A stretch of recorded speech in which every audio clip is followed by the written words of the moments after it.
Good afternoon, everybody. Welcome. We're just getting started.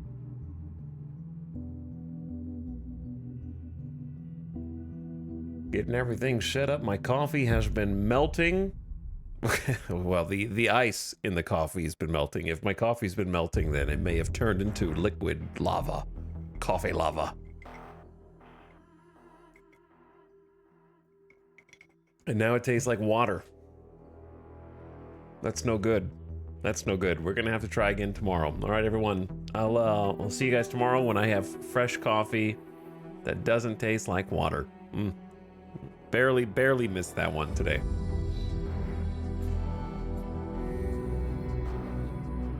We'll give it another go.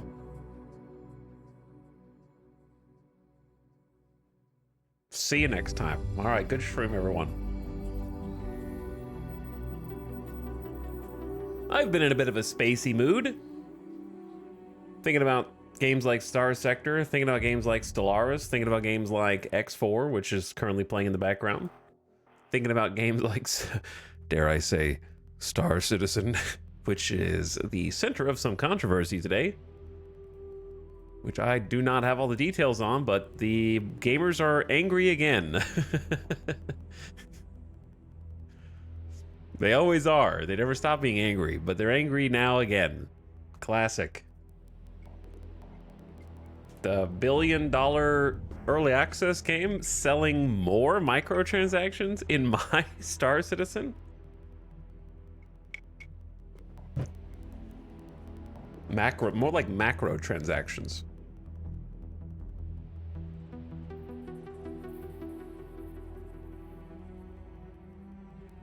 But welcome, gamers. I'm gonna check out some Starsector today. Probably not gonna be a long stream today because I just felt like rooting around in the patch. I almost didn't stream, but I just kind of had the urge to install Nexarellan and Magic Lib and the other one whose name escapes me that you have to have. And I want to make some spaceships and design them and make them blow up the other spaceships. So that's exactly what we're going to do. And I haven't played the new patch at all that came out back in late March. And has had some hot fixes since then, I believe. I think there was actually a hot fix like April 18th for a number of bugs and balance adjustments. So I figure let's just get in there and check out ye old Starsector, now Starfarer. Wait, Starfarer, now Starsector. Sometimes the brain works backwards.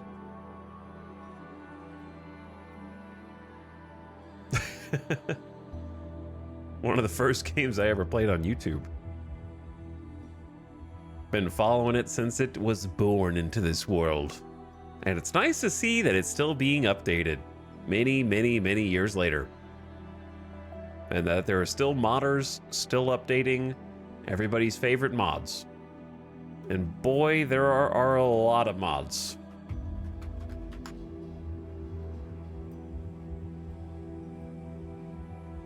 Very heavily modded game. I have not even ever scratched the surface of the sheer quantity of Starsector mods.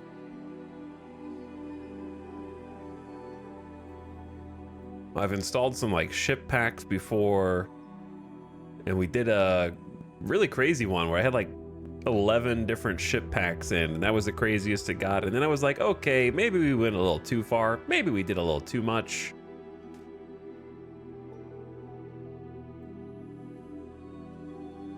And so I've dialed it back down. Now it's just the classics. Mainly Nexarellan. I can't play Starsector without Nexarellan these days. Randomizing the map is just too important to me. But thanks for getting stream subs. What's up, Citroen? For almost 3 years. Appreciate the sub, Citroen. Chemo, also, thank you for your Prime. Retrograde Motion for sharing your Prime for 30 days. And choosing here, and Brynjar Bjorn. Happy 52 month sub. Yo. Okay, let's do a different soundtrack, please. Like, give me, what is the name of that? What's the name of the space game? The other space game.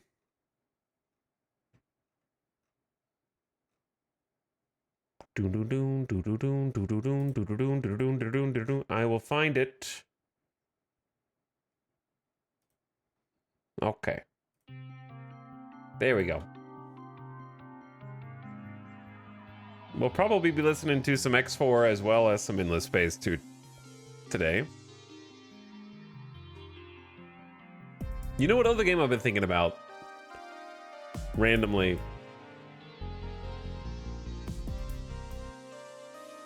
I can't remember that game's name either. The one where you try and control the world and build spaceships to fight aliens. I've been thinking about that game lately, wondering when it's ever going to be done. Terra Invicta, yes. I love how that was good enough for chat to immediately understand the name of the game. Control the world to build ships to fight aliens. That's a succinct description.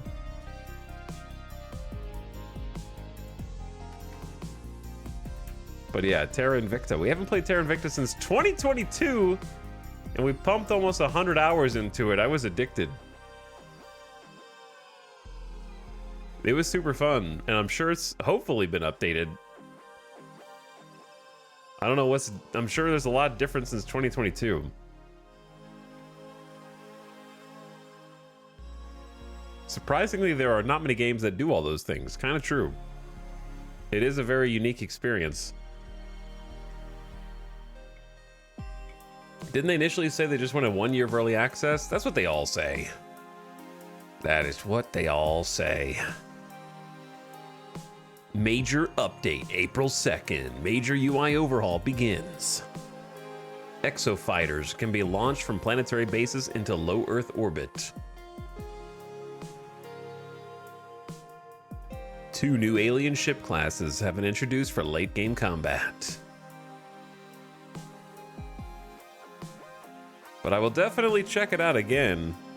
Another Hooded Horse game.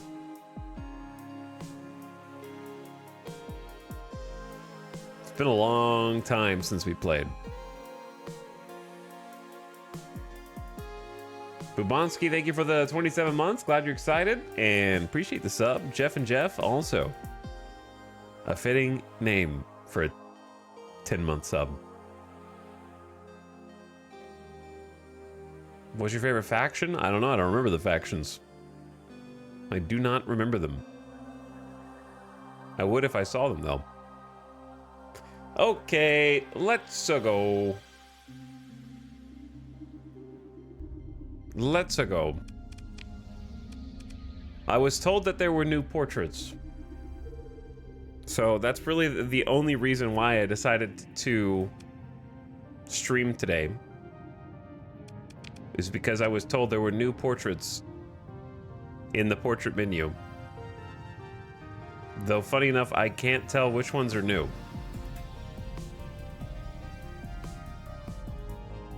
I don't know how many were added, just that there were new ones.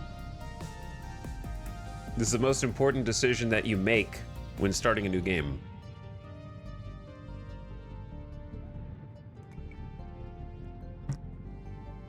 Everything else hinges upon your portrait selection.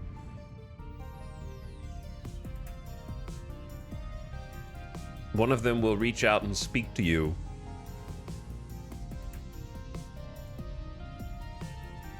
One of them will claim you.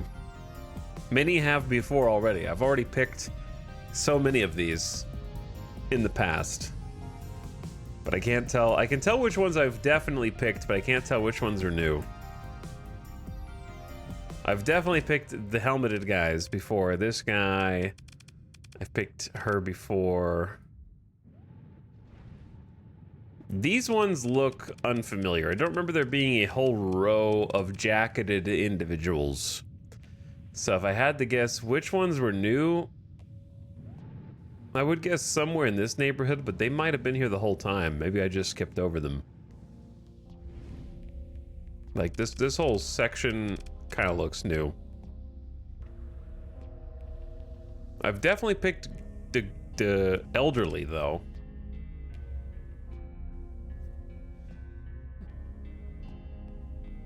At least I think.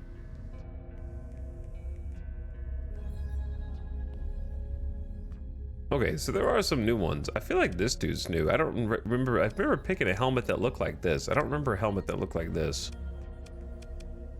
I do like the helmeted dudes with the shiny reflective helmets. Yeah, I don't remember the balaclava one. Okay, so I think it's either the helmeted dude that I was just looking at or the red neon glasses guy. I'm gonna go with helmeted guy down here. That's how I'm feeling today. Honorific. Sir? Captain?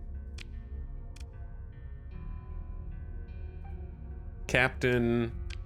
Third Dean? Oh, it's like a... Okay, first name, last name. We gotta come up with a Star Wars name.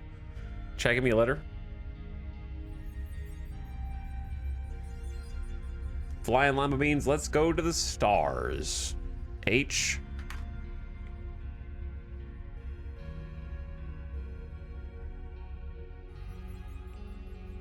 Okay.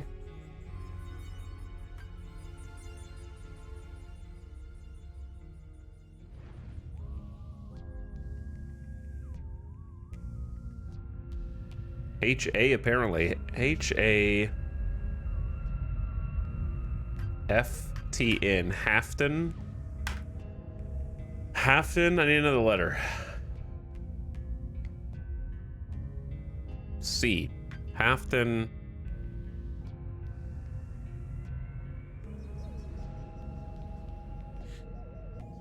Hafton...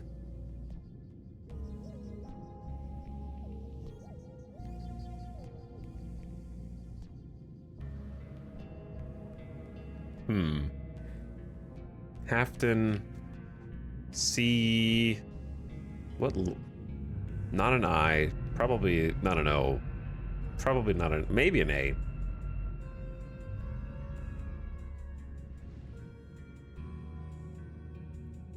Hafton...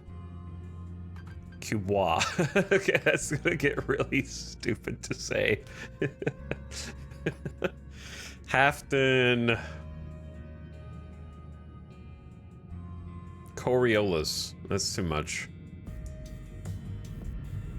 Cubone.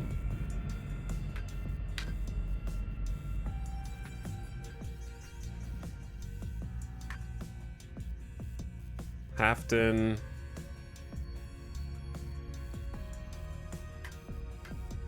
Calgaz. Hafton.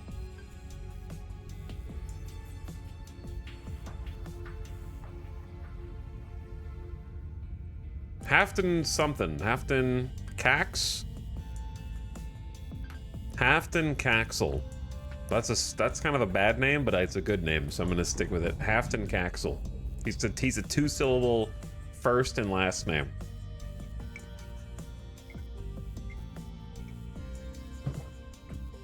Okay. Sector age. Mixed. Normal size. Iron mode, you cannot quit without saving. No do-overs. I mean, that's what I usually do anyway. I don't think I need help pop-ups. But I may as well, because it's been a little while. Greetings, Starfarer. Playing Nexarel in a 4X extension to the game, but it is more than that. Factions within the sector will wage war, create alliances, and compete to control a greater share of the sector. The mod also includes a range of other features, from quality of life improvements to a series of story missions. I don't want your story missions. I don't want anyone's story missions. Get them out. Your actions will gain or lose influence with your factions in the sector. The higher your influence, the greater access to their support and tech you will have. At the start of the game, pick a faction to join.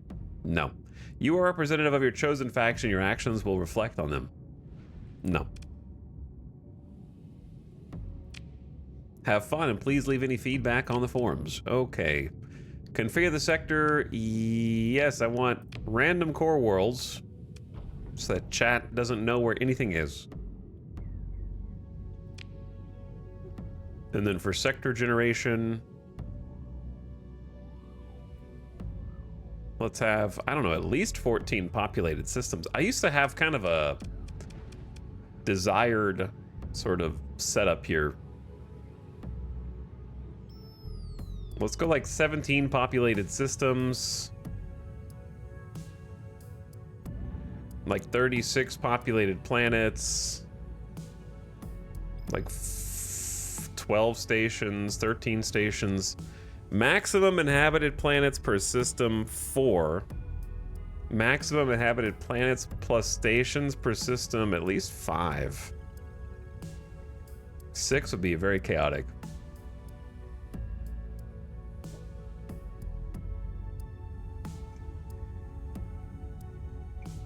Vanilla, yes, vanilla, Gaffstrap. First line, welcome to the Nexarellan mod for Starsector that I just read. Yep, totally vanilla.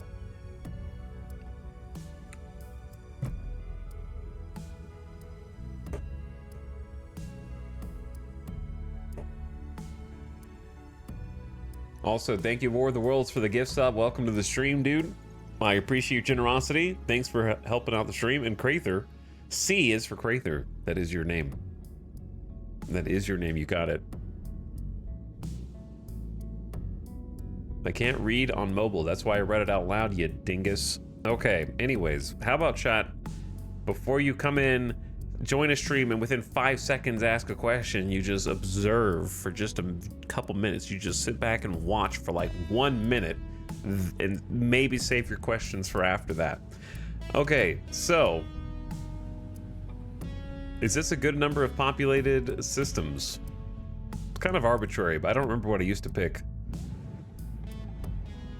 Maximum's 120. 36 populated planets seems like a lot. But it's on the lower end of the spectrum.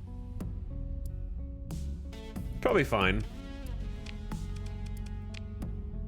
Faction settings. Starting faction relations. Random.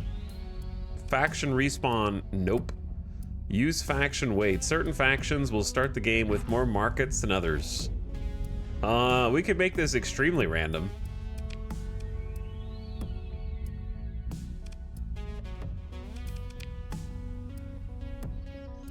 Flatten will set all relations to 0.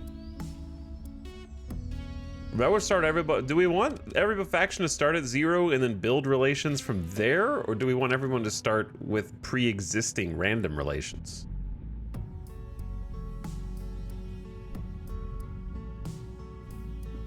Both could be interesting, because Flatten would let everything start randomly from 0. So we'd watch it go from 0, but random kind of gives it like an existing sort of backstory that happened before we got there, I guess.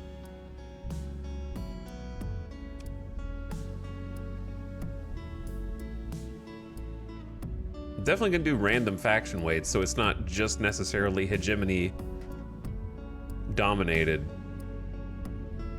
No respawn.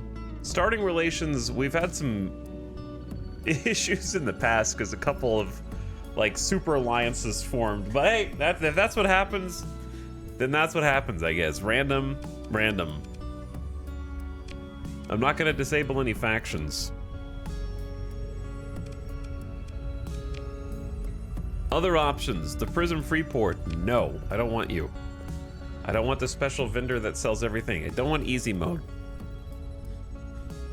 Other factions are more aggressive toward yours. 25% lower colony growth, shrink rate, 10% lower colony income, 100% higher vengeance point. No, it's not necessary. Growing monthly payments as seen in the Spacer start. Spacer obligation versus academy. Oh no, the stipend. uh, well, goodbye, stipend. I always complain about the stipend, and then when I turn it off, I complain about it being off. So I don't have a solution for this. I do not like the academy stipend, but also there's really no alternative to it in the game. So I'm always between a rock and a hard place.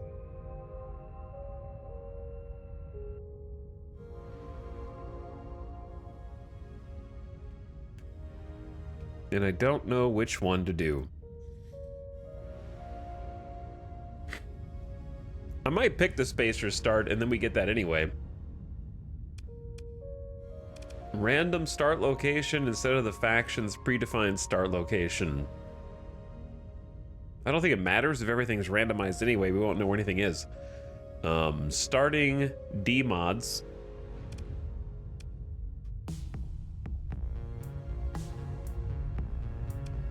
Sure, mild. Why not? Own faction start location. Start in a core system, non-core, or either. I don't think it matters. Starting neighbors. Allow picking starting planets in already inhabited systems. Sure. Skip certain base game and mod missions as if they had been completed.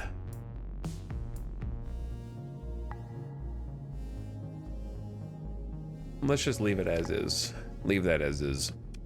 Custom scenario.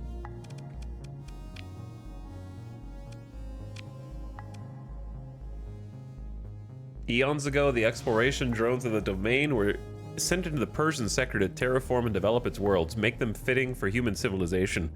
But now the new owners have arrived, they refuse to give up that which they've created. It shall be taken by force. Is this a mod storyline?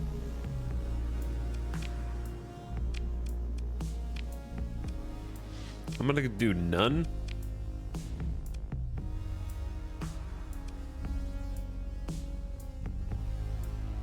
I want to do Spacer obligation with no stipend, but I'm afraid that it's gonna bleed us dry and then I'm just gonna quit and have to restart. But we've done that before. So it's fine.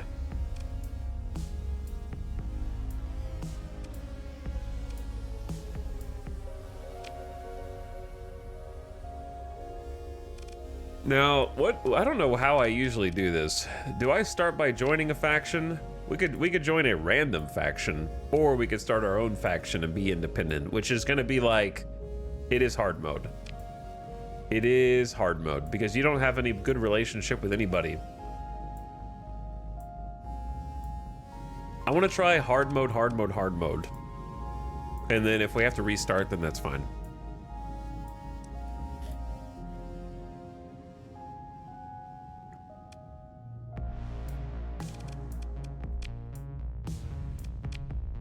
And then obviously I want to start with like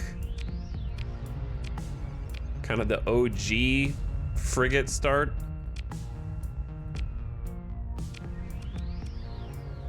Which is like Wolf Shepherd, Wolf Kite, Centurion, Wayfarer, Drone Tender, I feel like might be the hardest one. Then there's a Brawler, an Omen, Scarab. These are kind of high tech. Tempest would be kind of OP. How would I even kill anything with just a Wayfarer?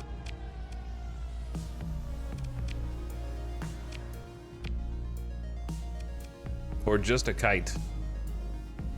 One small ballistic, two small missile. How would I kill anything? It's called trading. That's what it all... Like, I've accepted that you do have to always trade with the starting conditions that I've chosen. That is kind of true. I'll just start with a single Wayfarer and then cry. With respectable armor and armament for a heavy frigate, the Wayfarer does not cut close the ruthless economy that would suit it for bulk trade on the dedicated lanes where safety is guaranteed by civilized locale, or at least armed escort. No. The Wayfarer's a starship for the lonely runs on the frontier, between worlds where the tough law of necessity reigns, where brigands roam and the crossed arcs of one's own gun turrets are the best comfort to be found in the cold reach of space.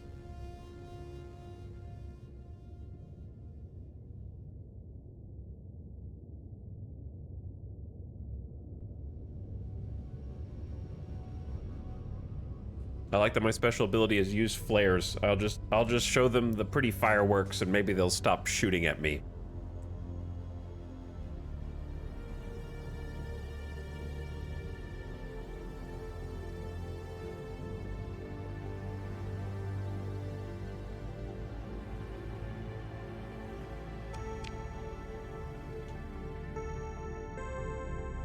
Okay, so that's what we're gonna start with. 30 crew, 75 supplies, 18 heavy machinery, 20 fuels, starting experience and assets.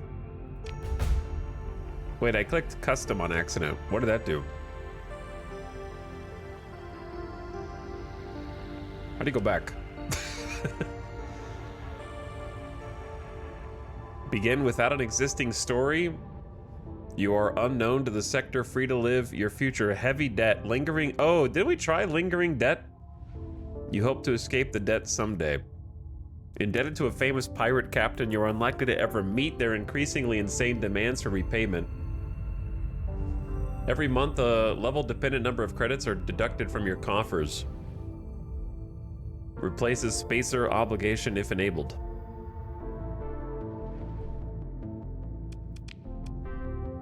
How do you go? Man, all right. If you hit escape, then that happens. What was my name? I was trying to go back and I hit escape and now I gotta click it again.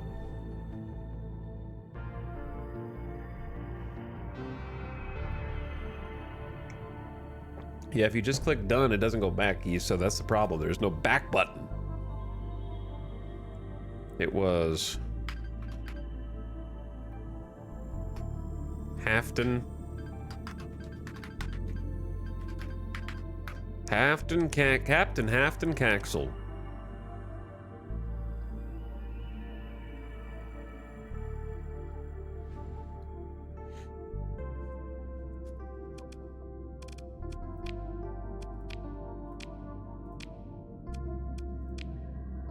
Okay, I think all this is the same.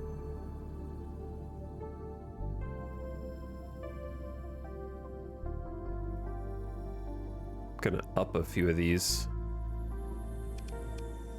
Actually, since we're looking at it. Oh yeah, I kept everything else. No stipend, no spacer obligation, just pain.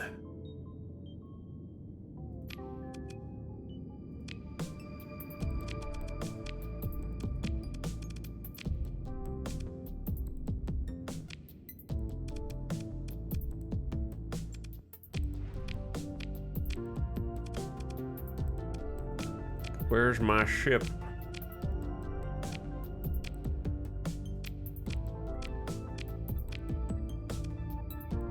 There it is. Okay. So, should I just start at Ensign? 20,000 credits, level 1? No Prism Freeport? Yeah, I don't like cheats in my games. Alex Sands, what's up? How you doing? But some people do, and that's okay. Crescent Wolf, thank you for 120 months. That's a lot of months. I appreciate it. Right after War of the Worlds. That's, is that 10 years, Crescent Wolf? Whew. 10 years. Crazy.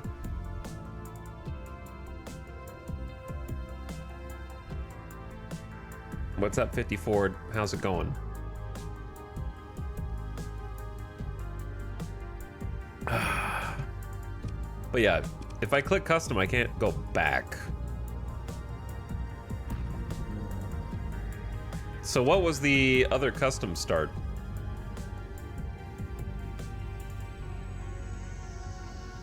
It was the pirate debt one, and then something else.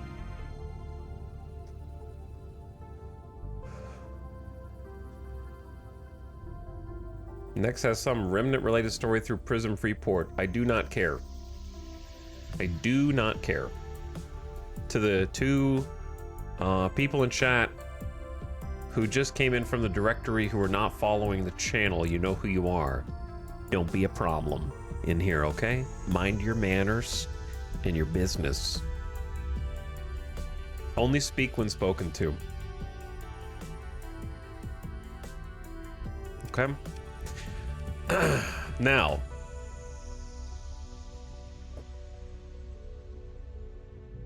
Get that guy. Am I picking Ensign or am I picking the custom, the other custom start? I don't want to click the custom button because you can't go back once you click it, and I forgot what the other one was.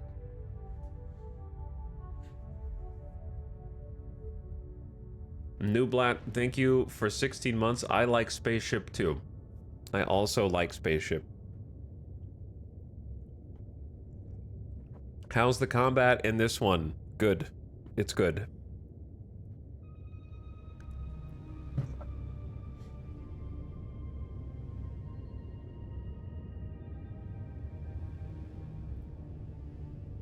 Okay, so we're just gonna turn this down to 10,000 credits.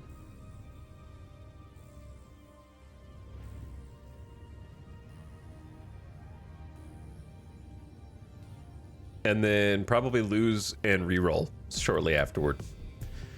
So let's go with, actually, you know what? Let's go with 5,000 credits. And then if I run out of money and have to reroll, then it'll take like 5 seconds.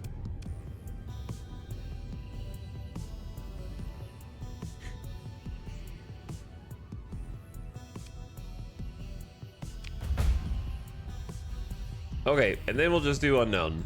Begin without an existing story. You are unknown to the sector at large, free to shape your own future. Yeah, that's fine.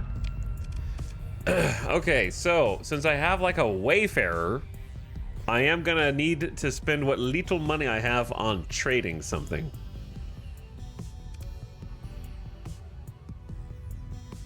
So I don't really want to go for anything combat focused.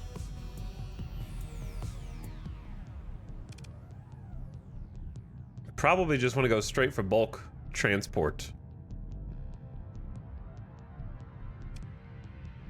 If I had to guess. 50% more cargo capacity, 50% more fuel capacity, 50% more personnel capacity, and increase the burn level of all non-militarized civilian-grade ships by 2. So I feel like that's a solid starter. I do love extra cargo and fuel capacity, no matter what. And I don't think we're gonna, like, I feel like most of my Starsector runs do end up being just like trying to be trading gods, but I feel like you gotta do it if you don't get a stipend. If you don't get a stipend, you gotta do it.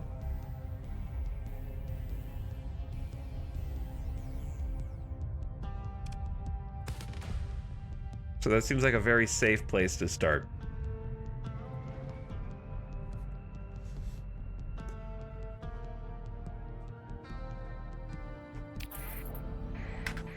Pause game, please. Welcome back. I need to move this to like up there, maybe?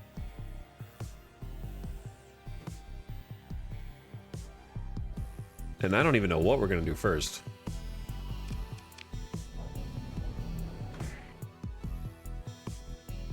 So I got only 5 grand.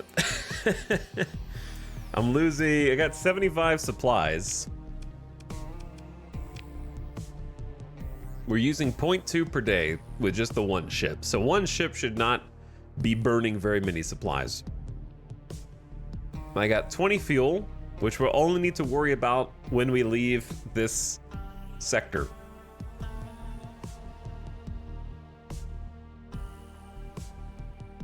We've got 30 crew, but we only need like 25 because we only have one ship. 18 heavy machinery, which can be useful for salvaging things, or we could just sell it to make some quick cash. And then I need to store this somewhere because this is just a vanilla story reward that if you use this mod, it just, since the mod messes up the story with my settings, then it just gives it to you so it doesn't get lost forever, but I don't want it. So I need to put it somewhere in a little storage bin. Let's take a look at our little ship. Here she is. This is all we got.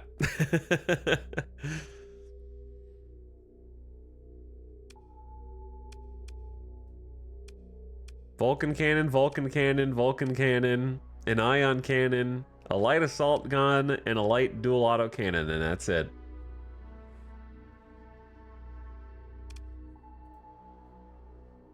We also have a D mod, structural damage. The ship's hull has likely taken extreme damage in the past, possibly to the point of breaking apart. Armor rating, reduced by 20%. Hull integrity, reduced by 20%. So having a little rust bucket that also has 20% reduced armor and hull integrity is definitely some bad luck on the D mod roll that we got.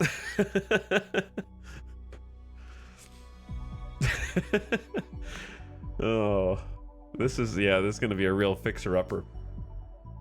It's already weak, and then structural damage is making it weaker. Increase the ship's flux dissipation. So they've already put a couple of mods on here for us. So what I can do is just go to, I don't even know what the map looks like. This is all randomized with the Nexarellan mod. So if you don't play with this mod, your map is gonna look a lot different. And didn't they change some of the UI somewhere? I think they specifically changed like the planet search or something. With like a bunch of filters over here. That's very interesting. Yeah, I think a lot of these filters are new.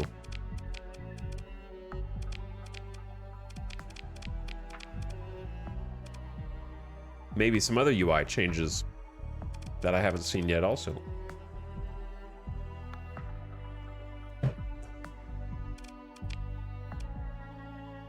So let's see some factions, as those were randomized as well.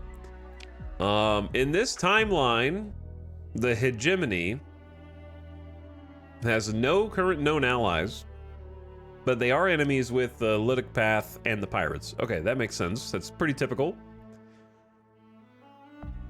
Heavy armaments, organs, recreational drugs, and AI cores are illegal there. Yep, typical. The Lytic Church, no allies, just pirates is the enemies. Okay. Lytic Path, no known allies, enemies with the Hegemony, Persian League, Sindrian Dicta, Tritakian, and Independence. Pretty normal. No, I'm surprised there's not like some allies here that are atypical. This is all pretty typical. I think we did random relationships, didn't we? I didn't include pirates in the random relationships because it makes it too difficult for the player. If the pirates are friends with everyone, then you have nobody to pick on to try to grow at the beginning of the game. So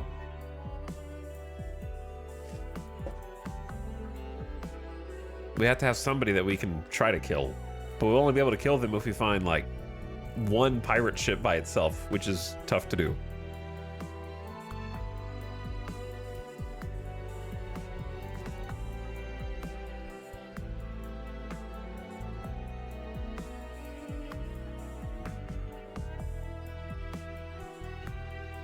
Let's take a look at the system that we spawned in.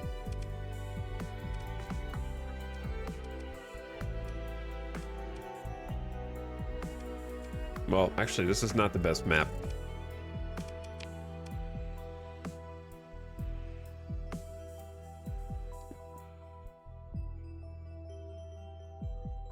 Okay. How? There we are. There we are. Okay, here's our randomly generated sector map.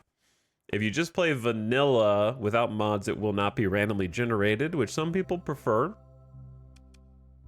Bro, how? Look at this. This is strange. I never see settled worlds that far out toward the corner. Those guys spawned way over here. An orbital station in a pirate world. I guess it's fitting that a pirate world is all the way out there. So that's kind of cool. Just on the fringe of space, and the Persian League is trying to get an orbital station in there.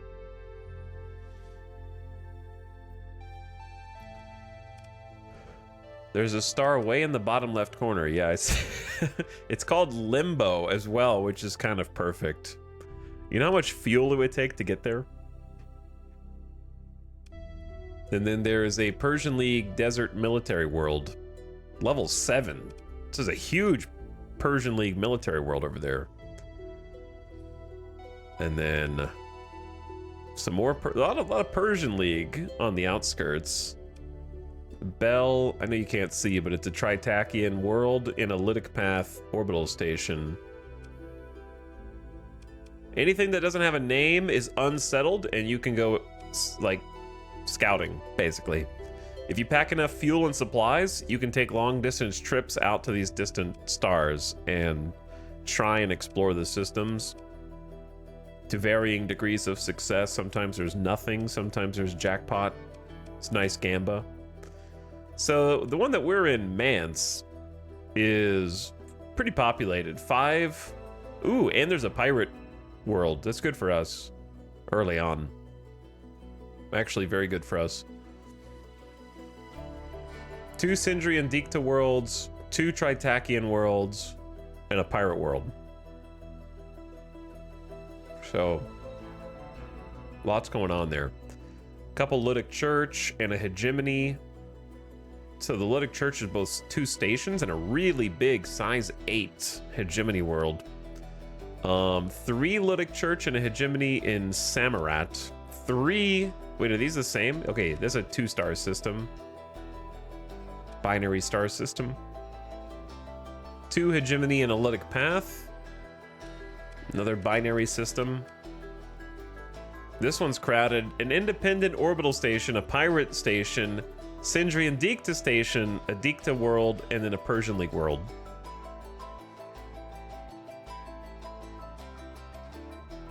Two pirate, a world and a station, and then a Sindri and Dikta. Lytic Church, independent Tritachian pirate, 2 independents, Persian League pirate, Lytic. There's a lot of pirate territory in this one. Oh baby, 5 factions. Loka is gonna be a battleground. A Lytic Path, which is the biggest one, so that's spicy, because they're like the enemies of everybody. A hegemony Terran world, a Persian League orbital station, an independent orbital station, and a Tritachian orbital station. The Cha star system, 2 independent worlds, a Lytic Path world, and a hegemony orbital station. Sindri and Dikta, an independent jungle, a pirate world and station, and a small hegemony station.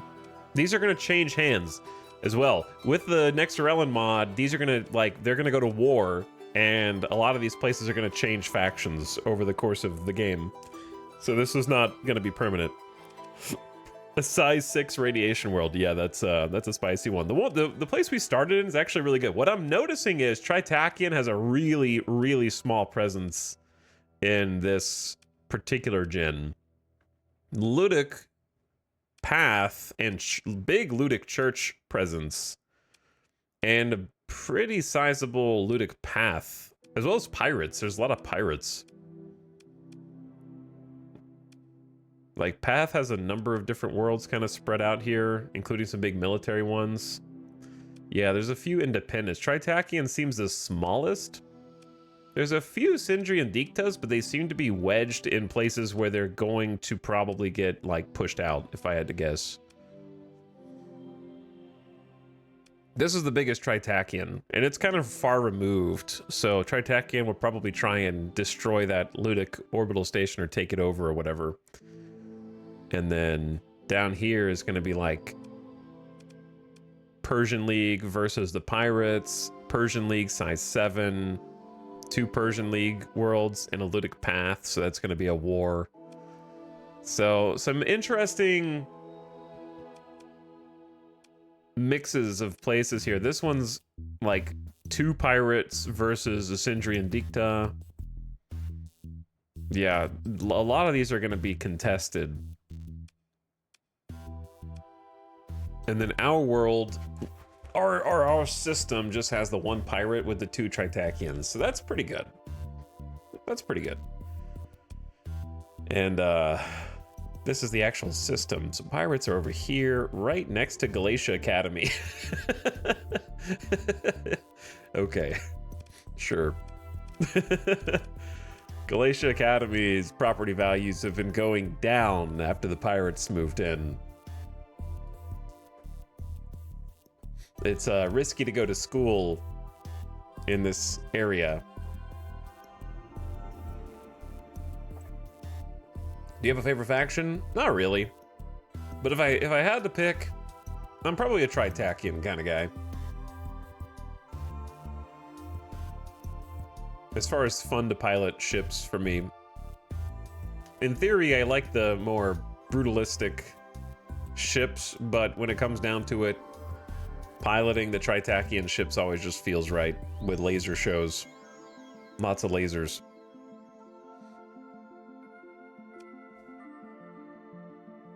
But anyway, what's up, Piratology? Thank you for the 5 months. We're going to space. We are going to space. Okay, so I think first things first, we should just check out the Aormi Customs Tritakian station and see what's there. It is an enormous space station hosting shipyards, habitats, factories, large stockpiles of weapons and supplies. These platforms allow humanity to project military and industrial power through known space. Your ship transmits ID codes via the transponder and you are granted docking clearance. See who's hanging out here. Station Commander, Day Thermidor, hello. I could try to be commissioned by Tritakian. That wouldn't be a terrible way to just get started. And we could just kind of hang out in this system with the pirates. I'm afraid that our human capital department reports you don't meet the standards we expect from commissioned contractors. Requires 10 or better standing with Tritac. You're at 0. Okay, so we have a goal, maybe, to work toward. We need to get rep up with a faction somehow, but that's going to take a while with our current loadout. Trading-wise, they've got the typical supplies, crew. I guess recreational drugs is not illegal in Tritakian space. I gotta remember what's legal and what's not in each zone. Do we have a mod list? We sure do, Nexarellan. There you go. Extensive mod list today. Maybe I should make a command that just has a like list of 100 spaces, but only the first one is filled in.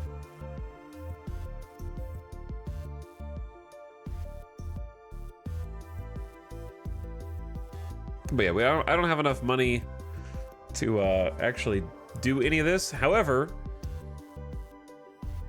let's take a look and see where heavy machinery is currently valuable. So every product, I guess I need to explain stuff as if chat has no idea what this game is. Some of you do, some of you don't. But yeah, commodities have different value in different places based on real supply and demand.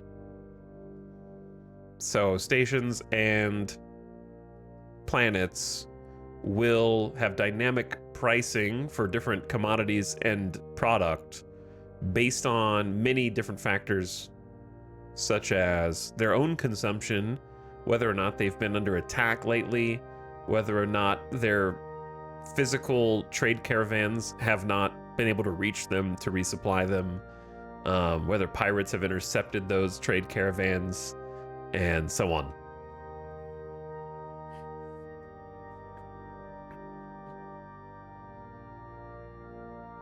So what we can see now is from this list for heavy machinery. I don't know what this music is. Oh, it's Eve. Eve Online. Well, that makes sense.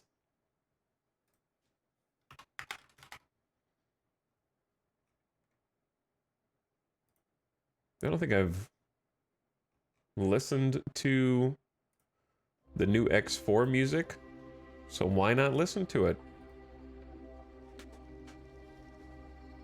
This is a market simulator game, but with spaceship fights. That's true. That's accurate. So we can see from this is that at the moment, there are 2 places running a deficit of heavy machinery, where if we could get to one of those places and fill that demand before another trader does, then we could get our premium for the first 600, maybe up to 900 units. Unfortunately, I only have 18. But it would be, I'd be able to sell them for about 247, 2.6 light years away. So it's not too far, but we have a finite amount of fuel. So 247 times 18, we wouldn't quite make 4,000, but it would almost be double our money. Like, we only have 5K, right? So we're playing with small potatoes at the moment. If we wanted to buy more, best place to buy, we can buy them for 115. So we could like do a flip here, make a profit, but you have to pay the difference in supplies that you use and fuel that you use to make that transaction, right? So I don't know if that would be worth it. So what we need to do is try to find a deal. And I also want to avoid black market deals right now because I don't have the means to escape getting scanned multiple times, and I can't afford to lose rep for them becoming suspicious of me buying black market goods. But black market goods are not taxed, so you can buy them at a significant discount. You can also sometimes find different weapons, different modifications, and various illegal goods that other places would be happy to pay a premium for. So it can save you a lot of money, but it's requires a light touch with regard to trying to stay undetected. Because if you have your transponder on when you make the transaction, the authorities will know that it was you, and they'll look for it after you make the buy. So for now, I'm just curious. These are about 218. There's actually a good place in system to buy some recreational drugs. These are not illegal.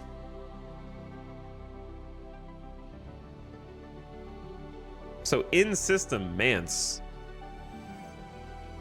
Blakaz has them for 149, and the pirates are buying them in system for 247. So like, we could try and sneak into this Tritachian station, buy under the rate. It'd be tough though. The Tritachian stations are probably heavily patrolled, and then we'd have to sneak into the pirate station. So smuggling, here's the thing. Smuggling is probably the only way we're going to be able to make money. I don't know how else we could make money quickly. I've tried to do a lawful good before, and I think that regular trading is just so heavily taxed that there's really not a good way to make money without smuggling. It's sort of forced in a way.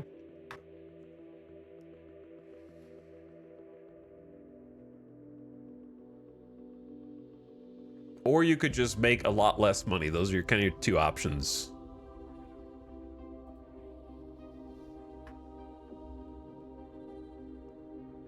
But looking at this, I'm just kind of taking an inventory. Volatiles are being purchased at a very high rate in this system. And they're being sold down there in Zmei, 3.2 light years, which isn't terribly far. That's an option. If we wanted to buy organics, buying from the pirates, or actually we could buy from Sorpin, and that would be only 17. But then to sell them, we'd have to travel. And then for food, Soren also has a ton of food, but we'd have to travel to sell the food as well. So, trading is probably our best bet, given our ship is a wayfarer, which is kind of like a combat, it's a combat freighter. So how much space do we actually have on this ship? My sheep has 225 cargo capacity. So we've increased that cargo capacity by taking bulk transport so we can fit more things on it. You can no more escape the economy than you can escape gravity. It surrounds us, contains us, uplifts us. It bound the galaxy together once, and it will again.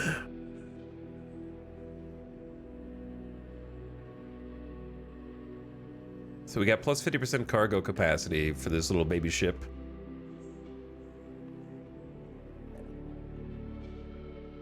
Hello, Too Many Errors. Thank you for the 63 months. You've arrived in time for Jeff's sector. How's it already been 1 hour in the game? I mean, not in the game, in the stream. I guess that's pretty typical.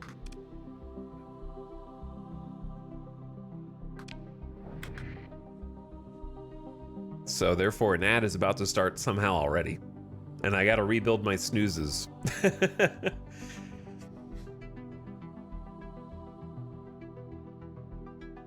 There's a lot to consider when you only have 5,000 credits in a hard start where you also do not get a stipend. So I have stipend turned off, so we're not getting any free money. We have 5 grand instead of 20K. And did I turn on space debt? I don't remember if I turned on the space debt. So we do have to sort of consider our options carefully, or we're gonna go back to the character creator very quickly. It'll happen quite fast. All right, the ad is gonna start in like 5 seconds. Quick 3-minute mid-roll ad, that way we can build up some snoozes for when it's important. And then I'm gonna take a very quick bathroom break and get a coffee refill while that's happening. And then probably just pick an item to trade just to make a small amount of money, because it's gotta be more than we're losing at 0.2 supplies per day. And we won't lose any fuel unless we try to go to another star. So our overhead should be very cheap right now. We have very little like payout for anyone at the moment. Like, you don't have to pay crew a salary, and we don't have any captains. So like, it should be very cheap just for this one ship. So hopefully we could just find something like to trade either in system for a little bit of cash, or we can pick on a baby pirate and just like fight them. But I'm playing in Iron Man mode. All right, the ad just started. Be back in 1 sec. Quick coffee refill.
Y'all.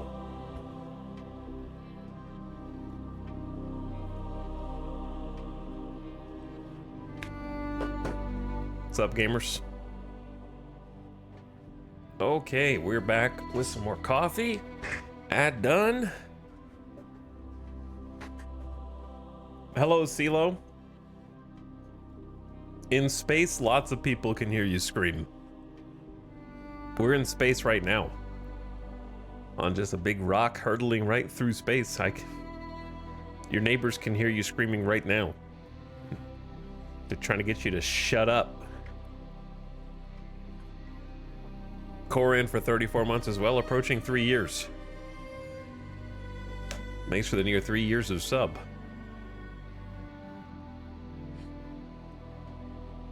I didn't mean for that to sound like a serial killer type thing, CeeLo. I meant it for it to be more like I just assume everyone in chat is just constantly going like, ah!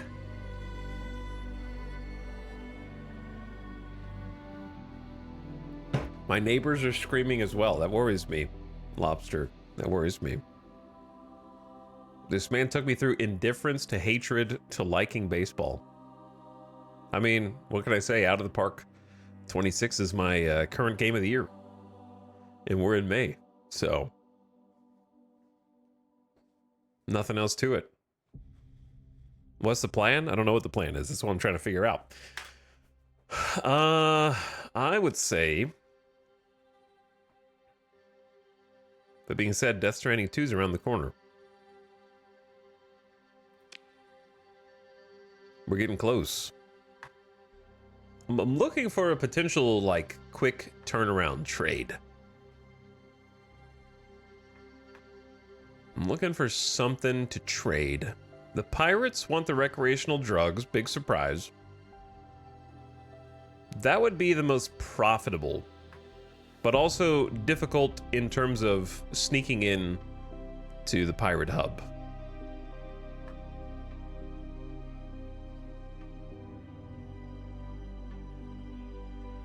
Buying volatiles from one place and selling to the other could be profitable, but we'd have to travel across 2 systems for that.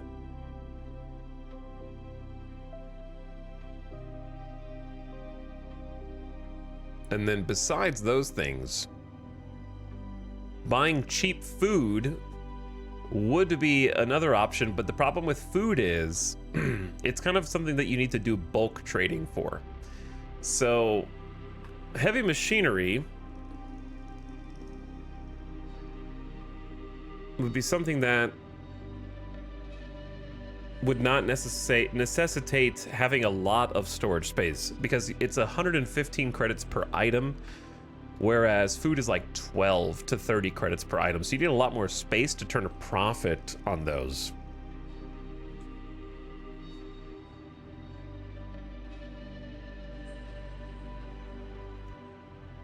So why don't we start things out? Like, I don't have very much space for fuel either. I think it's really like the only option is either smuggling drugs. Do I want to smuggle? I think we can go scope those locations out. Let's go scope those locations out first. Let's go see the pirate spot and check that out first. So where am I? I'm at customs. Let's head down here and kind of go poke around. Actually, I suppose that while I'm here, I should go down to the dockside bar, see who's down there. You take a shuttle down to the main concourse and quickly find a likely-looking establishment. The lounge is adorned on all surfaces in richly gilt geometrics. Black marble columns, underlit by cool light tubes, seem to hang effortlessly in the air. Corporate climbers, either slick Tritakian careerists or wannabes in crisp suits, negotiate deals while buying one another increasingly unlikely cocktails. A few spacers engage in subdued drinking in the low seats, glancing uneasily at what is either abstract art or some kind of hollow projection rig looming from the ceiling. A grizzled spacer sits at the bar, drowning shots of what looks like the cheapest liquor available. A table of tattooed marine mercs bearing mill-grade cybermods are drinking alarming amounts of liquor. Approach the spacer and offer to buy her something more palatable. I don't have much money. So I don't think I'm gonna be able to afford to buy you anything. You keep the drinks flowing and mostly just listen, letting the spacer unburden herself. You've discovered the location of a pirate base. Join the table of tattooed mercs. Oh, that's just to like pay the mercenaries to come join you. I don't have enough. They're like, we'll take a contract with you for 9,000 credits, buddy. I only have 5,000 credits. But thank you. Okay. So now let's examine. Just because I have, you know, over the years 750 hours in Starsector back when it was Starfarer, doesn't mean I don't need to refamiliarize myself with all of the hotkeys. And I think that would also help some new people in chat kind of understand the breadth of choice you have and what you can do in this game, because there's quite a lot. It's a big sandbox game. It does have a storyline that you can follow though. So right now our transponder's on, which is identifying us to anybody who's around to see it. Local authorities require this to be on when you are in law-abiding space. So if the authorities catch you with this off, they will reprimand you accordingly, usually with a warning first. But the upside of having it off is that it shrinks your profile so that your sensor profile is much smaller. You can also go dark, which slows your ship down to a crawl and tries to avoid contact even further by moving slowly enough with transponders off to try to avoid detection. But you go really slow while you're doing that. And then there's ways to augment that, such as environmental effects that you'll be able to find throughout space. So, chat, correct me if am I remembering correctly that this purple indicates that this is like a shield, or is this just a particle effect for this gas giant? Is this a sensor profile shield? Yeah, it's a magnetic storm. I'm just looking for the tooltip. Oh, it's right here. Okay, I was trying to find the tooltip. A strong magnetic field which traps high-energy charged projectiles. It's extremely difficult to get any sensor readings on a fleet that's lurking within. So that's actually, like, really difficult to approach Tritakian, this station here, because they could have fleets inside of this magnetic field that can see you better than you can see them. It doesn't reduce the detection range from inside out, just outside in. But yeah, there's other types of things that can reduce your signatures. So learning how to like avoid detection is an important part of the game. Then we've got the active sensor burst. Basically, that's going to give you a big ping that can try to detect distant points of interest and things of interest. We have the emergency burn, which consumes extra fuel and reduces your combat readiness and costs extra supplies, but it gives you a big, quick getaway emergency boost button to escape being caught. Sustained burn, which is like your travel mode. Effectively, it's a travel mode that increases your maximum burn, but takes a while to spool up. And then we've got scavenge, which lets you kind of salvage debris. Can do that after battles or just finding debris fields. Interdiction pulse, when you're pursuing another ship, you can kind of interrupt them and send a pulse that will basically allow you to try and catch up to them and keep them from burning away. And other entities will do that to you as well to try to interdict you. If you interdict them, it's considered a hostile act. So careful who you catch in the interdiction pulse. Follow me. Nearby non-busy fleets belonging to you will follow you for 7 days. Imagine playing the game long enough to have friendly fleets follow you. I never get that far. A distress call, because you absolutely can find yourself out of fuel or other things like supplies and stranded in a system, but you never know who's going to respond to the distress call.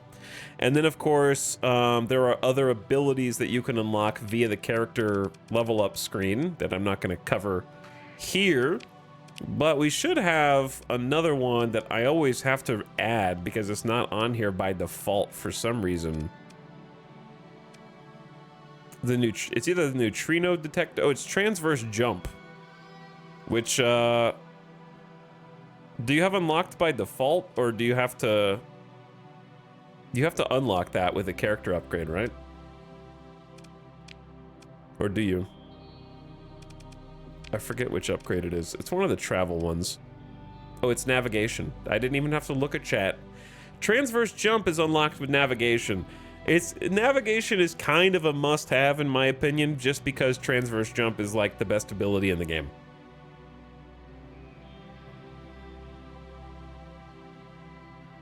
So that is probably going to be the next thing that we peak. But yeah, those are some of the different kind of moves you can do. And then otherwise, when you unpause, you kind of just move around with the mouse. You can click, or you can hold the mouse button. Codex entry. Didn't they update the codex or something?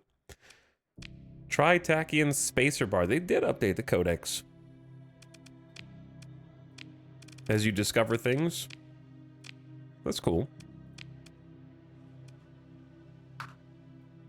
Yeah, I like the art. So let's get sustained burn on, and that's going to increase our max burn level. So you can see our burn going up there. So we currently like peak at 20, but different ships will kind of possibly limit the speed at which you can burn. All right, who's here? Sindri and Dicta? Sindri and Dicta should have no qualms with us, but they are currently engaged with this hostile station. There's an Academy shuttle service.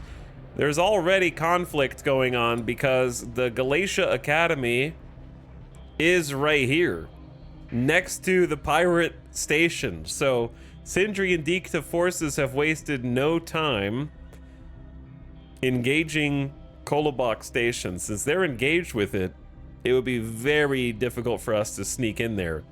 However, what's good for us is that we don't have amazing salvage capabilities, but since we've already found a nice little conflict hub, following around these guys and sort of looking over the carcasses of the ships that they have been destroying is a very viable way to start a game like this. Your ship approaches a derelict hound, a combat freighter drifting through space. If it is heavily damaged, though determining whether it's recoverable or not will require closer examination. Here's a prelim assessment of a potential salvage op from the exploration cruise.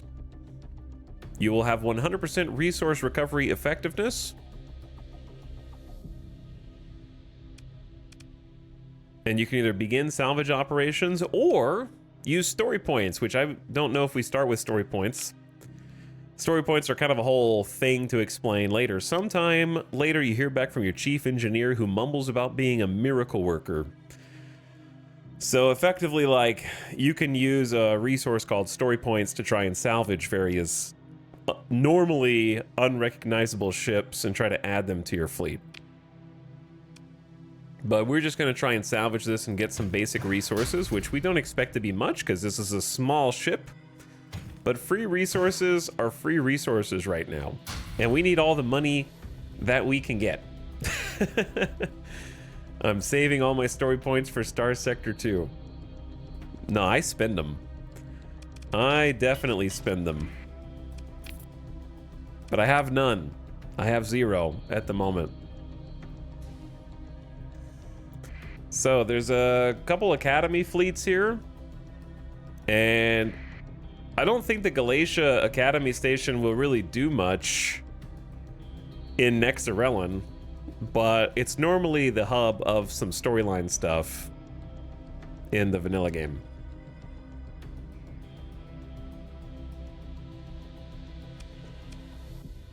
I don't really feel like reading the lore right now, but there is a lot of lore to be read. All right, let's go check things out over here. There's a baby ship floating derelict post-battle as well. Just a little kite. So we are just simply poking around and seeing what's over here. So whenever we see these little like boxes, that usually indicates that there's some salvage there, and it may or may not have already been tapped for salvage. So if we use the scavenge ability, we can look through the debris and see what's going on. Long-range scans indicate it's possible something of value could be found inside. The salvage that remains is extremely difficult to get to with a high risk involved, and a nearby hostile fleet is tracking your movements, making exploration impossible. Which, we don't want a nearby hostile fleet to track our movements. It could be... Actually, I don't know who it is. There's a Shrike light destroyer here. I don't know where the nearby hostile fleet might be inside of the asteroid field here. Or it could be this unidentified fleet preparing for patrol duty that's somehow under the nose of all the Sindri and Dikta. Yeah, I think it is, because did they just blow up the station? It's undergoing repairs. So as long as I hang out near these big dogs, Sindri and Dikta neutral fleets, then this other fleet who's trying to get to me won't be able to. But I do need to be careful over here. That station is cooked. A derelict Shrike light destroyer drifting through space, heavily damaged. If we consider ship recovery, it'll have 3 D-mods. D-mods are like semi-permanent damage. The glitch sensor array, structural damage, and a faulty power grid.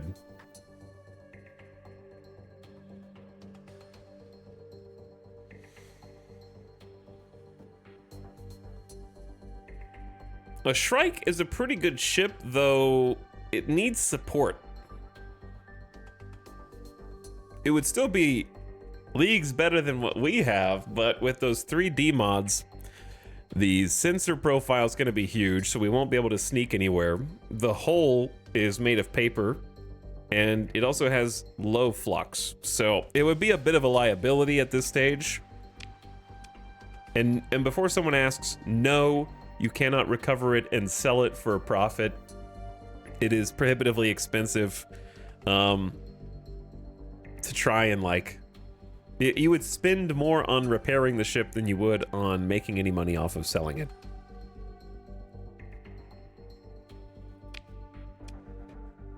So we're going to salvage it instead. So we have 18 heavy machinery. We need 10 for maximum efficiency. We have barely enough crew for maximum salvage effectiveness. You can go over 100%, of course, but this is just what we have. And honestly, not too bad. Not too bad. Early game. 15 supplies, some fuel for when we want to go to another star system, some heavy machinery, some bits of metal, and an IR pulse laser. So that looks good. But yeah, I want to be careful around Kolobok, even though it just got sort of banged up and is undergoing repairs. There can be like pirate fleets that spawn out from here, so we want to kind of get in here, get as much of this salvage as we can, and then get out. What's up, Shaq Genie? Thank you for the 60 months. I appreciate the prime. That's many months. Happy 5 years.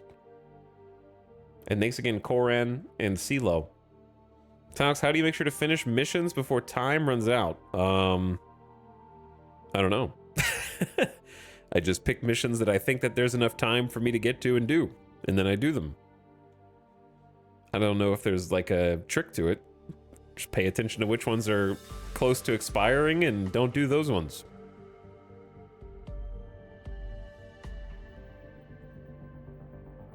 With the Nexarellan mod, this is like first-person Stellaris. You can make your own faction and other factions fight each other.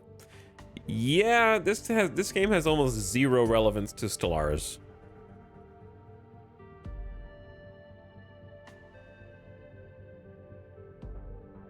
They're both in space.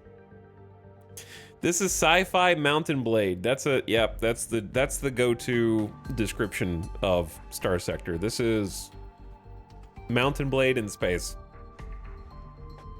Except better.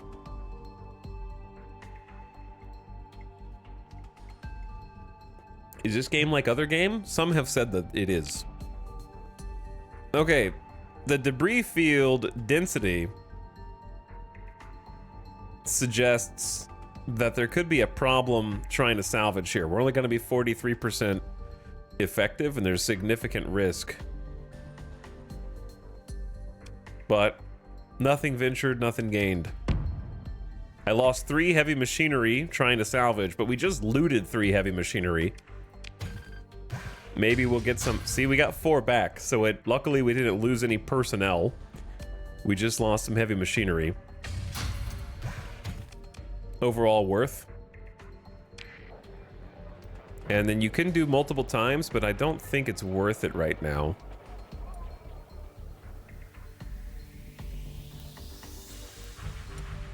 And then, what are you guys getting up to over here? Hello, mind if I butt in? I saw a battle just take place and I'm helping myself to the scraps. It's likely something of value could be found inside, but there is significant risk. 66% effectiveness. Yeah. We lost 1. Oh, a crew died! I'm pushing them too hard! Someone died! Trying to loot the salvage. Don't... Oops. Wrong button. Who are they interdicting? Running from Sindri and Dikta. There's a lot of D-mods. Do you think we could handle these guys? I don't know. Depends on if the kite has weapons.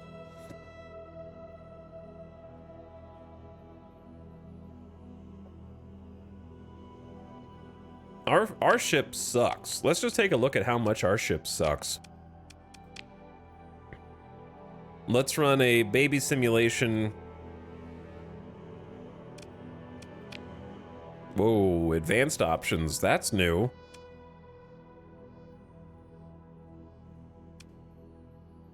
You can actually set what type of pilot they have, and if they have a core, loadouts, ship quality, generate a group. Whoa, that's cool.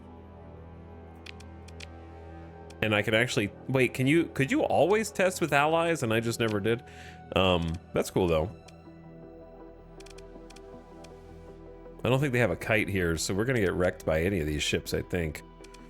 But let's just try a hound and show how bad our ship is. It's a bit embarrassing, isn't it?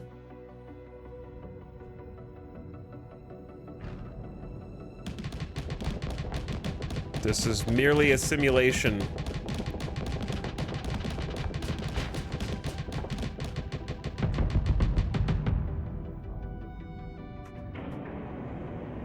When is he going to explain combat mechanics and dynamics?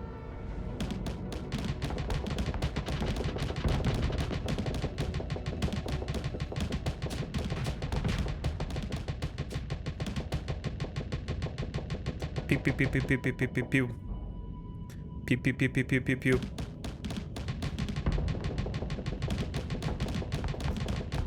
Have I even gotten through his armor yet? He's about to punch through my flux.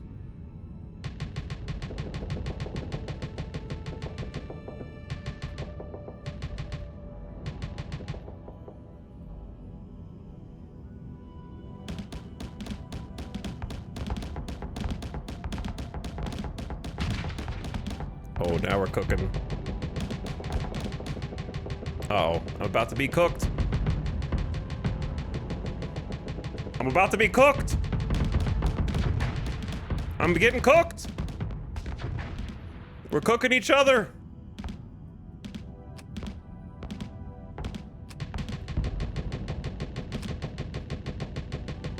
He puts so much pressure on suddenly. And my weapons are garbage. I have like 1 HP. 1 HP and a dream.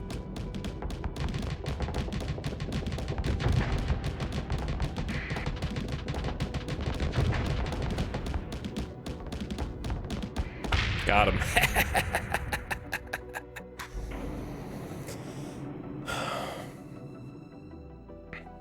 Okay. Well, this ship sucks.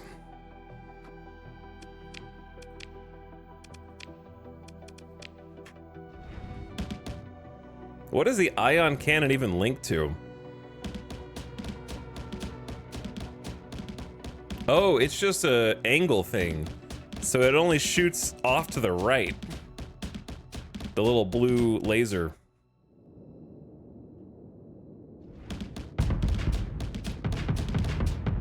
So like that like up and right angle is the perfect angle to get all the weapons firing at the same time? I see. Anyway, combat explanation for the newbies. Combat is a thing that new players to Starsector seem to go like, it's too hard. I just let the AI do combat for me. But it's really fun. It's like one of those difficult to master type of combat systems. But effectively, you have hull integrity with positional armor, so armor on different sections of your ship that can be punched through, and you also have a flux meter that is, so you can see it sort of climb while I shoot. While my shields are up, if the shields are taking damage, we also build flux. If you build up 100% flux, you overload and become a sitting duck. And then at any point, you can choose to make yourself vulnerable and then hit V to vent the flux. But you can be shot without being able to fire back during that period of time. So you're trying not to get overloaded, maybe back up, give yourself some space to vent the flux. And then you've got a bunch of weapon systems down here that you can configure your loadout and which hotkeys do what. You can have like point defense cannons that auto fire like these guys to try and take down incoming missiles and protect your engines, things like that. And then of course, with regard to ship customization, the sky's the limit. There are many different weapons that you can configure all the hard points on your ship, as well as how you spend your whatever these ordnance points toward having more capacitors or better vents for your flux, or adding in one of dozens. We haven't unlocked the other like 24 mods to customize your ship and your fleet fully. So a ton of customization for combat.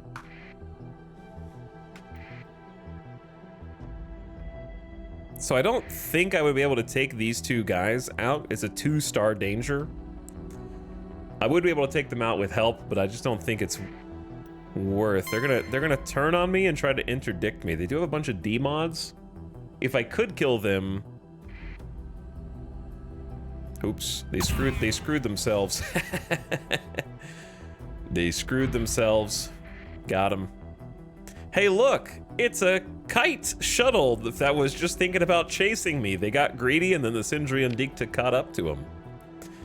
Salvage crews board the wreck and discover many essential systems are undamaged, and it could be restored to basic functionality. Still has 3 D mods. Degraded shields, degraded engines, and erratic fuel injector.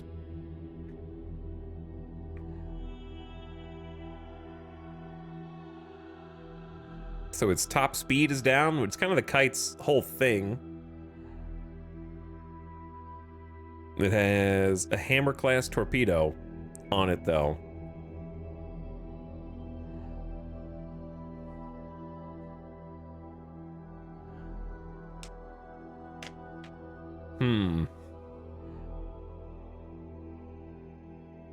The extra fuel per light year jump cost is kind of annoying for something like this. That's what's really going to get us. And also a kite losing top speed is kind of tough. I think we can afford to be picky right now. And salvage it and just hope we get the torp. Hammer class torp.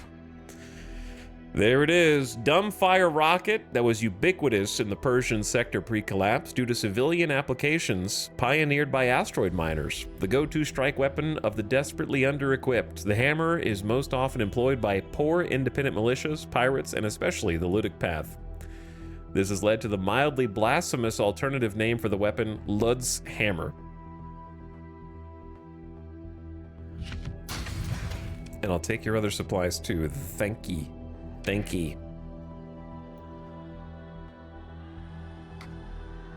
Wow, the saving is so fast compared to how it was before. Did I already salvage this? Okay, it's not salvageable. We should do a ping. Ping, ping, ping, ping.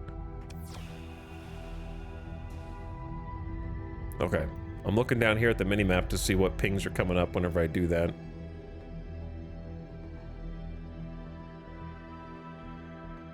So perhaps it would be a good time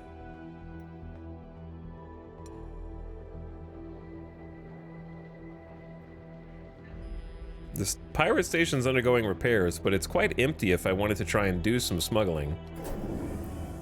Whoops, not really what I meant to do. Active sensor bursts. Really nothing coming up. Okay, let's just go to this little Tritachyon orbital station.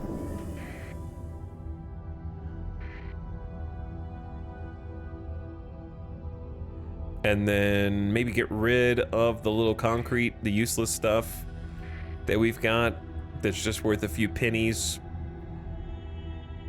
Oh, there's an abandoned station here too? That's kind of fortunate. An abandoned orbital mining platform. This station was built to anchor a skyhook, which would be employed to efficiently extract resources from its primary surface. Old industrial modules long since stripped for parts and silent hab rings are corroded by impacts and stellar weathering. Your ship approaches the abandoned station. No major station systems remain operational, though there's likely a few stray gamma sources and some EM leakage, likely from a backup safety system working hopeless labor. Inspect the cargo storage areas. So we've got ourselves our own private little bank.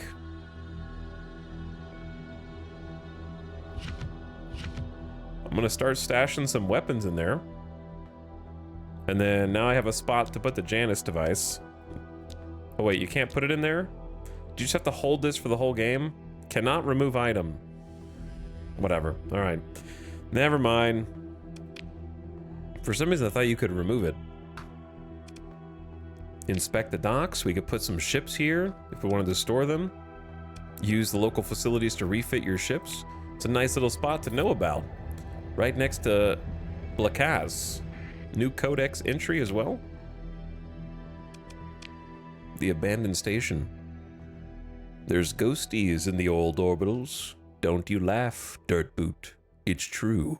I've seen 'em. Or less seen 'em than felt 'em.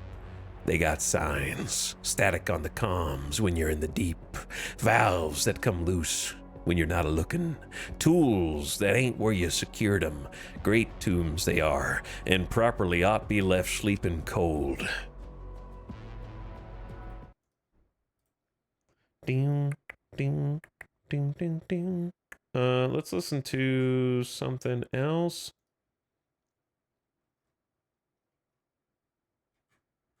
Such as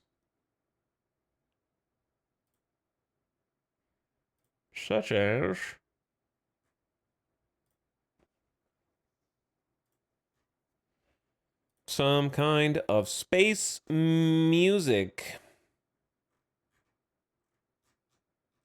Actually, this might be good. For some of you, the soundtrack might stir up some memories. For some of you, nightmares.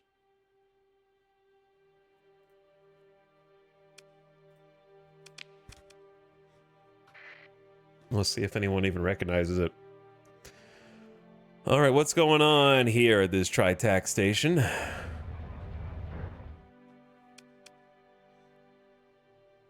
Granted docking clearance.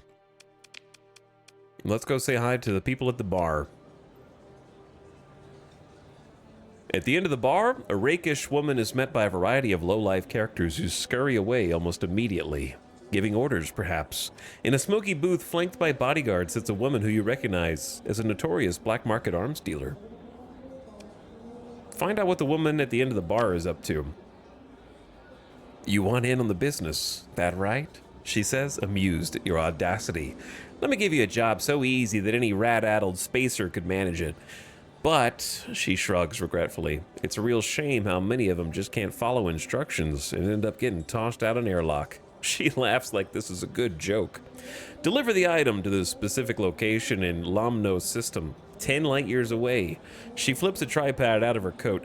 The display shows a black Volturnian lobster shell. This is it.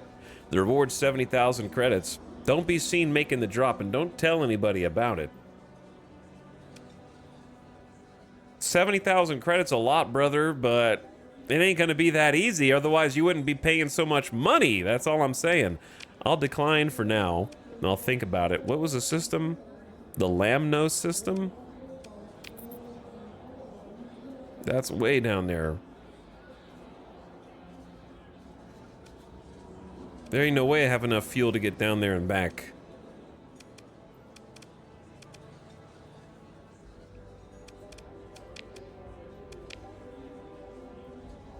How do I set the fuel range overlay? There we go. Maybe I do have enough to get down there and back, but I'm gonna get killed by whatever's waiting for me down there.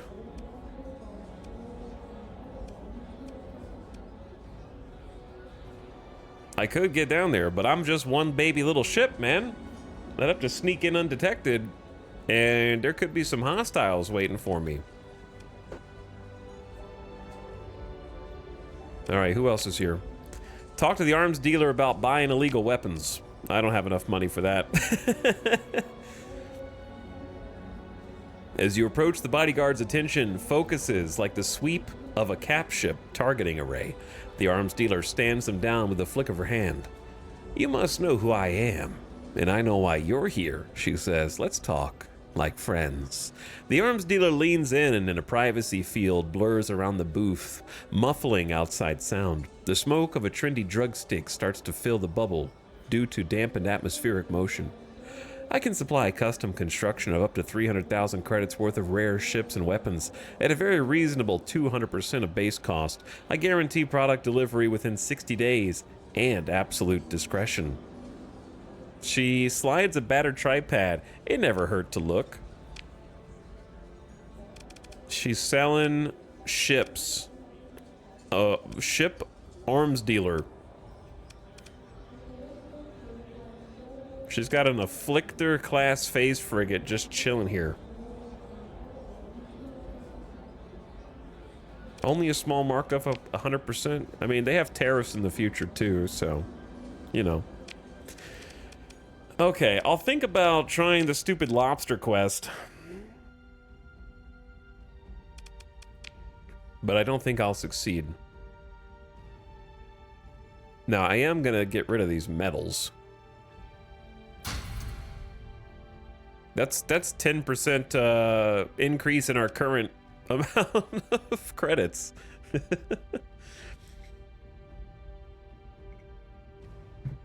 We only have 5K. I'm poor. I don't have no money.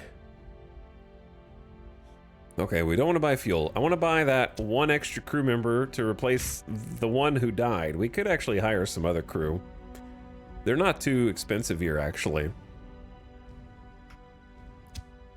I do like having some spare crew.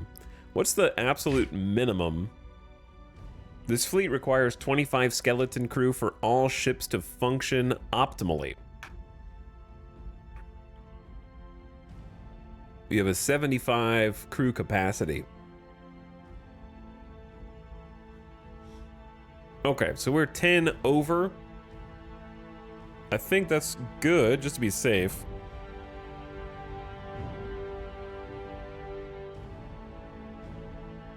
And now here's what I'm thinking about. I'm thinking about which of these here goods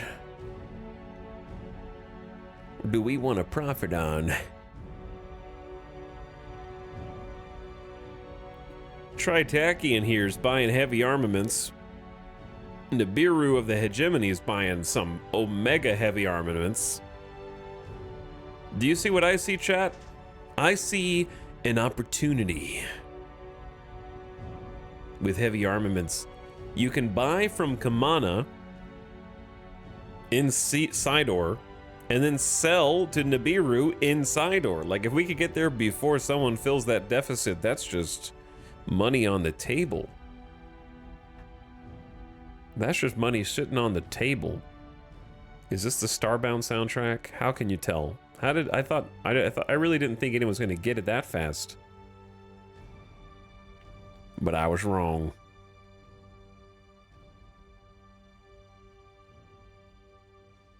I wonder if we would make any money doing this like arbitrage trading.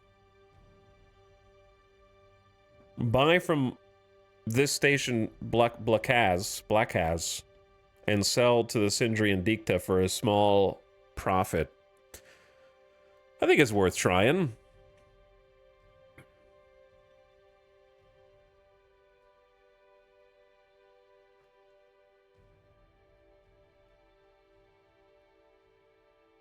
It's probably worth trying. Okay, sure, why not? Let's do... It's recreational drugs. Buy them for $149, sell them for $181. Am I going to make the money back after taxes? The tariffs are 9%. Tariffs are 9%. I like the noise. Oh yeah, the noise.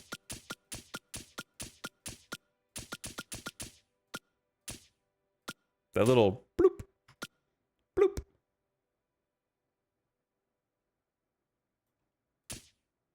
So I can buy 30 and we'll pay $467 in tariffs.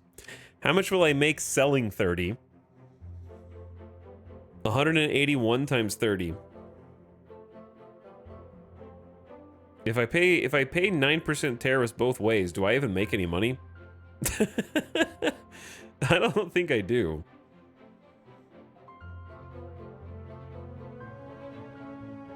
On just like a 39 credit profit?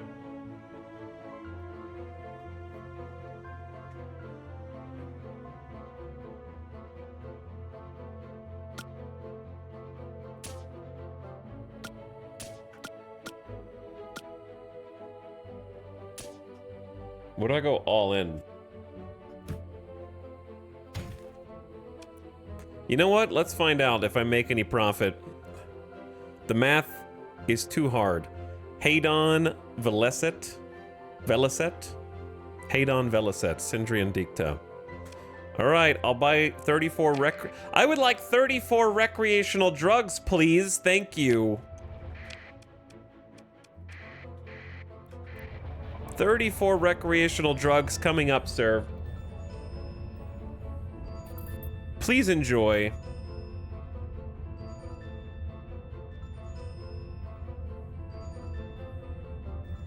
All right, we have the sustained burn on.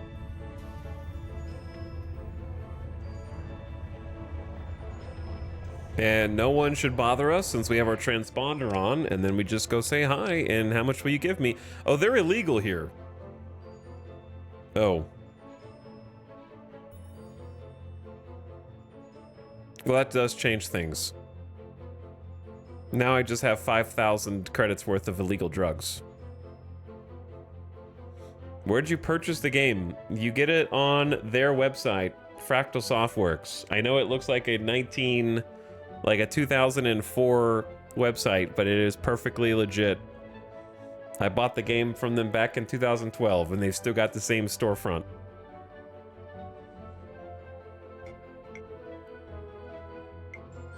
We might still have a Starsector command, I don't know.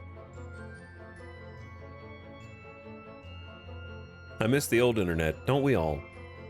Don't we all?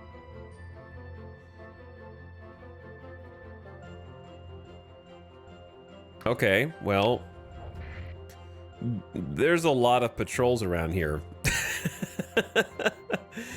There's a good many patrols around here.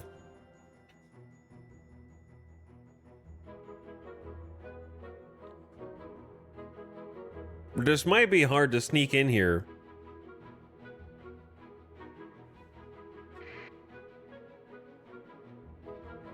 With all these, Sindri and Dikta patrol groups going to and fro with absolutely no cover. Didn't really think this one through before I went all in. Chat, monthly expenses, negative 1,272. What happens if you're at 0?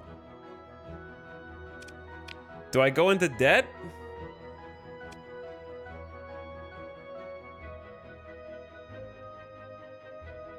I'm 1,272 debt? I don't know, is there debt? Yeah, I have 1,200 unpaid debt. Oh no, I'm already losing.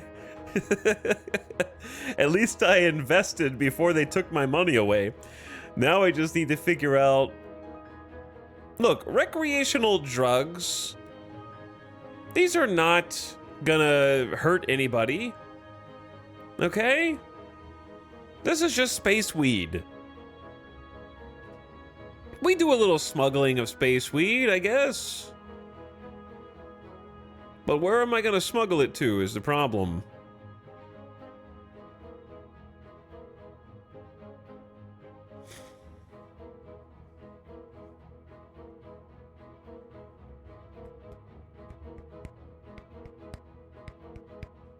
Where's the intel page? Where's the faction page? So, drugs are illegal in the hegemony, illegal in the Ludic Church, illegal for the Ludic Path, illegal for the Persian League, Sindri and Dikta. Tritakian's like, yeah, cool, whatever, just don't bring AI cores in my space. Illegal in the Independents, and not the Pirates. Okay, so, you know, we just gotta go give these to...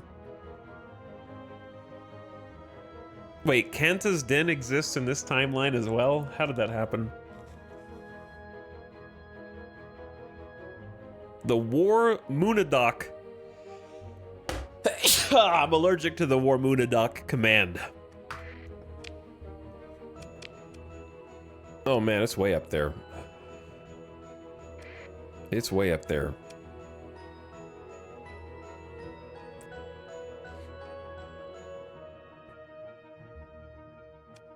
And it's right next to a hegemony station, bro.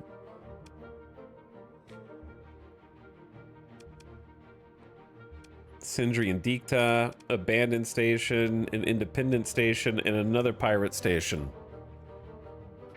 The second pirates were like half as far. Yeah, but the second pirates are paying 322 instead of 442, you dingus. This is why you never became a trader in real life, okay? Because you weren't willing to read the numbers. And you're like, yeah, whatever, I'll just take 25% less income, it's fine. Stick to your day job. All right, let me smuggle the space drugs.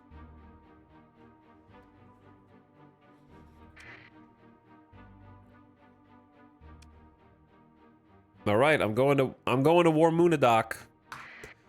But first, I'm at least going to check out what kind of jobs are in here. The man occupies a booth on the back wall. A pair of goons hidden in shadow, but for the glow of their augmented eyes, you watch an obvious merc/pirate approach for an exchange of words and tap of data pads. Farming out underworld hits? The man in a business suit sits in a private booth, thoughtfully perusing a top-line tripod alongside a bottle of something expensive. I'm not going to take your underworld bounty, but let's go see. As you approach, he inspects with professional detachment, subtle cybernetics flickering on the edge of IR. Operator, are you... An operator? Are you? I'm just... It's not how he said it. Are you an operator? Like getting your hands dirty? He doesn't smile. The expression's closer to a predator baring teeth. I might be able to arrange a job which matches your talents, he says, implants flickering. No, I don't want one. The thoughtful-looking businessman in the private booth. You approach the private booth, doing your best to look both important and well-connected. seems to work. The man looks up from his tripod and motions for you to join him. Captain Hafton Caxel, please sit.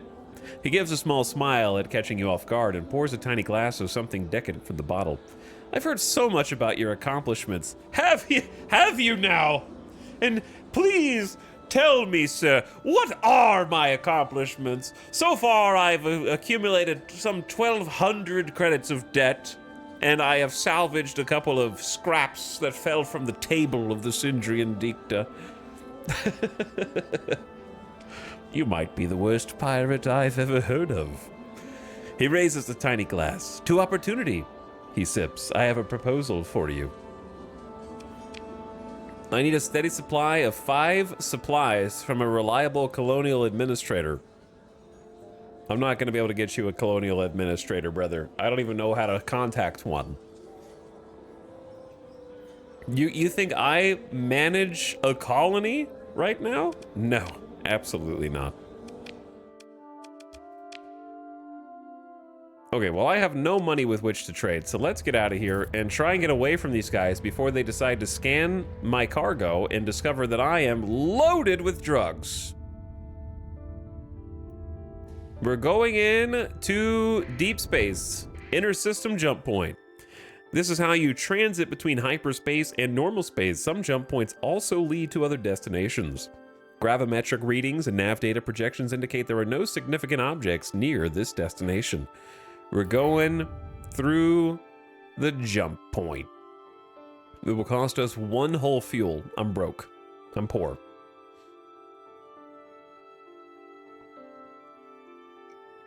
Also, Major Spacer, thank you for 66 months of sub and dropping the prime here again today. Welcome back, Bone Smasher, for 50 months. Thanks for the big 5-0. Appreciate you. We're going to hyperspace. Pew pew. All right, turn that transponder off immediately.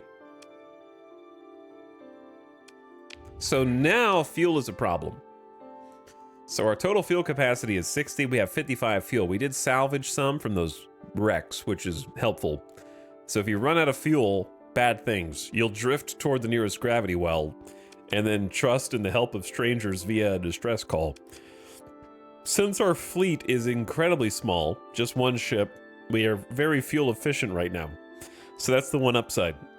Tiny fleet equals not such a big fuel overhead. But we do not have to answer to any laws out here. It's a lawless land. You can still anger factions, but you don't have to have your transponder on. And I would recommend not having your transponder on so that pirates and ne'er-do-wells will not come get you.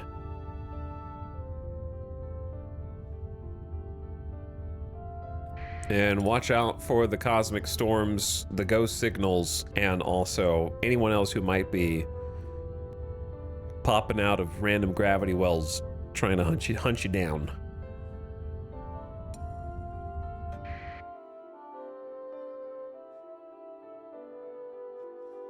All right, we're probably just gonna go straight through the middle of this.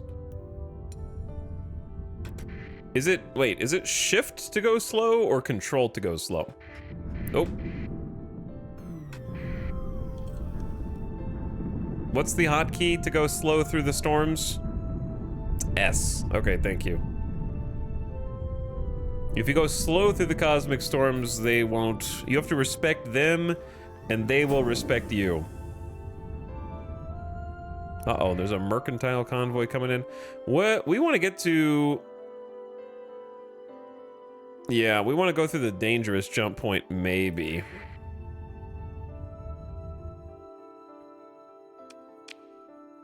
Your transponder is off and patrols are likely to give you trouble over the fact if you're spotted. Who's around here? Who's coming in? Another mercantile convoy. There is a hegemony station here, so I'm gonna turn my transponder on just in case. Discovered an inactive gate.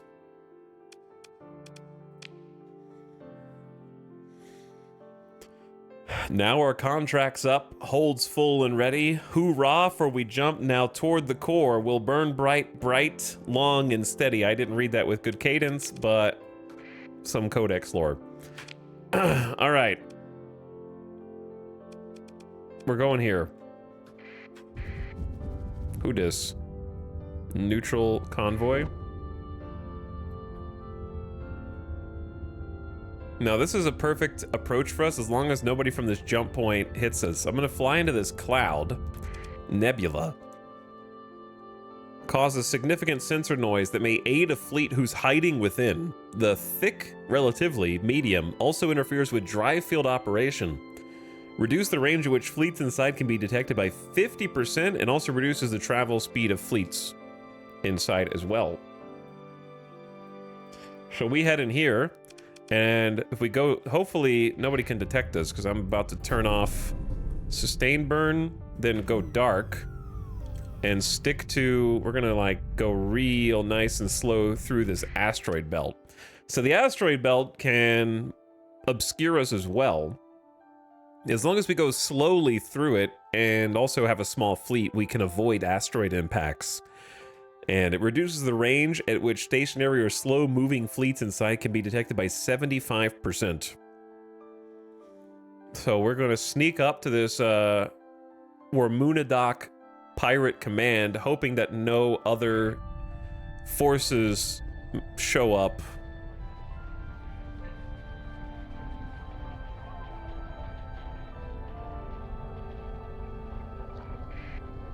And take a little visit to the pirate station. So if you have your transponder off, you can dock with the pirates.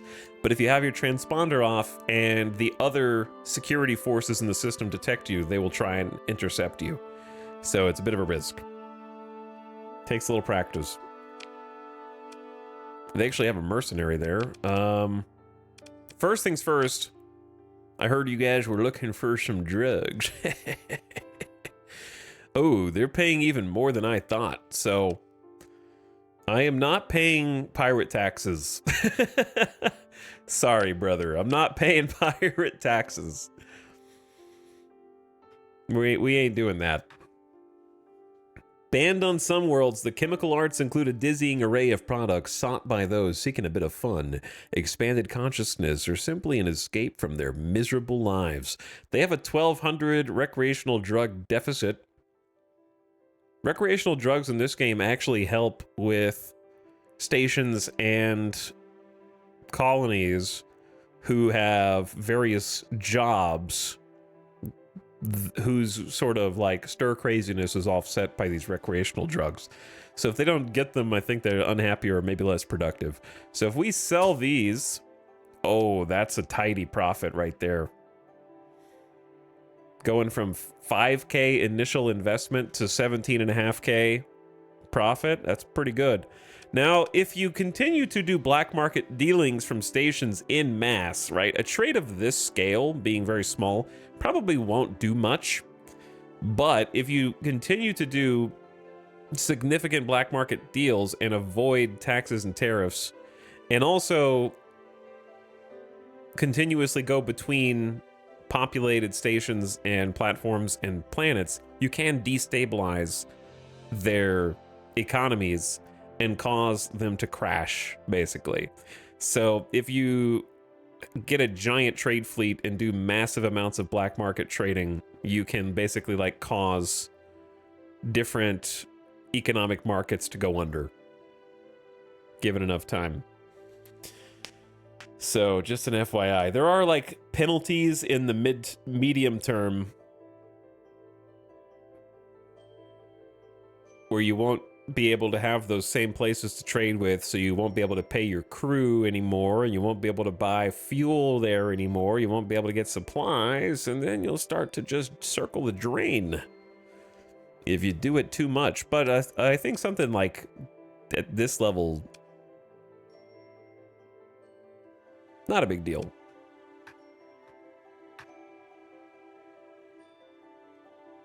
Ooh, they also want crew. No, that is tempting. Hey, you guys want to go be pirate crew? You can go be pirate crew. All right, let's start there.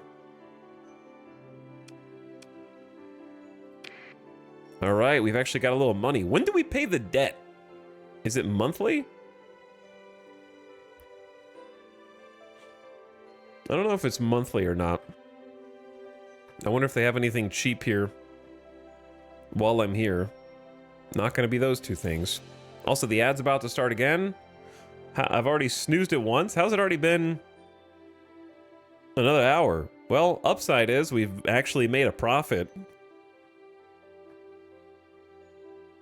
Oh, man. 6 credits for organics and sell it for 61? Ooh, that's a big profit. Yeah, this pirate station is not getting any supplies. They want food as well. And the best part about that is we could buy the food in system and try and sell it here. Okay, so if we go to Boslag, we could try buying from there. Ad starting, turn your volume down, ad watchers. Hello, Codex? Oh, I didn't check the spacer bar. That's okay, we'll be back. Supplying the pirates.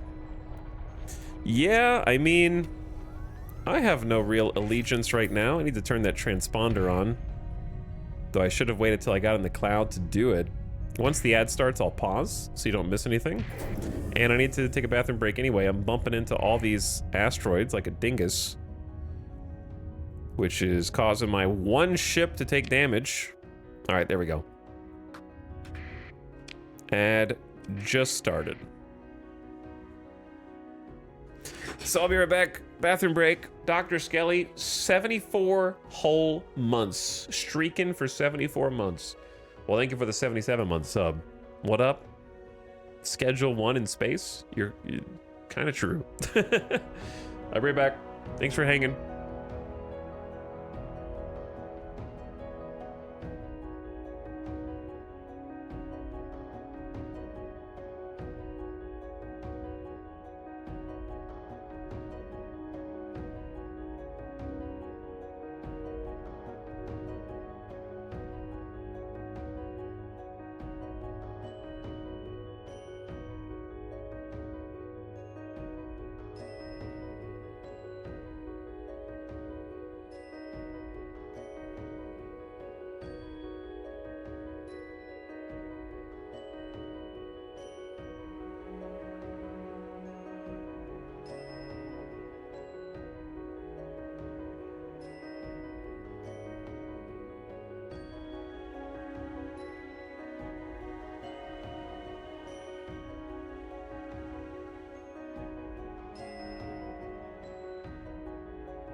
How does this keep happening?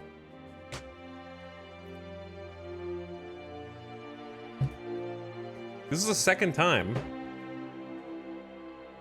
in the last 3 days that I've been raided whilst I am not here at the computer. Someone said something about brownies. I actually just ate a piece of a brownie that was also a cookie, also known as a brookie.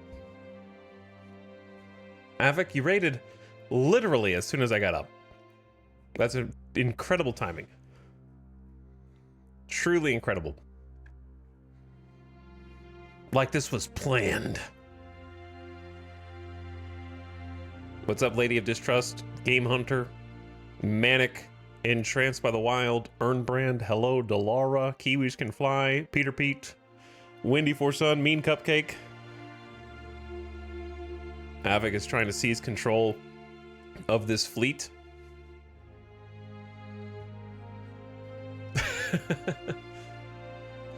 Thanks for joining. Thanks so much for the raid.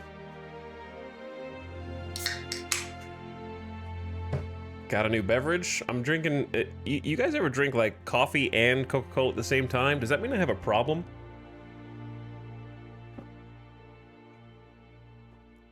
Do I have a problem? Give me the caffeine. Hello, Raiders. I just started playing the new. It's not really new anymore, but it's new to me. The Starsector patch. And I'll show you what we're up to here in a second. But first, thank you so much for the raid, Avic.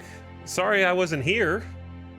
I hope you guys, you may have gotten slapped with an ad because I stood up during the ad break, which of course is what drew you to me like a distress signal in the depths of space. If you are in my chat, Avic has already been playing this very game and had a campaign going of his own, but has been playing Gods vs. Horrors today, which I think I got to see a little bit of earlier. Kind of like almost like a card battler, but it kind of reminded me of Super Auto Pets, but with Cthulhu-esque entities. Because I noticed the freezing units and abilities mechanic from Super Auto Pets. Lots of people make the comparison. Okay, sorry for repeating the thing you probably just heard 100 times during your stream. Luckily, I didn't post it in your chat. Hey, just got here. Is this game like Super Auto Pets? And I just kept that observation to myself, and now I am expounding upon it now. But if you're in my chat, please give my friend Avic a follow. Check him out. Plays a lot of strategy and simulation games. Has a lot of variety. Also has a really impressive community multiplayer server going right now that hopefully you guys are still having fun with in Vintage Story. So I was very impressed when we raided a few days ago or a week or so ago and got the tour. I had no idea that that game was as deep as it was. So that's pretty sweet. But I got the link for you in chat. Check out Avic. And those of you who just came over, Dapperlings, always a pleasure. Here's what we're doing in this game. We just started. I know we're 2 hours in, but I think that's one thing that me and Avic have in common is 3 to 4 hours into a stream. I mean, you're barely out of the character creator at that point, right? Like that's still making broad strokes decisions, trying to figure out what you actually want to do in the game. We're pretty similar that way. So what we've done so far is I am only playing with Nexarellan and the mods required to support it.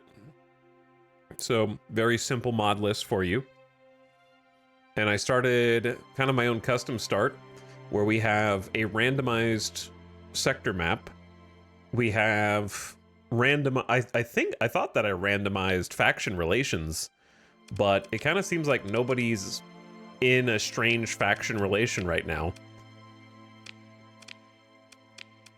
I think there are people making alliances now. Persian League and Tritakian, Hegemony and Sindri and Dikta, Tritakian and Persian League. Yep.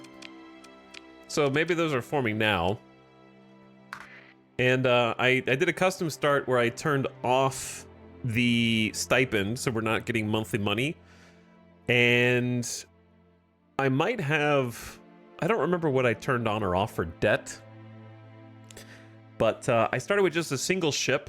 So we have a Zenith, the ISS Zenith Wayfarer class standard combat freighter, and it has 1D mod structural damage. So kind of a 0 to hero start, and I also lowered my starting credits to 5,000 so that we could start with like just kind of the bare minimum to get things going.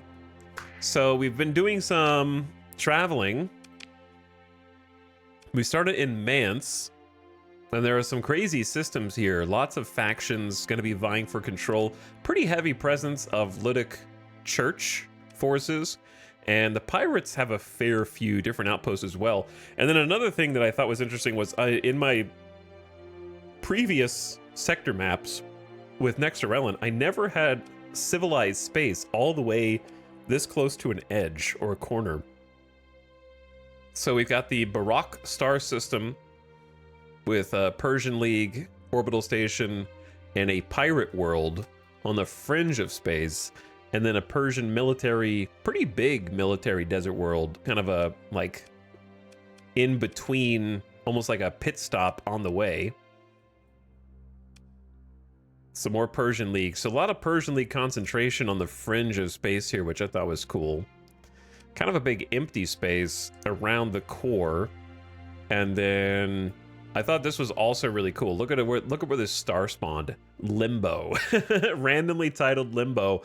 Almost off the map. One of my long-term goals is to visit Limbo. Almost spawned on somebody else's map.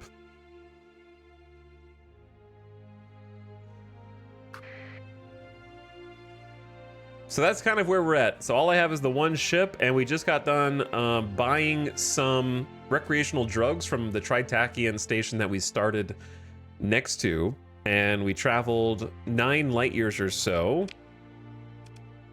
hopped in through this fringe jump point, took refuge in the asteroid belt, and snuck into the Warmunadoc command pirate post and sold them the much needed drugs for profit. So we went from 5k credits to 18 and change thousand credits, and now we're going to try and make another deal in the system by getting to boss lag, and then doing, basically we're trying to support this pirate outpost and station, because you know they gotta eat too, they're people too. Why shouldn't they get food and other supplies? Nice modding run. Yeah, just lightly modded. I think just Nexarellan's pretty light.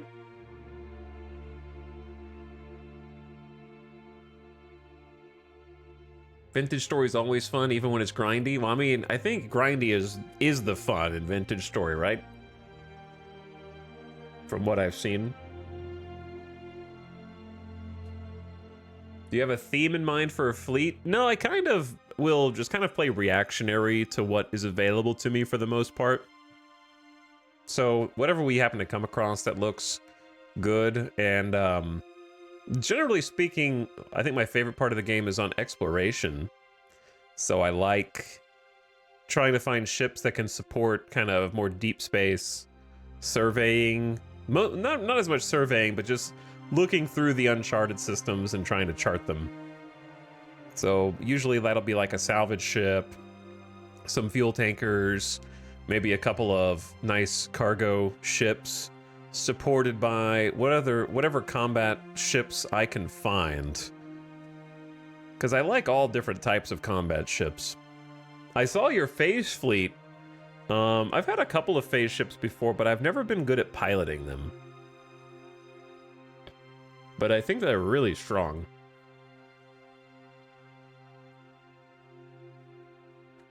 But anyway, glad to have all you raiders. Welcome in. Sorry you guys had to raid while I was AFK. Hopefully you didn't get hit with an ad as I run through the asteroid field here. Again, I gotta start paying attention to that because it's costing me precious resources.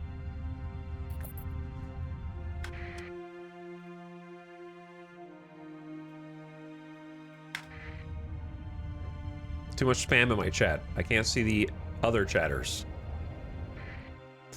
Okay. Boslag, the Jungle World.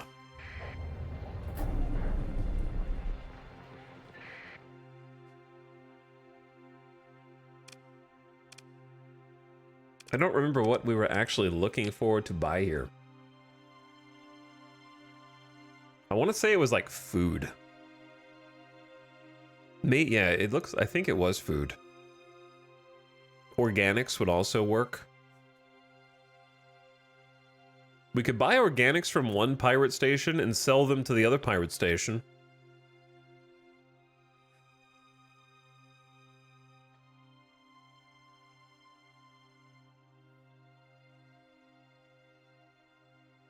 I'm thinking as to whether, like, I'm trying to make a decision now. Do I want to avoid paying space taxes or do I want to pay them? The biggest upside of paying your space taxes, even to pirates, is that if you keep the pirates alive, you have more targets to attack. Which, now that I've said that out loud, sounds really evil. Yes, keep them fed. It's like I'm the bajillionaire with the most dangerous game island. You know what I mean? Like, yes, fly to my island. I will feed you. I will clothe you. I will give you a place to stay. The only thing I ask is that you run. Run as far as you can while I hunt you.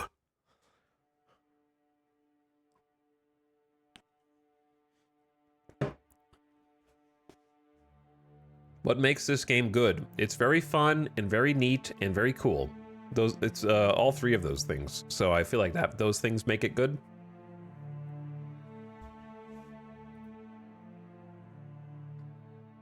If I had to add a fourth thing, I would say that it's very dynamic. And if I had to add a fifth thing, I would say that it's still getting updates. And if I had to add a sixth thing, I would say that I like the graphics.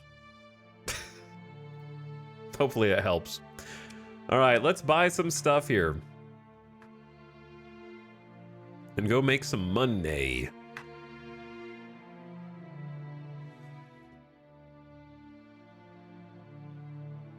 I think I am gonna try to pay my space taxes.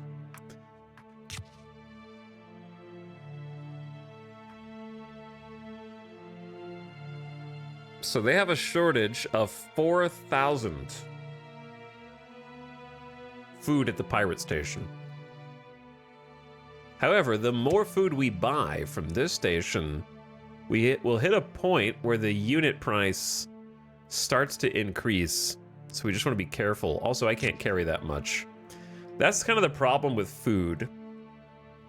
It would take a lot of back and forth to really make any kind of profit here, because I'm paying 2,000 credits and my cargo hold is full. So this isn't going to make very much money. But also, we're very poor. So even though it's not going to make much money, if we just go back and forth a few times, then it will make more money. All right, let's just start with that then. I'll just fill my cargo hold.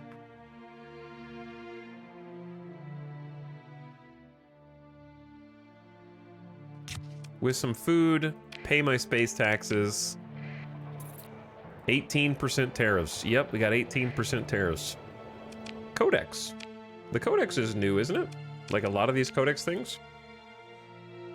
A Ludic majority. A majority of the population are Ludic faithful. This may result in a substantial boost to stability and productivity.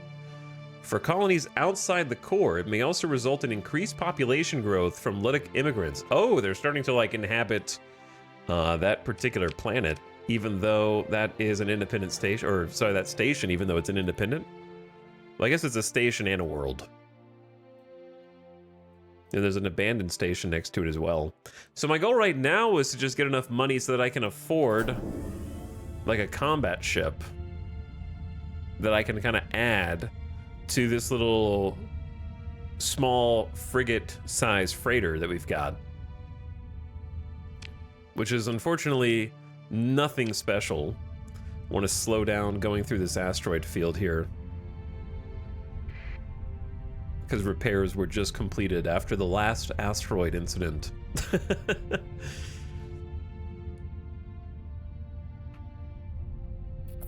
We have to mind the speed limit. Oh, see, didn't mind this. The hitbox was too big. I keep getting bonked by asteroids. Oh, uh-oh. I'm being pursued, and I would get absolutely destroyed by those guys.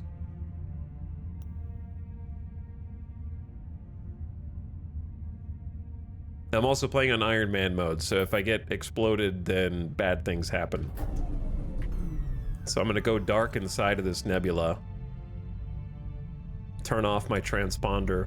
The other fleet is looking for me. You can see their contact right there. They're looking for my last known position right now. So we went a different direction. Hopefully throw them off the trail, and we're hoping that there's no other fleets next to this pirate station. So I'm gonna slip in here and just... I don't care about the space taxes. I can't believe that pirates have a 9% tariff as well. But slight profit. Slight profit. For very little work, right? I didn't really do any work. I think it would be a good idea to try getting organics, though. Like, that seems like a way better ROI. If I go from one pirate station in the same system, buy for 16, and then take them here and sell for 61. Like, that's pretty good return on investment. And also, it's very close. The only problem, of course, is you have to have your transponder off to get in, and if you run into other pirate fleets, that might be problematic as well. The pirates aren't really a tariff, that's just the cost of doing business as they offload the goods. That's true, but then how come I can just go to the black market menu? Oh man, my monthly expenses. Did I have to pay my debt? Yeah, I paid $1,200 on last month's debt. Plus crew payroll, plus obligations, so we're hemorrhaging money.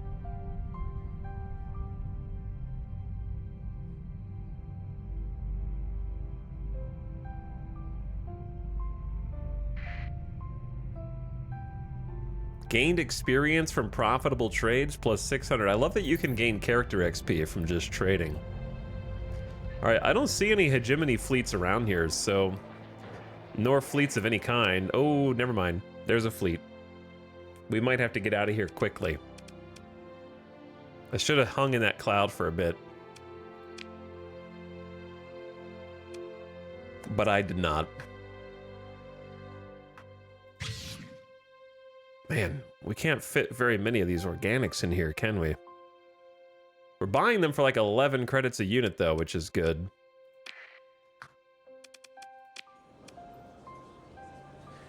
I don't feel like checking the bar right now. We'll check the bar. Okay. Chat, I think I gotta go. Returning to Cecine with supplies. All right, we're fine, we're fine. No, just chill. Wait.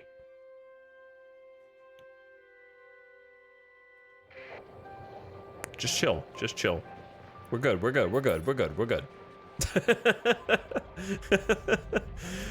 Playing on Iron Man mode is scary. Into the cloud, nobody can hurt you here. Just fly away casually.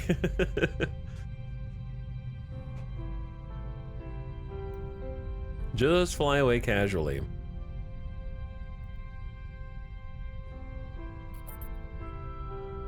The thing is, it takes so long to fly this slowly through the asteroid belt that I'm gonna end up losing money on the time ticking.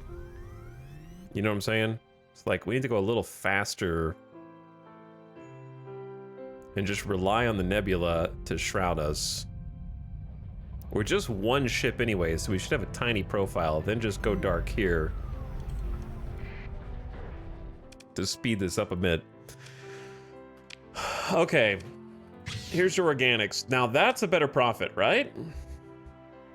So I'm paying my space tariffs because if I'm doing most of my business between pirate stations, then destabilizing the pirate stations by going through the black market is detrimental to me in the long term, I feel. So we got 25K. And we could do more. This is honestly a fantastic little trade route while it still exists.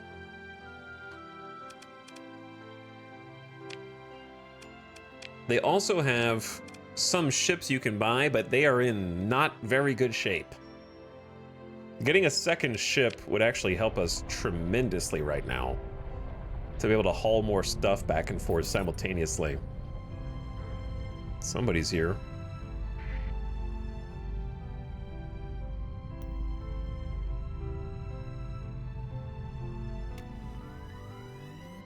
My transponder's still off.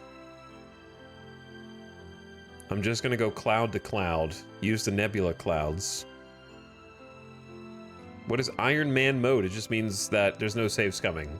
If somebody catches me and my ship explodes, then I'm gonna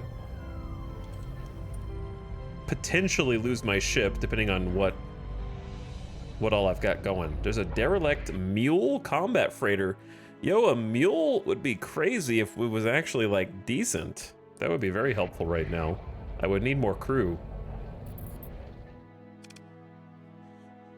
It's battered, though determining whether it's recoverable or not requires close examination.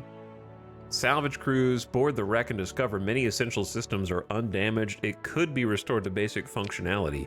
It has 2 D-mods, or damage mods, compromised armor and degraded engines. So its top speed is very slow. Its armor is reduced. However, the rest of it is pretty good. The best part about the mule is, since it's a combat freighter, it has cargo capacity as one of its focal points. But it will require 40 skeleton crews, so I would need to hire some more crew in order to operate it.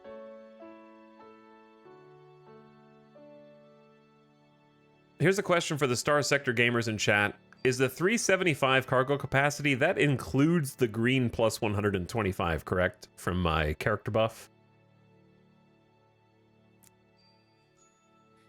Okay, just making sure.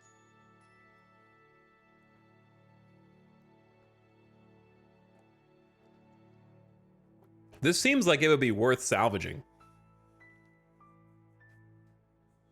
I think this is worth salvaging. Just, if we don't take it into combat, then the top speed won't matter, and the armor won't matter, and everything else is fine. So that's, like, very, very worth. Now, if we choose to recover it, we are going to have to repair it. So what I'm going to do right now is take it, but then immediately mothball it. Mothballing ships allows them to be towed effectively, and they cannot be used in combat or repaired. They do not provide any cargo space, fuel space, or personnel capacity, but we're effectively able to tow it in its disrepaired state. And that allows the rest of my crew to stay on board here. So that is actually an excellent find. So we have kind of a new development where I need to figure out where to get some crew cheaply. Oh, we could get them here. We could just get them here. Okay. How about supplies for repairs? We could get them from the Sindri and Dikta here. This system is kind of awesome. Like, it has everything. They have cheap supplies. I guess they don't really have cheap fuel, but that's okay. They have cheap crew, cheap supplies, fairly cheap heavy machinery. It's pretty good.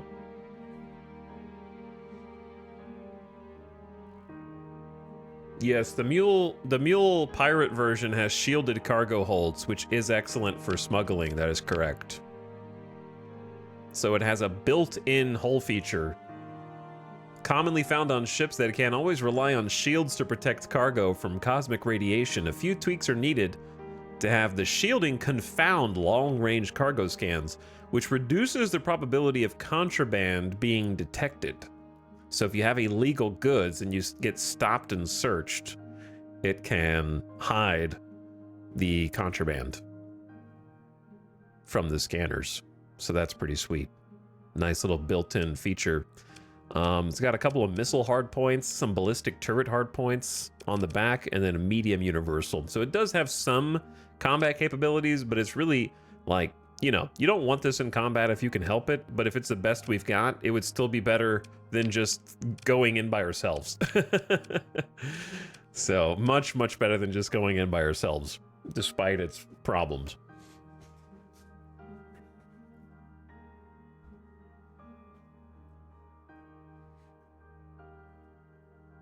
Oh, scrolling up in chat real quick to see what I missed.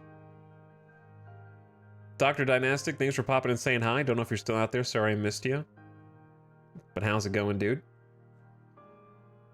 And also, Avik, if you can still hear me, hope you have a nice rest of your evening. Get some food, take some time off, relax. Glad to see you've been streaming so much recently. Hope the stream's been going well for you. And Dapperling's hanging around. Thanks for sticking around. I just remembered. I wanted to show you guys something. Check this out. I forgot to show you my new merch, because you can't really see it with this kind of camera.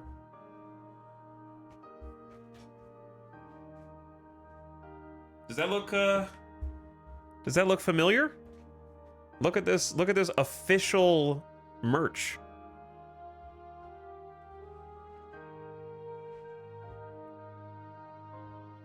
I got the official shirt.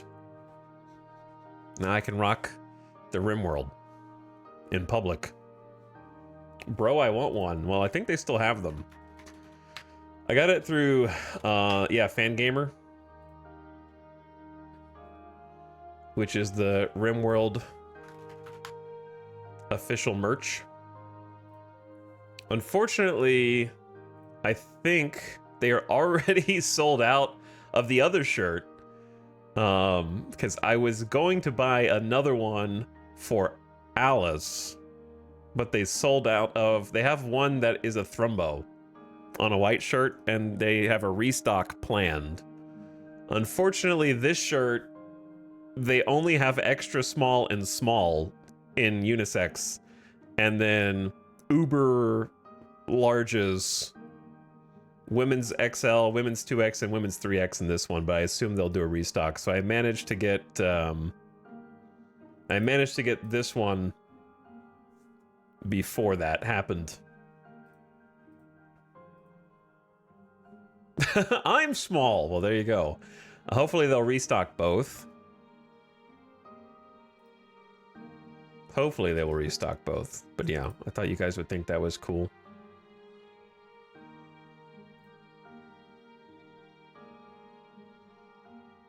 Orders are currently subject to a fulfillment delay of 1 to 2 weeks. Too popular. They have other cool games on there too.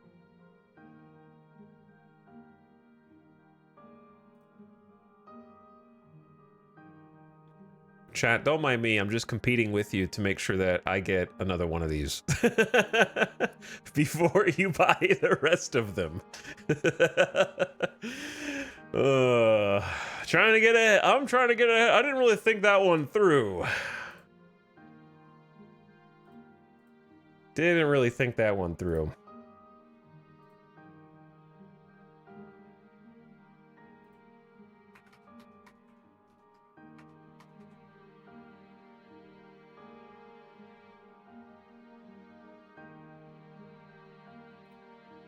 There we go. Okay. Now you're allowed to get the rest. Now you guys are allowed to take the rest. I locked in another one of these ones.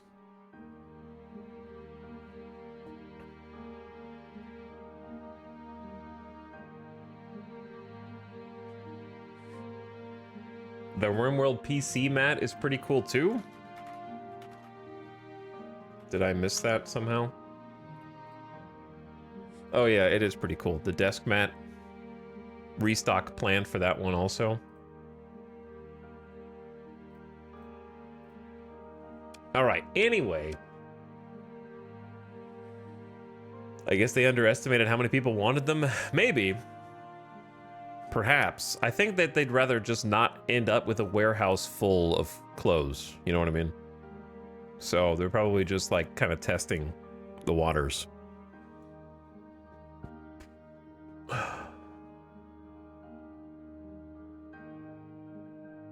Are you planning on making another shirt? Nope, I am not.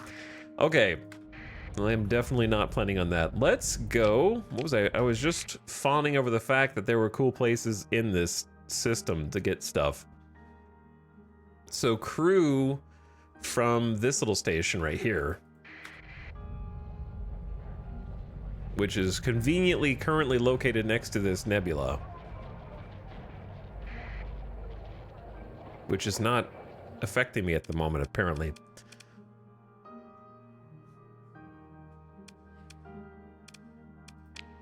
So I'm looking, didn't I just trade some people down here? Well, I'm calling them back. How many are we gonna need? Minimum crew is 40 and 25. No, sorry. Yeah, so that's at least 65.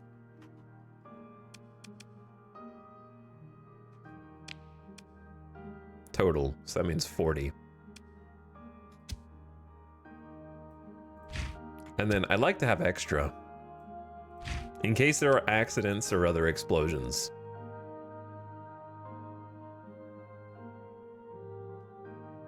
You can have multiple ships eventually. Oh yeah. You're supposed to have... Most people start with multiple ships. This is a fleet management game.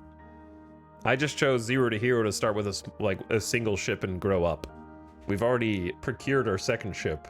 We just have to repair it and staff it. So I'm getting crew from this Tundra World pirate outpost. That doesn't change the type. There's only one type of crew. It doesn't matter where you get them from. So now we have the maximum amount of crew that my Wayfarer can hold. And I want to go buy supplies to repair our new ship. So we're going to go do that.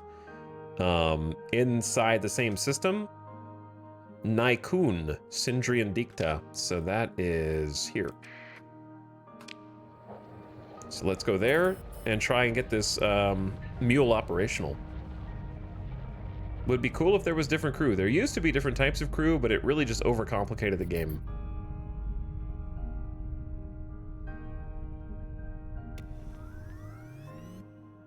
And it was just too much.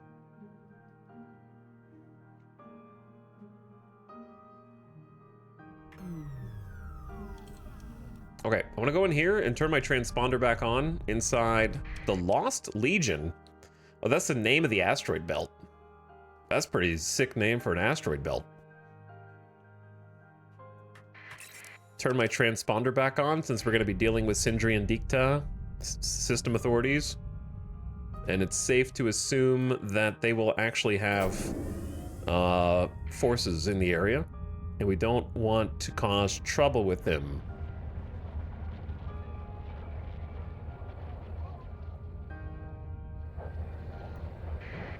So here is Naikun.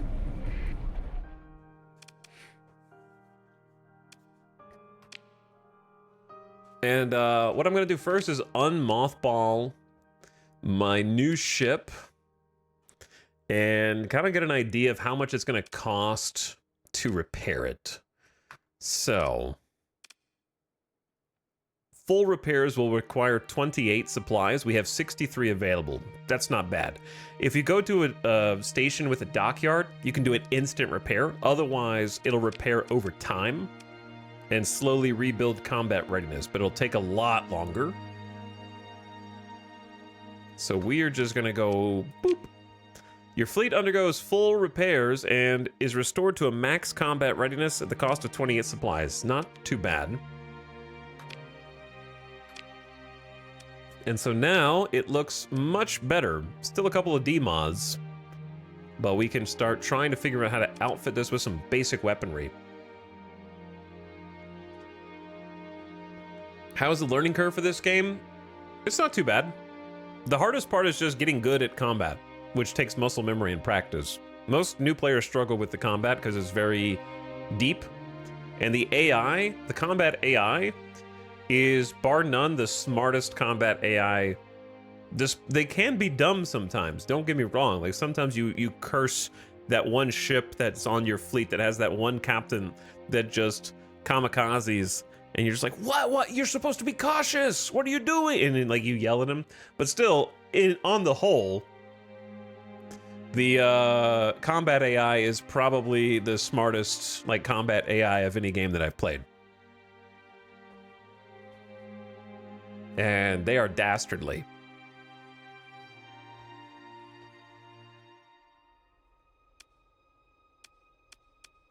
Like you throw most new players get wrecked in combat quite a lot.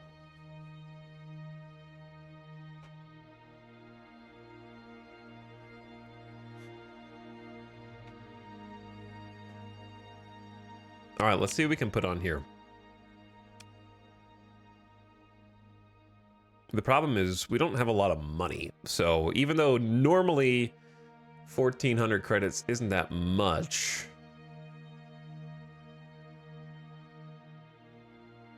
these are also only available in the black market.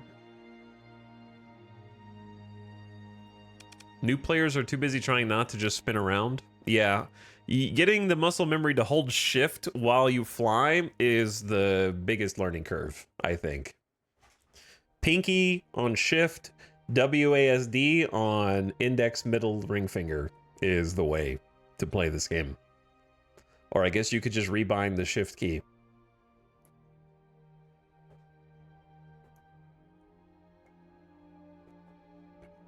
But that's my preferred way.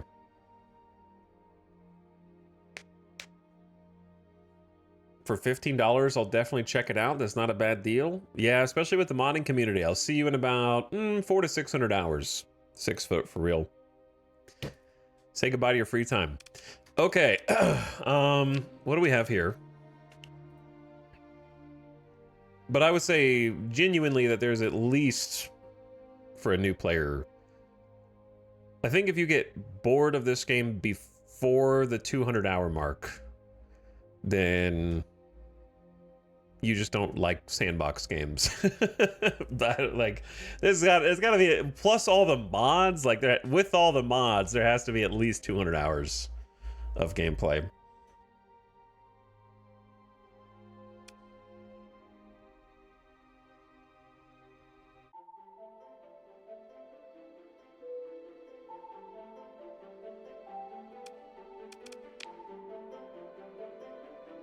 How much do you think I'm going to have to buy in order to obscure the black market deal that I want to do?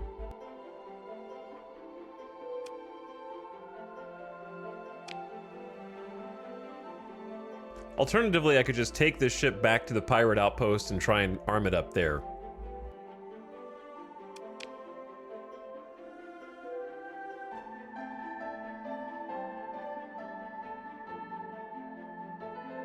I think that is smarter.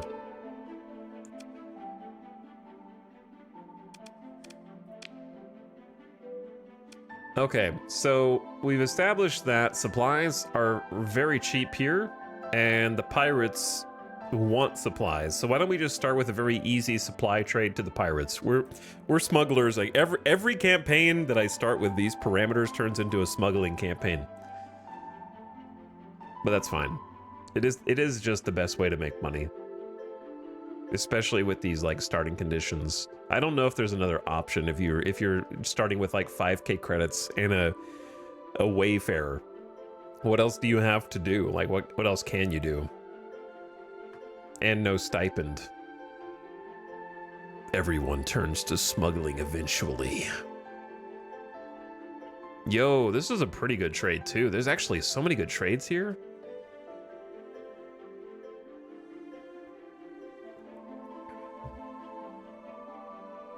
Join a faction? You need 10 rep to join a faction if you start independent. You can start with a faction.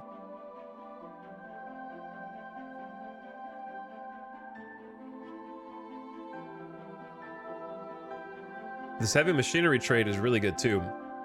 I'm just gonna pay my taxes on it. I can't afford that much. I can afford this much though. This guy pays taxes. So we buy from here. They have 700 available. Unit price went up to 143, but that's still good because Boslog, the Independents, want 590. And they're paying 243. That's like almost double.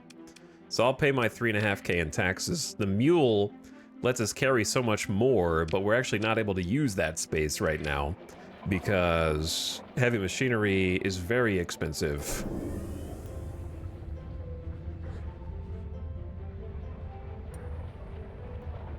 And look how close this trade is. Wait, that's just the abandoned station. That's Boslag. Hello, I have heard you would like many of these. All right, their unit price has gone down to 208. But look at that quick money. Look at that quick turnaround. How much did we start with? Like 24, 25K? Bam. Up to 39K on that trade.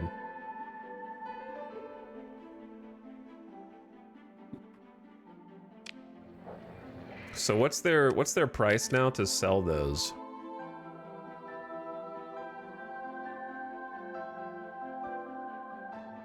Oh, they don't even... Someone else might have. No, they're down to 210. Okay. Down to like 210.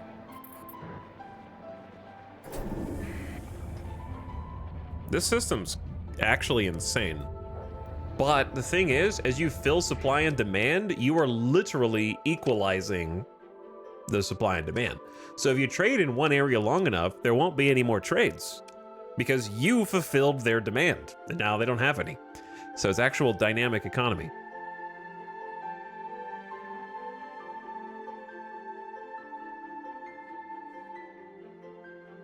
So yeah, these are like 145 per without going to the black market. So we're not, this isn't going to be much profit, if any.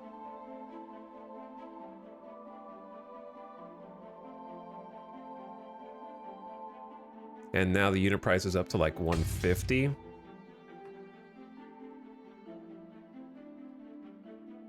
Could probably still make a little profit, but maybe not on that many. The thing is, heavy machine, someone will always want to buy heavy machinery somewhere. So I'm just going to grab 250 of these.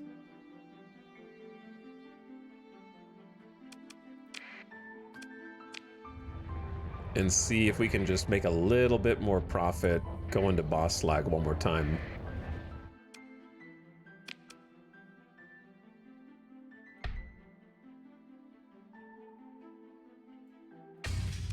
The question is, yeah, that actually did make the money back and I have 50 extra. How many heavy machinery do I want just to have? Having heavy machinery is a good thing because it means we'll be able to salvage more complex salvage operations, but I forget what's the golden number of heavy machinery? I guess it varies depending on if you have a salvage rig and other stuff. When is it worth recovering versus scavenging a ship? Oh, the classic, can you sell the ship? We need a can you sell the ship command chat. It is not profitable to sell ships, no. It is worth recovering a ship if you think you can repair it and use it. Or if there's special weapons on it that you want to pull off of it for your own use. It's more profitable for you to scrap them, usually, and turn them into supplies and the other parts. Because you constantly need supplies and fuel, which you will get by salvaging them. But if you want to use the ship in your fleet, then it's worth repairing depending on the number of damage mods it has and how they affect it. Did they add a way to remove the bad mods from ships? That's been in the game for years now. There's a character upgrade you could take.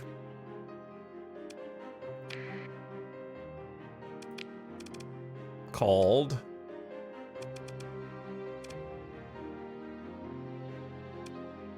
Hull restoration.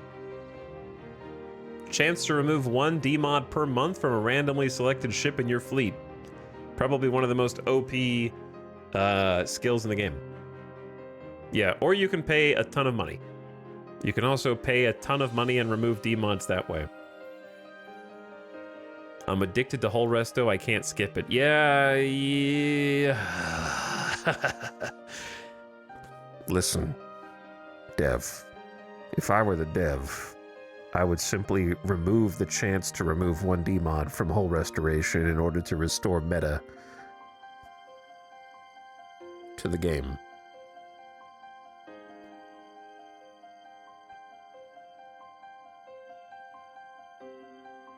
Or make it cost a story point. Make it optional and you have to pay a story point to do it. Like a pop-up happens when the opportunity arises and you're like, would you like to pay a story point to remove this D-mod?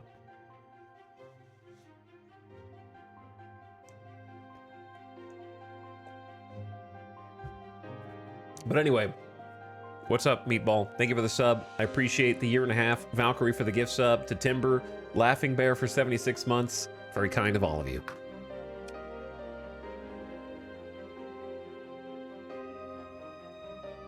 Okay. So, I have 50 heavy machinery left, which might be a little touch too much, but having a bunch is fine. Let's start with like 35. That's still a good number. Okay. While we're here, we should check to see if they have any weapons for this. They have a mining blaster and a heavy mortar.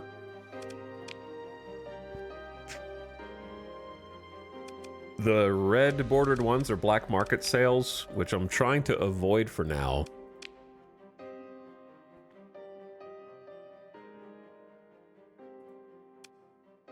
Now, given the fact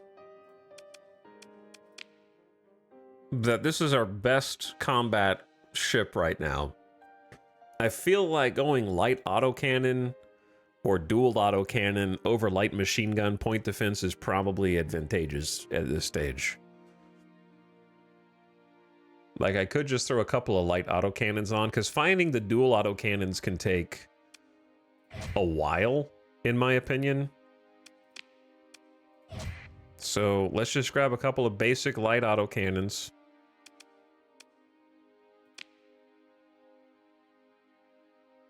And then I don't really want a heavy mortar or a mining blaster. I kind of hate the mining blaster, but I also love it. You know, at the same time. All right, the rear turret should definitely be point defense to try to protect the engines, but the point defense available here is very poor. But a light machine gun's better than nothing.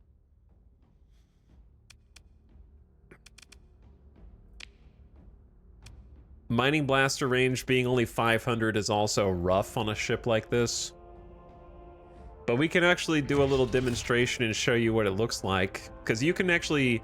Nothing that you do here is permanent. You can right-click to remove these and get an instant, like, refund. You won't have to spend any money until you leave the screen.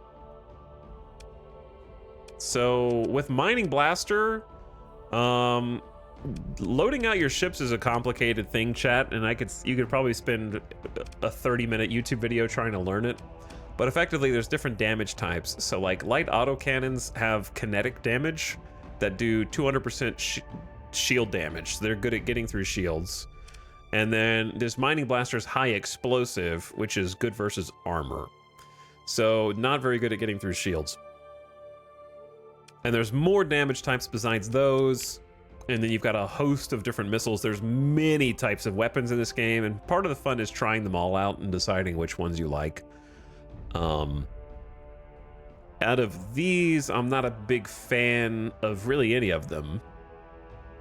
Because what I would want is probably, since the Mining Blaster would be your heavy hitter here to like explode the ships, I probably want more anti-shield than just 2 light autocannons.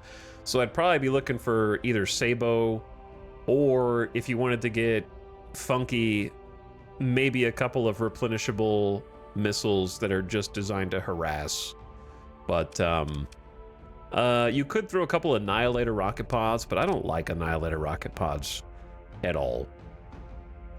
So I don't really know what to throw on here, because This little harpoon MRM double is not very good. Nor are the torpedoes.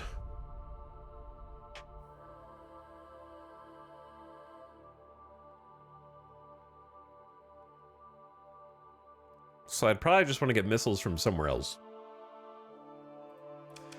However, because the mining blaster is so flux expensive, it's 1,500 flux per second in use, which is crazy. But its damage is also like 1,000, which is crazy. So I would probably pump this thing with capacitors to max, probably vents to max, just to try to have as much as possible for this guy. And then we have like 19 left, minus whatever we put on the small missiles. So you have like ordnance points up here, and that dictates how much you can deck your ship out. So different weapons have different costs of ordnance points. These cost 1 ordnance point each to increase your flux capacity. And then you have mods, hull features that you can put in. So like for this guy, the problem is that he's got compromised armor and degraded engines. So he's gonna be a bit of a sitting duck. So this is generally when I would want either the reinforced bulkheads for the 40% hull integrity boost, and also the ship will not break apart and is almost always recoverable after battle if it explodes. So I feel like that's a pretty good investment for 10. And then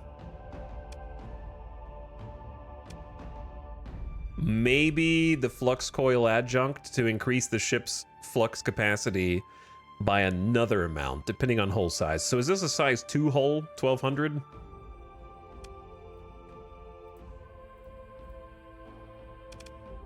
So the flux capacity would go up from 7,000 to like 8,200. You could either do that, or you could get additional hermetic, heavily reinforced doors, increase hull integrity by 20% and take fewer crew casualties. You could get maneuverability increase, which could be useful for a less maneuverable ship like this, or increase the durability of weapons and reduce recoil. I'm gonna say let's go flux coil adjunct. I'm kind of a bulkhead flux coil kind of guy. Now that's not gonna leave us enough space for missiles unless we just did a single Atropos class torpedo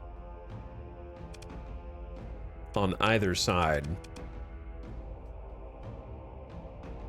which ain't that good. Now let's see how much this thing sucks in a simulation. I don't even know what an apt comparison is. I didn't even set the weapon groups.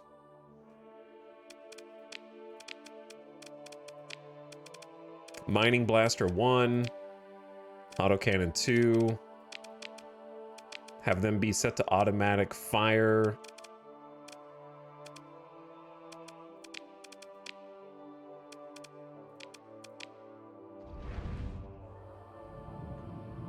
And then we have, most ships have a special ability. This one's special ability is maneuvering jets, so I can hit F. And then I know it doesn't look like I'm maneuvering better, but I am for a brief window of time.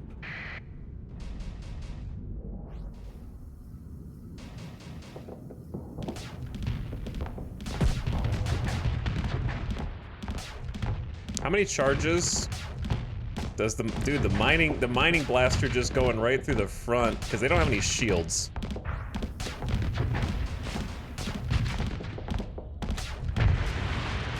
Toasted.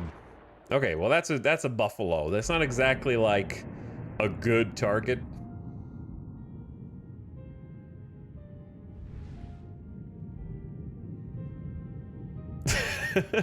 Mining blaster and no missiles doing the best pirate ship in the game dirty, brother.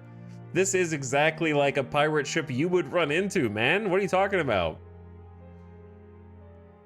You don't run into enemy pirate mules that are incredibly well decked out. You run into pieces of junk like this with a mining blaster on top trying to kill you. That's exactly what they're flying.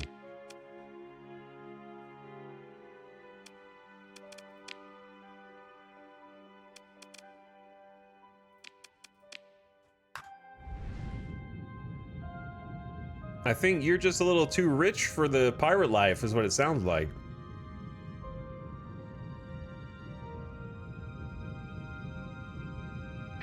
Now this, see those missiles right there? The salamanders? See, I would go with 2 salamanders on the side of this, just to harass the other ship. I do have a soft spot for double salamanders. Oh, our flux management is not there, gamers. Oh, my engines are now out after that salamander just came in. Yeah, we ain't winning this one. And dead.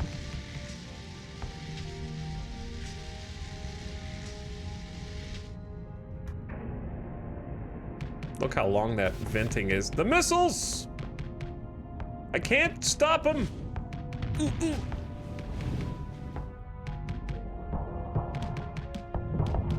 This is so sad. They're repairing the engines. I'm stuck in space. Oh, my shield is just kidding. I'm alive!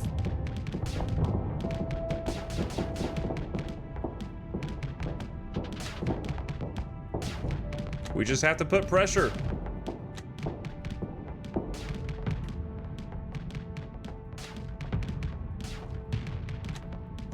Just don't put your shields up, it's easy.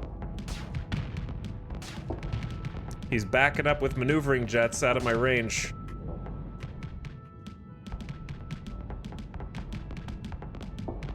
Where do you think you're going? Oh. Ooh, getting some hits. I'm gonna take this opportunity while he's distracted to oh no, don't. No! Ugh. How dare you?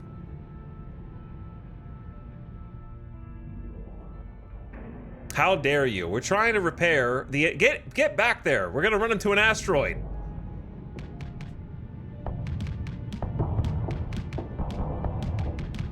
All right, engines back. God, stop to keep getting the engines. That one little machine gun back there isn't getting it done. Mule fights are always sloppy. This is sloppy. He's got me outranged. He thinks he's better than me.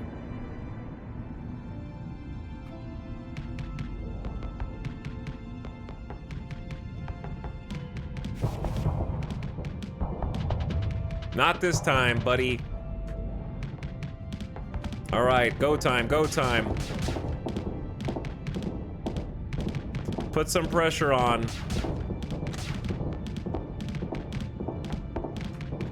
I'll catch you eventually. I'm going as fast as I can. Oh, what's wrong? You bumping into an asteroid back there? Your autocannon is disabled? Am I catching up to you with maneuvering jets now?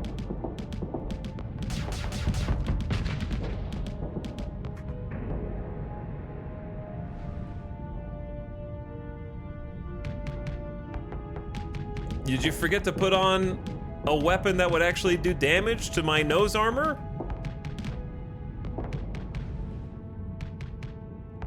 He's so fast. He's just so fast. Even going backwards. We have maneuvering jets at the exact same time, so I can't gain on him. All right, if I turn off auto fire, I might be able to get the top speed boost from having no flux, and maybe that's enough to catch up to him. And then when I get close enough...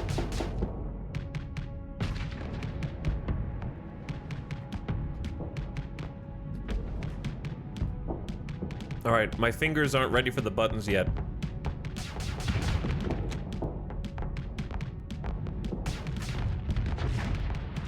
My mining blaster is disabled. Bro, we're at the edge of the map, dude. You don't have anywhere else to go unless you retreat. He got my mining blaster. That's the only blaster I had, dude.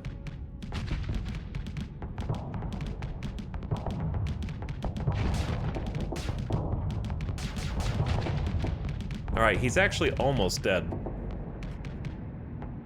But then again, we're at like the edge of the map here, just trying to get through. And he's blowing me up now because he's through my armor finally. This is the sloppiest simulation fight ever.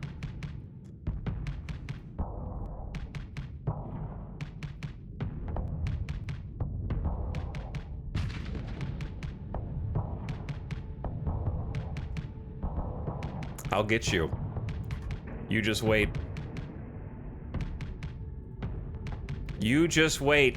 You're gonna run out of room up there, buddy. I'm gonna cut you off in the corner.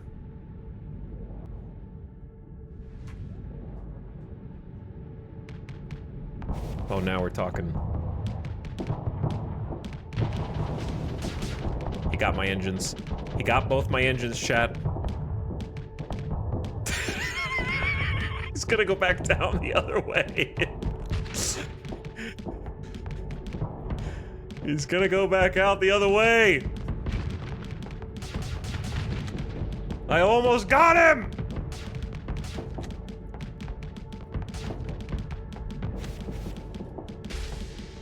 He's overloaded. Now's my chance. Yes! I win the simulation, computer. I am the superior mule. Imagine if I had missiles. Okay, anyway, that was just pretend. But at least now we know what has to be done. The degraded engines are killing this thing. Top speed reduced by 15%. So if the top speed is 15% worse, you probably wouldn't want unstable injector or safety overrides on this thing, right? I mean, I guess you might want unstable injector. Your weapon range goes down a little bit more, but you would get like, what, a 20 top speed bonus in combat? That would actually be kind of huge. 15% of nothing is nothing. That's what I know. But I'd have to get rid of either flux coil, adjunct, or I think we need reinforced bulkheads. So we'll lose 1,200 flux capacity, which seems like a lot.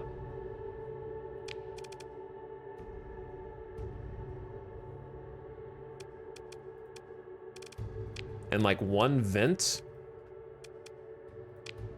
But then we'll be like, let's see, I'm not gonna do a whole fight, okay? I'm not gonna do like a whole fight, but like do the same guy. And watch how much easier I stay on him now.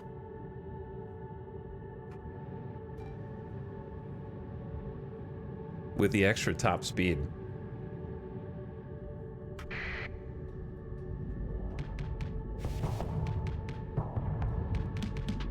Gotta protect the tail.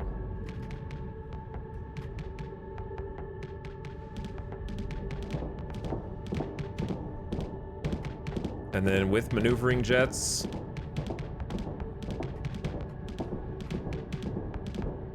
With maneuvering jets, I'm actually gaining on him.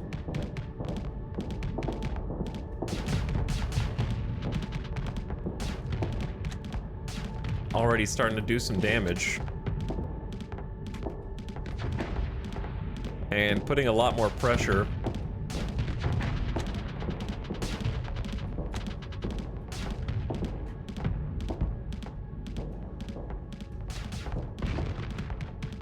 And then maneuvering jets gets me closer again.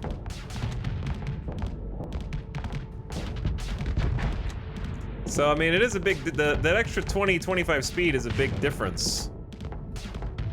One vent Andy. It's easy, just tank all the damage. How long does it take the mining blaster to charge? How many can it hold? 4? That, like, mag dump is kind of fun.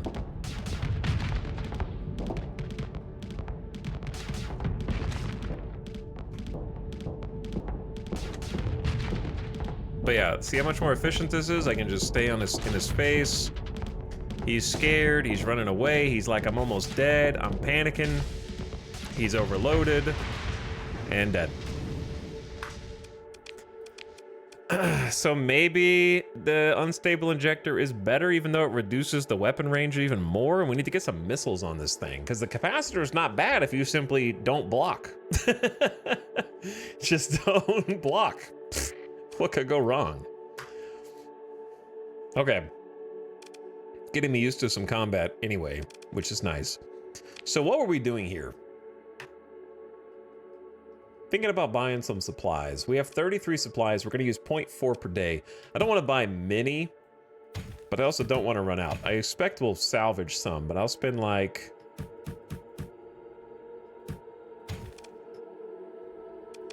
We have 33. I'll come back and buy some if necessary. Maybe we can just salvage some. Not going to do a full fight, but wins anyway. True. We need to do the trading. What was I going to trade? We have a lot more space for trading now. I don't know what this music is. It's like a spooky Starbound track.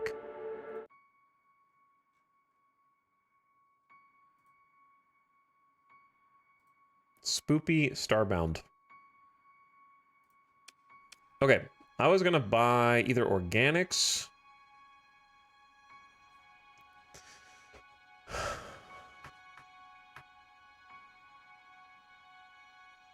Volatiles, this is a good spot to buy volatiles.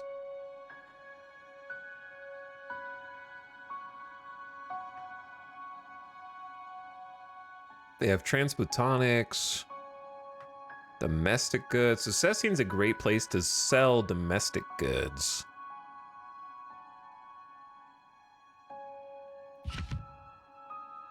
So I could buy like everything they've got here for like 61 and then sell it for like 103 at Cessine or Cessine.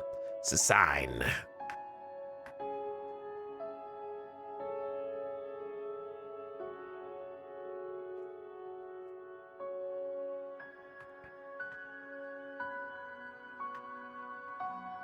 Other than that,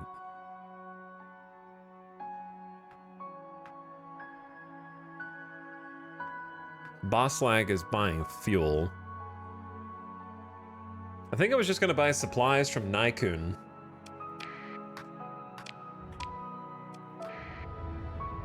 And then go sell to that pirate station.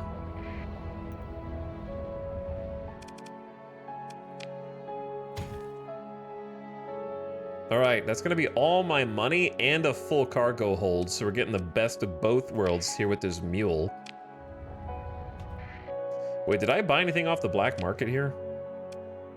Suspicion level none. Did I actually like pay for that upgrade? Okay, yeah, we did. We bought those weapons for the mule. So that's nice. And outfit it the way we want.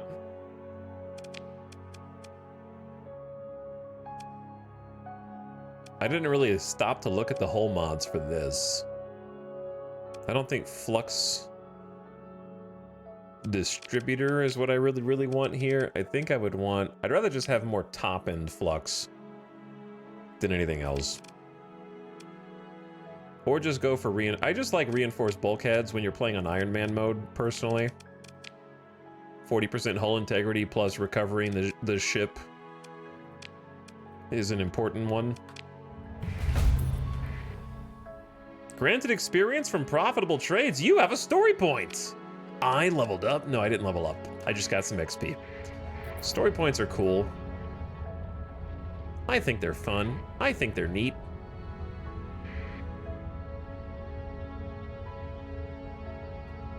Slow down through the asteroid field.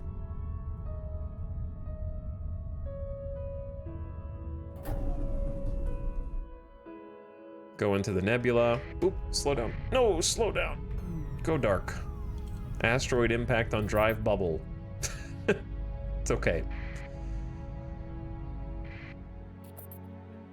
And we are just gonna sneak on in here to the pirate world of Cessine. Cessine. Monthly expenses, 1,500 bucks. My money! And I've got some gifts for you. They're paying 134 credits per unit for these domestic goods, and we bought them for 50. So that's 39K. And then on top of that, we bought some supply. Oh baby, the money. We are the sole trader keeping this pirate world afloat, dude. And I can just hold on to like 75 of those supplies for myself.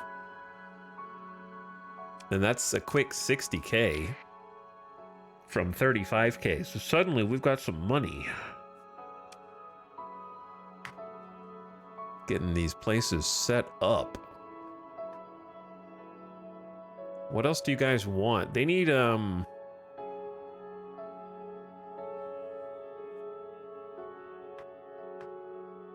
they're buying recreational drugs for a good amount of money. They're also buying the domestic goods, but there's nowhere very close that is selling them. They have like some of the cheapest organics around. So we take those organics and we buy them for like 7 credits, and we can sell them for like up to 62 depending on how far we want to travel. That's a pretty big ROI, but you want to be able to carry a lot of them. All right, well, suddenly we have 60 grand. We should also take a look at what they've got in terms of weapons for the fleet outfitters. They don't really have any good weapons, to be honest, for missiles.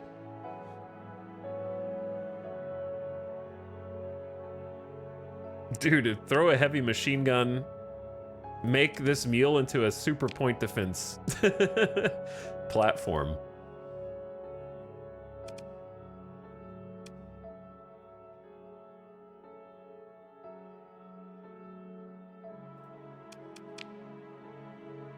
Oh, they have light dual machine guns.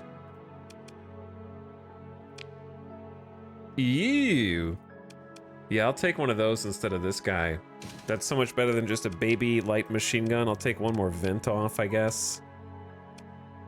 Oh, you need 5 ordnance points. Ugh. But the light dual machine gun is just so much better at point defense than its companion. The range is the same on both, but the damage per second goes up to 208 from 156. Can you colonize at some point? Yep, you can colonize at some point. Though I think that's when the game gets really hard. Because then you have to defend your holdings. Especially with Nexarellan, it's tough, I think. Depends on where you settle. I had trouble defending mine last time we really went deep in colonies.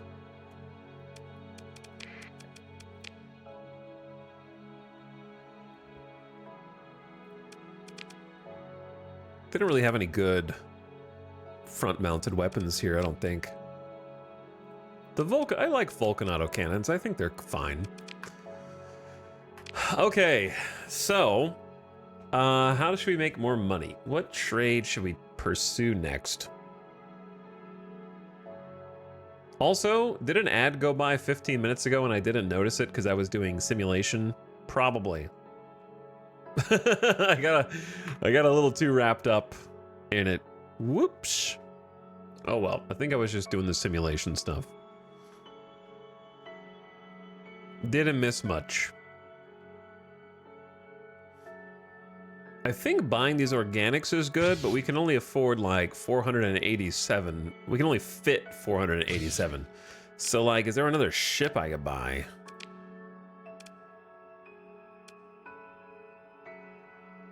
With my 60K to support my burgeoning trade empire. I wonder where the battles are happening in this system. You know what I'm saying? Profitable trades. We have a second story point. Nice. Someone is here. Like, close. Something is like right on top of us. What is this? It's a derelict kite class shuttle.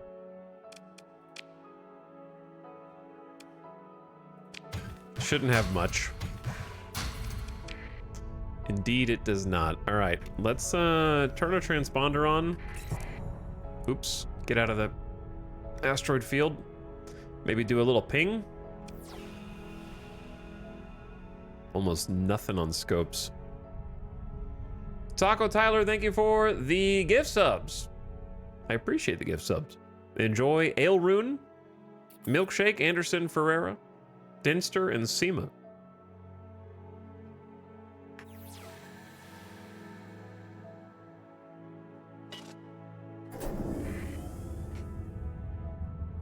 Oh, an inactive gate. These are fun because I like the lore text. A silent ring of adamantine metal, derelict of a former age. Your sensors officer nods to you. The hyperwave scanner is ready. The words execute scan blink expectantly in your command interface. You will need a scan of this gate to be able to use it with the oh, spoilers. Never mind. I forgot that this is Nexarellan. And that I can't get rid of the Janus device. Oops. I like, I was thinking of the lore text from the regular vanilla where you fly through it and nothing happens. And it makes me laugh.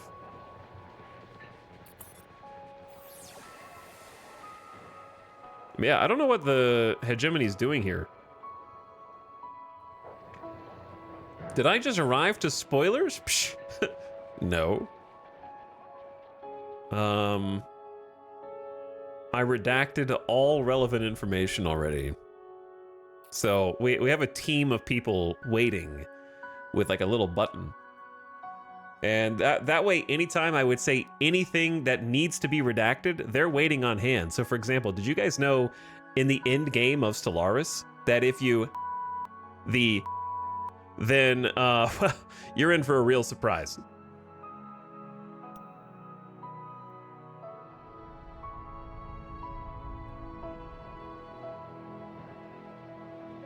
The what? You heard me, you.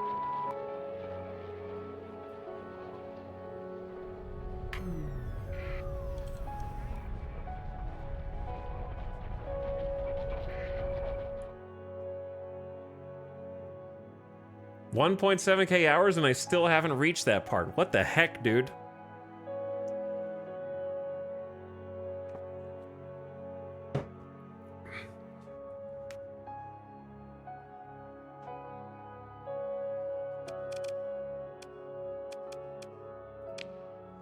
I don't remember what these guys have. Do they have any ships? They do. But do they have any ships I would want? What if we just loaded up on mule combat freighters and just had a fleet of mules? Well, it would cost me 38,000 credits.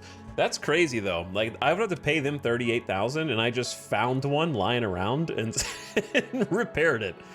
That probably saved us so much money. I need to go find some more ships.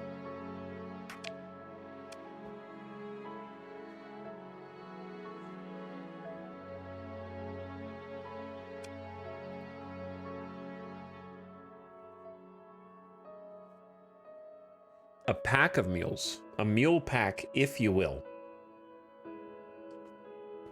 Avik, how far did you make it in your Starsector campaign? Did you ever make it to the colonization portion? I feel like I've made it there like twice, and now I always stop short of it. I like to do the exploration, but actually settling down and trying to colonize a section of space.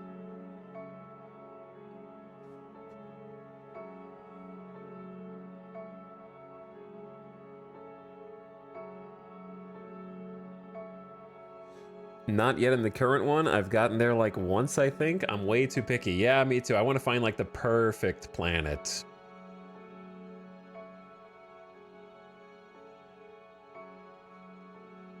I'm trying to see what weapons they've got here.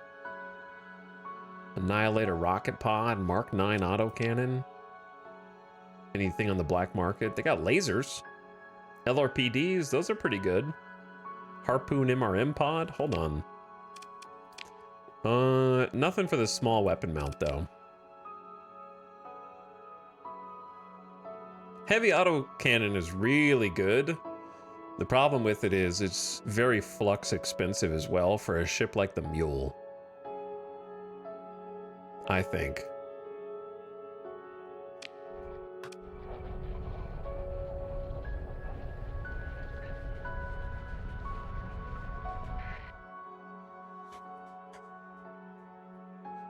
If the asteroids were actually that close, they'd be a planet. Hold on, Kyrian Clawwraith, are you telling me that my spaceship is not larger than an asteroid, and that this is not to scale? Hold on, are you telling me that my fleet is not 1/10 the size of a planet? Oh my, next you're going to tell me that compared to the space nebulas and the local star clusters, that these asteroids are not 1/50th the size of the local star? Psh. It just ruins my suspension of disbelief. I just can't see past it now. This game is ruined. What was I thinking playing it?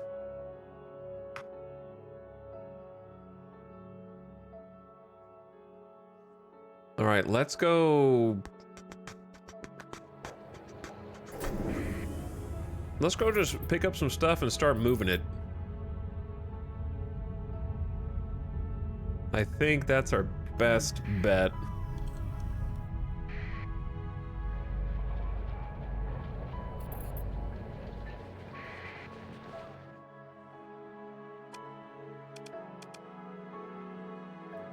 And then I want to grab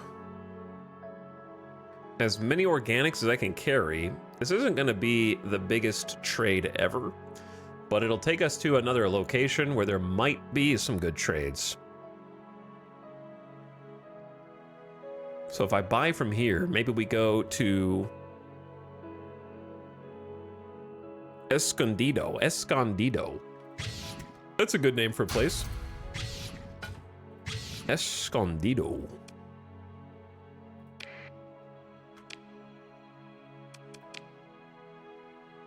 We're gonna need some fuel at some point. All right, transponder on, sustain burn, and let's go. It irritates me personally when developers ignore world building. I can't tell anymore if you're trolling or not.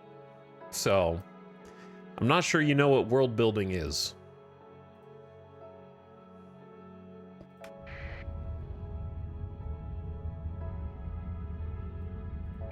Because there is a nigh unlimited amount of world building in this game.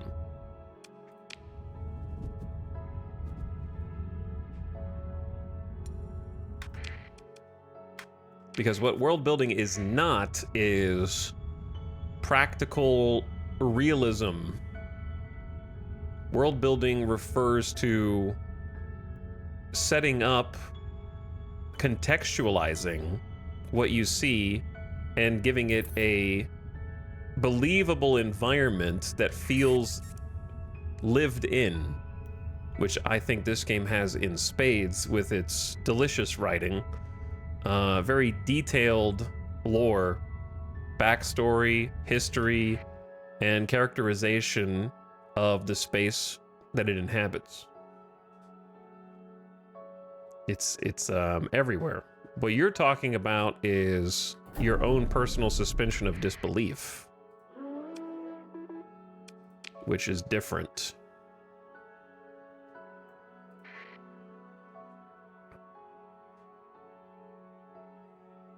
But I think conflating the not to scale of the sci-fi visuals as world building is not a good sort of line in the sand to draw.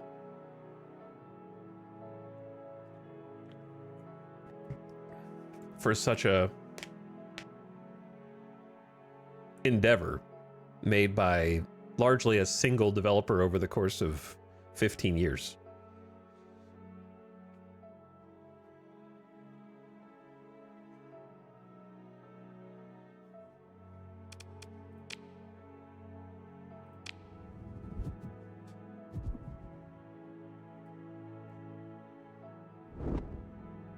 But unfortunately, I guess for you, one of the developers' design philosophies and goals was not create a life-size to scale version of fictional star systems.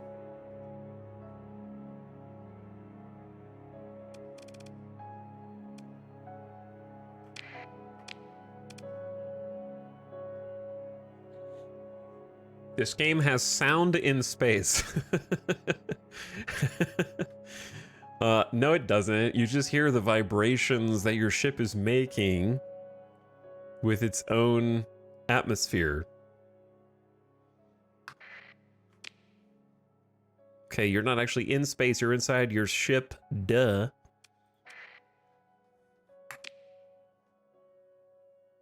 All right, where am I selling these? I think I'm gonna have to, there's no, what do you call it? There's a sensor array, but we're not able to get price updates here. I want to say it was either Backwater or, it's gotta be Backwater or Morgoth. One or the other.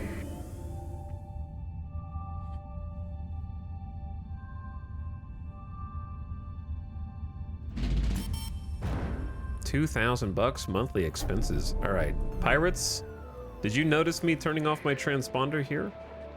And therefore won't let me dock?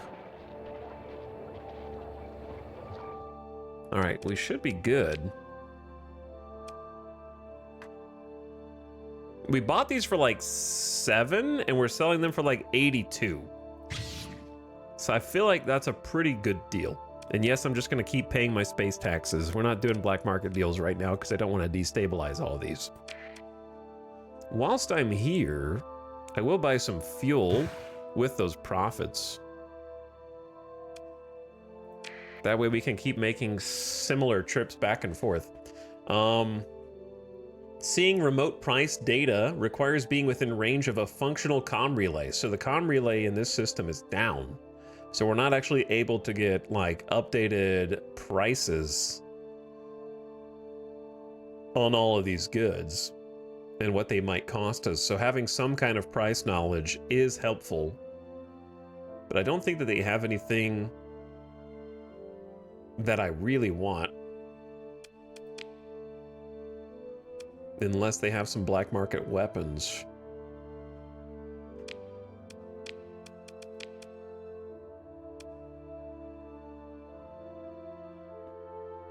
Nothing crazy unless we want some hammer class torpedoes, which I don't think I want. Torpedoes are cool, but also just risky.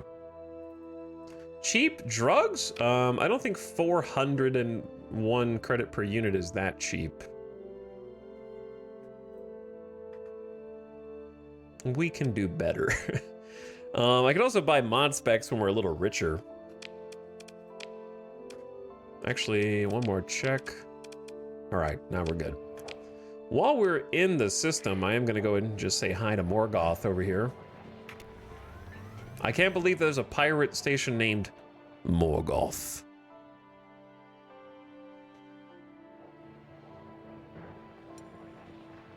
Morgoth. Who is this? Oh, that's a huge fleet. Unloading metals, transplutonics, and recreational drugs at Morgoth. That is a very... Are they chasing me? Nope, they're returning to Morgoth right now. They haven't identified me as a threat.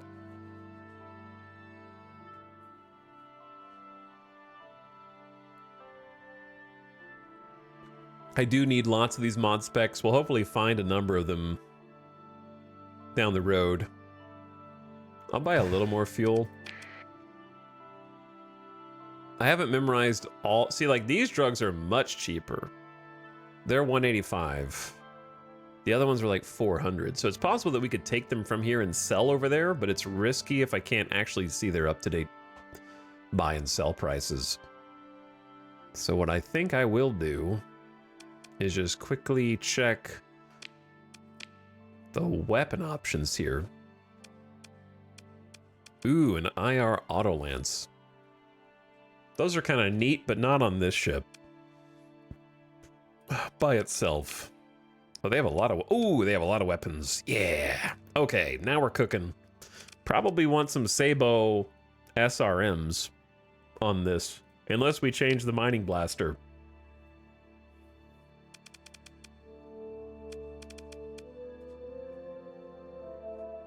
Though you would have to change it to like an Arbalest autocannon or something. The trick is really going to be like freeing up enough points for this. Put the light machine gun back on.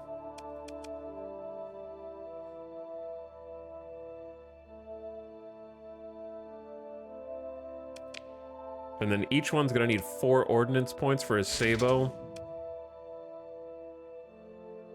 That's a lot of ordnance.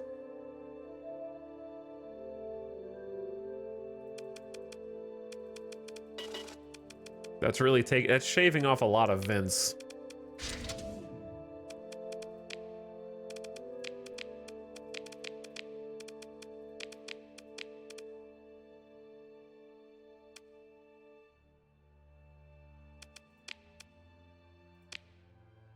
However, now in the same simulation as before...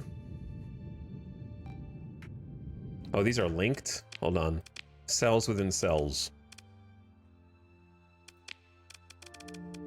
I like missiles to alternate.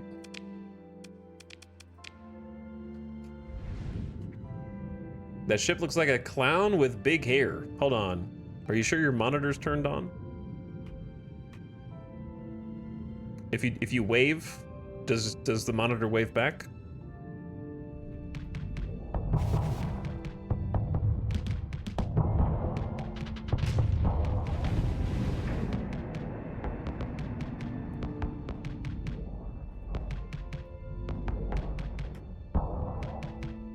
Can you please turn the engines back on?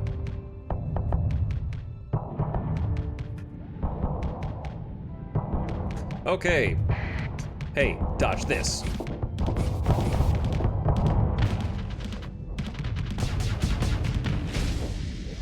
How dare you overload me? How dare you? I shut down your main weapon so you can't attack back.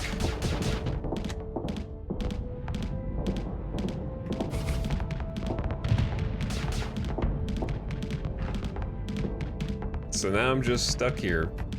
But anyway, the Sabo missiles are really good at just chewing through shields. The downside is they have a finite amount of ammo, and now I'm out of ammo, so you gotta make sure you make them count.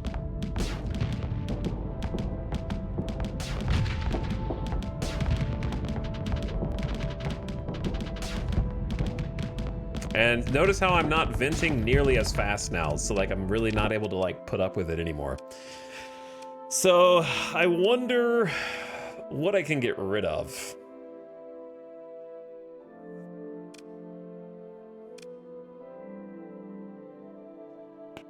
If I didn't have degraded engines, I could get rid of unstable injector. I could still get rid of unstable injector and just be slow, basically.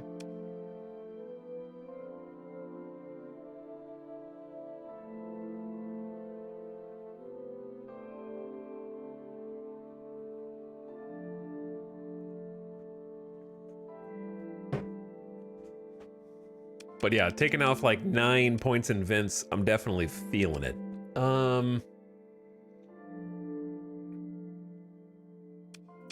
You don't have to put these Sabo SRMs on. You could just dumb it down to like 2 points and just settle for a Sabo SRM double, which only has 2 ammo. And that'll let you put 4 more points back into vents. So maybe that's a compromise that I have to make.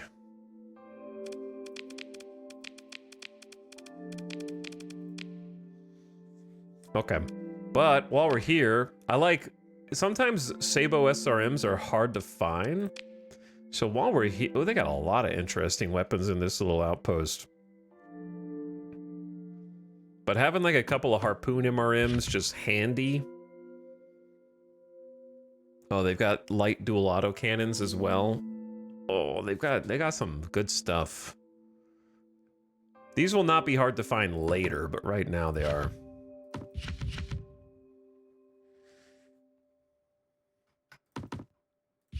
So I'm just gonna buy a couple of the weapons that we're definitely gonna want. That are pretty basic stuff. Let's go say hi to Karanan. Don't mind me. I don't want to turn my transponder on near them, or they might chase me down. Furthster pumping in chat for 32 months. What's up, Furthster? What's this? Oh, I'm in danger. I am in danger. Did I go dark fast enough? Holy. Maybe? Yes.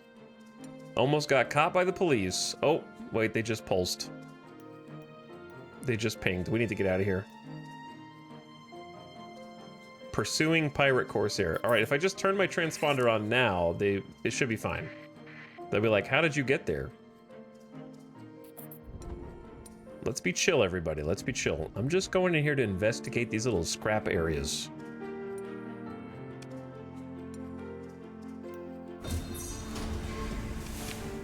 %1 scavenging effectiveness. That's almost 0.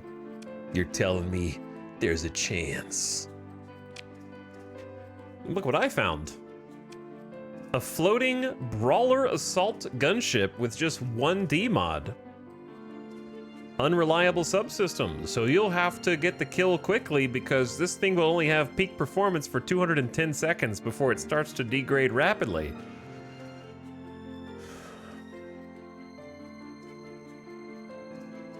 Well, that'll give our burgeoning fighting force a little punch. That's definitely worth picking up.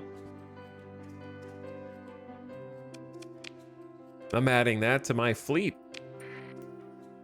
Your fleet does not have enough personnel. I know. Isn't it sad? Let's mothball that for a bit. Tow it behind our ship. What's down here close to the local star? An Ox-class tug. I don't think it's worth diving deeper into the Corona to grab that guy. There's a lot of debris around the local star.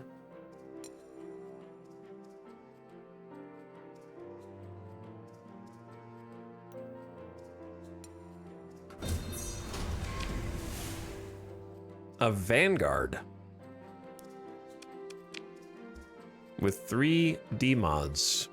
Increased maintenance, erratic fuel injector. Yeah, both of those are a definite no-go. For me, it's gonna make it prohibitively expensive. Wait, could I not scrap it? Why did it say 1? It said 1%.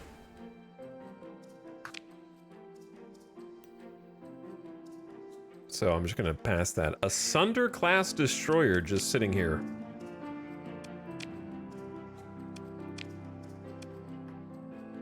With degraded engines and glitched sensor array. Honestly, a Sunder with a lower top speed is very risky because it's already kind of a sitting duck, and I don't have enough. We don't have enough support to be able to hold that right now. So I am gonna salvage it because I need some supplies anyway. All right, so you don't want to go over your capacity. We have too much fuel right now. If you go over your fuel capacity, you'll start to waste supplies to try to hold more. My Sunders always die. Yeah, they're not the strongest ship. Nullworm. Who is this? It is a derelict Hound with 2 D mods. A Hound with degraded engines and a compromised hull is no Hound at all. It is but scrap.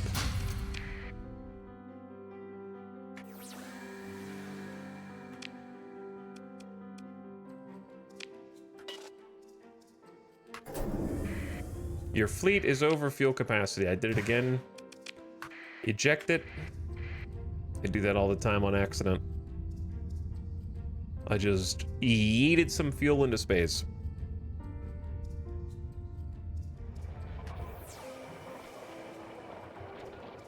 Something's floating down there. All right, your fleet approaches Karanon Station. Who do we have here? Have you guys not repaired the comms yet in this system? You guys are flying in the dark.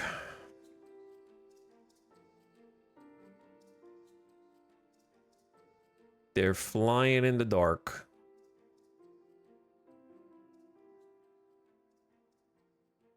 Okay, well, in that case, let me just see what ships you guys have to offer. On the open market, so there's 3 markets: the open market, the military market, and the black market. So the open market is available for anyone to buy. Usually, though, there are more damaged ships there, but this time they've actually got like a nice hammerhead, nice brawler, nice salvage rig, a nice dram, some good choices for just basic kind of improving your fleet. To get the military market, you need to have favorable relationship with that faction, and they have usually just better quality stuff. The black market can often have pirate variations of ships. The trick is if you buy one of these from the black market, sometimes, you know, the price is cheaper. Salvage rigs like 5K cheaper because you're not paying taxes. The problem is that if you buy something in the black market, you'll get suspicion level. So anything and everything can be bought or sold in the black market with no tariffs. More goods are available when stability is low. Selling a commodity will not resolve a shortage. So if you sell a commodity to the black market, shortages are not resolved. Black market transactions may catch the eye of authorities, resulting in cargo scans, and you can lose reputation unless the trades are carried out with your transponder off. Then you don't lose rep. This is the Sound Redemption. But if you buy enough legitimate stuff, you can cover over a black market trade. So lots of cool stuff there.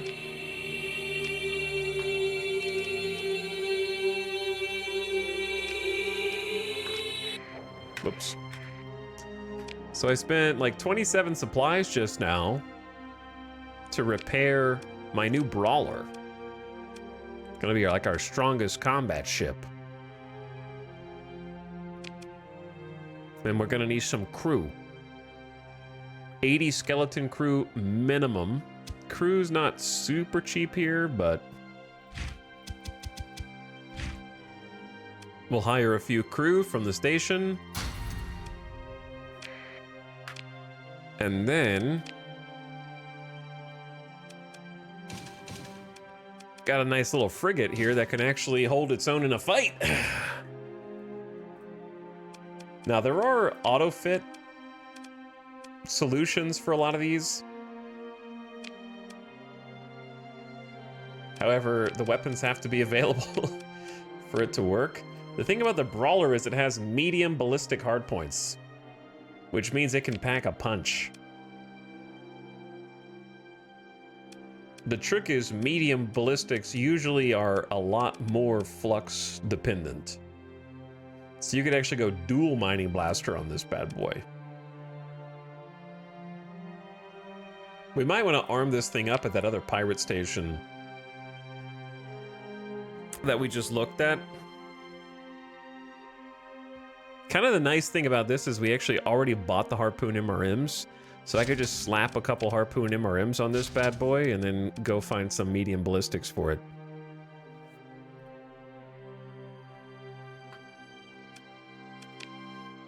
So I'll do that now.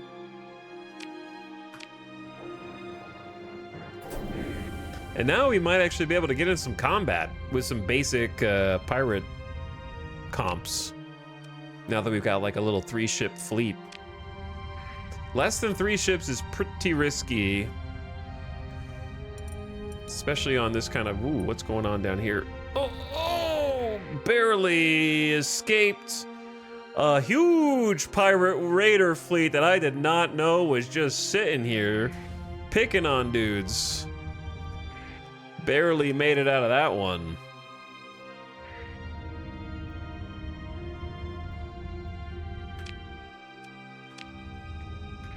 So they're probably pursuing me now.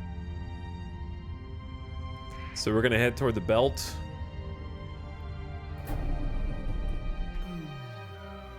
Go dark. Uh-oh.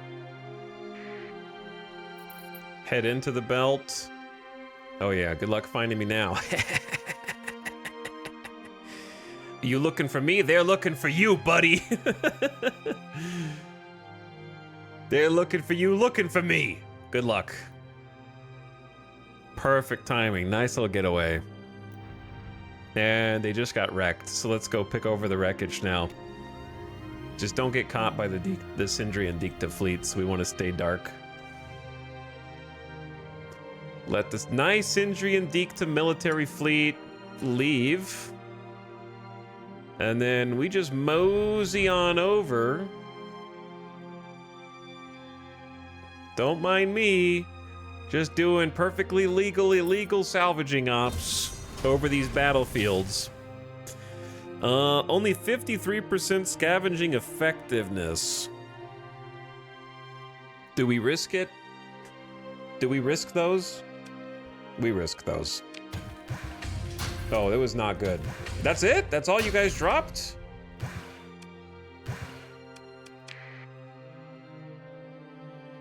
That's nothing. Perfectly legal salvage here, officers. There's another little debris field. And there's another Wayfarer. It's me! But worse. 3D mods, degraded shields, engines, and subsystems. 32%, I ain't risking it for 32. A Buffalo class freighter. With 2D mods. I hate increased maintenance. It makes it cost more supplies. And a compromised storage on a cargo hauler is not good anyway. So break it apart for some baby scrap.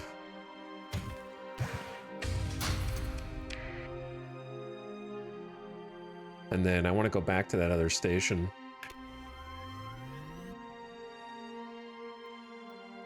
Where the weapons were.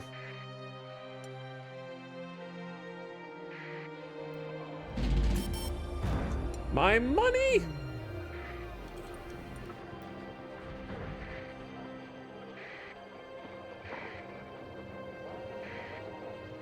A derelict Dram-class tanker just free-floating out here. With only one D-mod? Oh, it's increased maintenance. How much maintenance is that? It's gonna cost 2.6 supplies per month? I mean, it's... 0.6 is not the worst.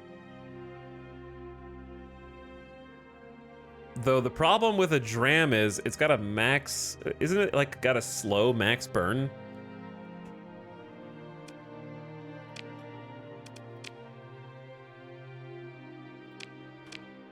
What's our normal max? What's like the normal civilian max burn? We got 10, 9, and 9. Okay, so these two are already slowing us down. Plus costing 5 supplies per month for the Brawler, 7 supplies per month for the Combat Frigate, and then 5 supplies per month for the Zenith. So honestly, the Dram is not that much when you consider all those things.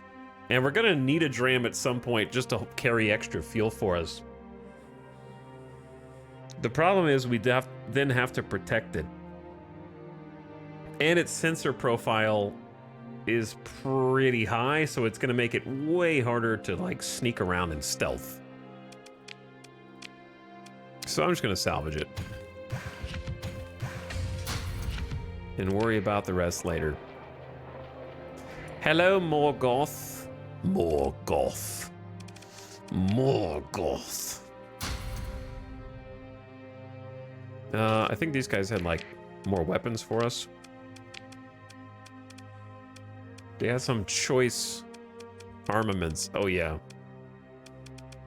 Mortars, thumpers, autocannons, heavy machine guns, assault chain guns. I mean, the double assault chain gun Brawler is kind of a classic. You just have to be able to get through the armor.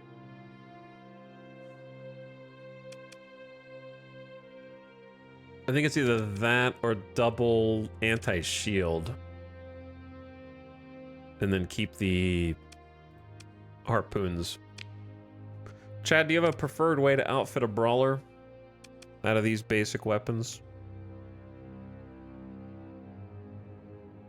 I suppose you could do... It'd be kind of expensive, but you could do dual autocannons on the side.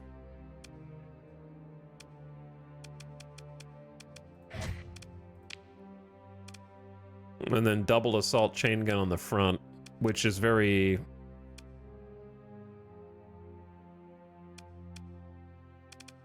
We only have one assault chain gun anyway.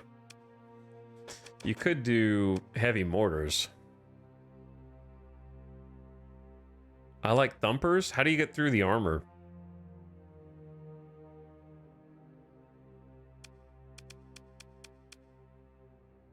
Chain gun plus heavy machine gun? Point defense? They do have the same range. How much damage does it do? It's just like anti-shield. 200% damage versus shield. What do you put on the small mounts?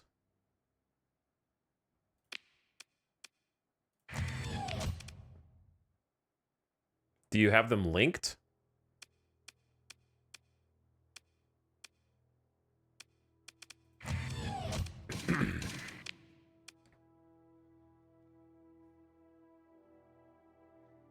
So you have anti-shield and anti-armor.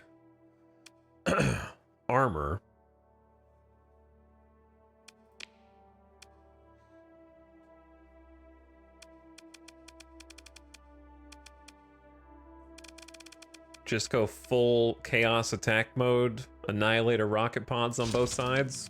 And then have both of these like linked.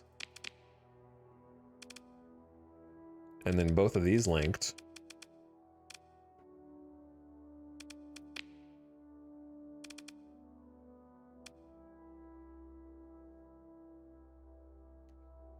Here's the problem though. With safety overrides. The one demod that this ship has is peak performance time. So would you really put safety overrides on a peak performance demod? You're gonna have like... You have 69 seconds to kill everyone on the screen before you start to degrade. That's pretty fast. And it's not nice, so don't say the nice.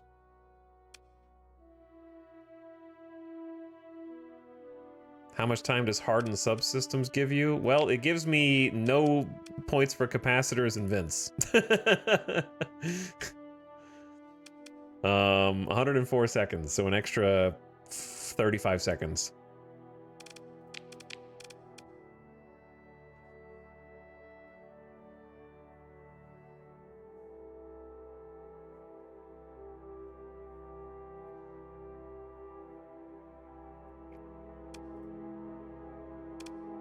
You could still try...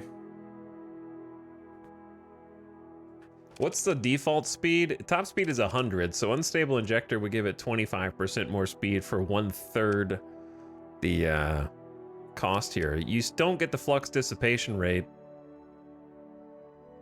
that safety overrides has. But you can do this plus...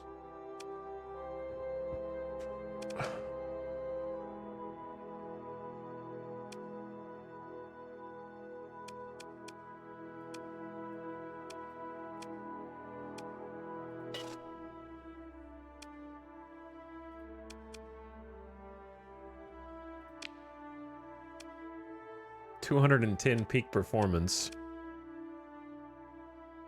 So it's not going to be as potent as a unstable injector. However, it should be able to get up in the face of different types of ships with the maneuvering jets. Top speed is like 175 right now.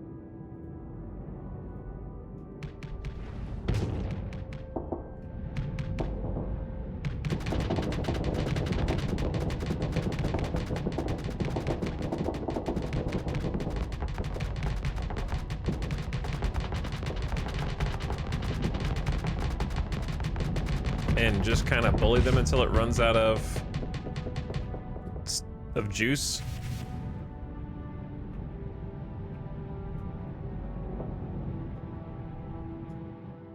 how did it get in there?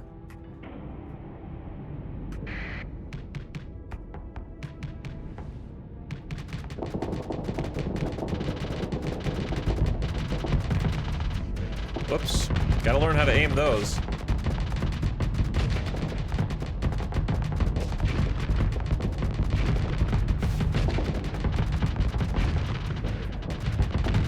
Aiming rocket pods is hard.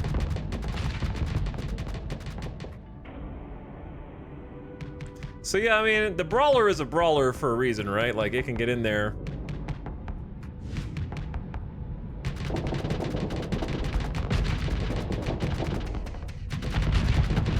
Hit him with the rocket pods too, and then don't get too close to the explosion or you might lose part of your ship. It's a little toasty in the cockpit right now.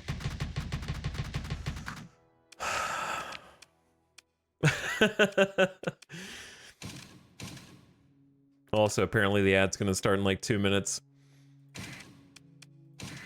Another classic option that's not as fancy. It's not as fancy, but it is not too bad.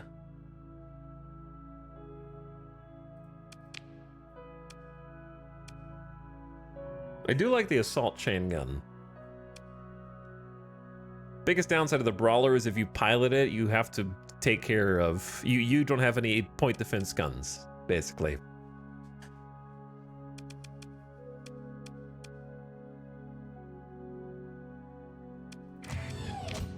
Thumpers have trouble getting through armor, but once they get through armor, they go insane.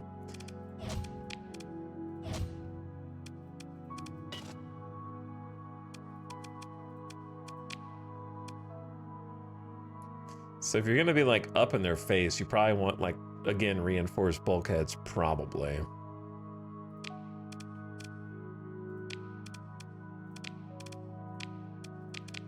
But I just wanna like try this out of curiosity.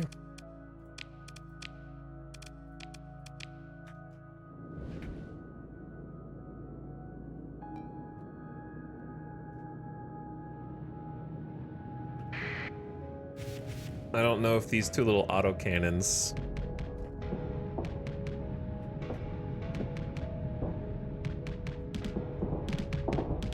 can do enough.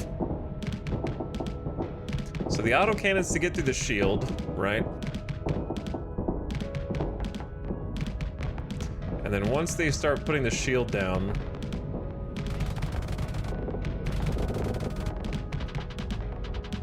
then you hit them with the other. Gotta break through the armor first. And flux is still an issue. We should vent faster than them, though.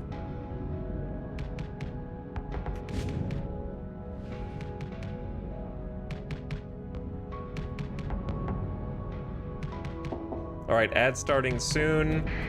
I'm gonna take a quick bathroom break. Rip my engines while I was looking at that. So, not quite as good at getting through the shields as I drift along here.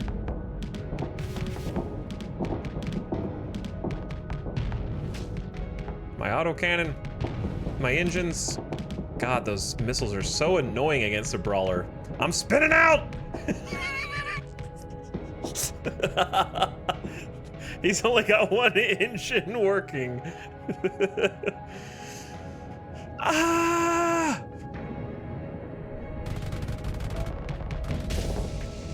I overloaded? Did I have my shields up? Alright, whatever. This one's not as good. I don't like it. There we go. I just started.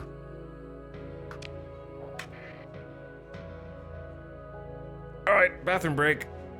And then BRB, and we should be actually ready to try to find a couple of small pirate groups to fight now with the brawler once we get it outfitted. Interstellar docking scene. All right, thanks for watching, everyone. Hang tight.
Okay. Hi.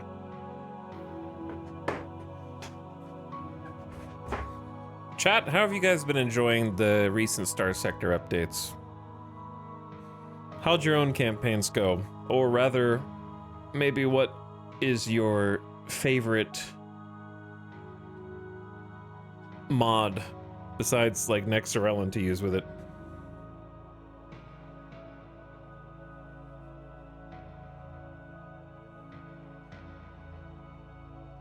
Really fun, can't wait to get to the threat. Yeah, I don't think I'll ever see the end game content, but that's okay.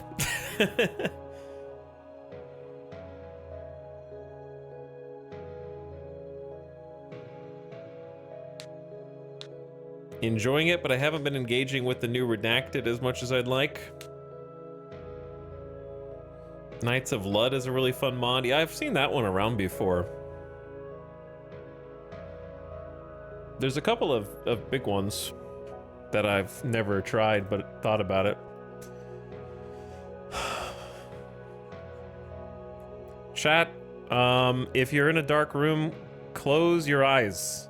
Flashbang incoming.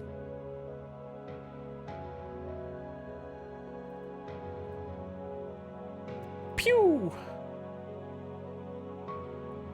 Look at all these Starsector mods.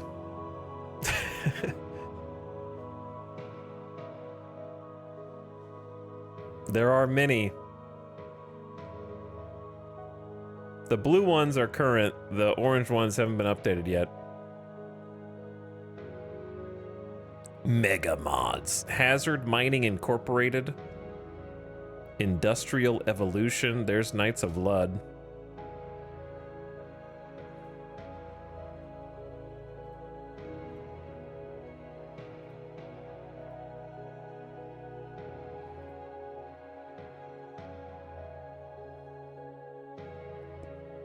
Tons of cool ship mods and campaign mods.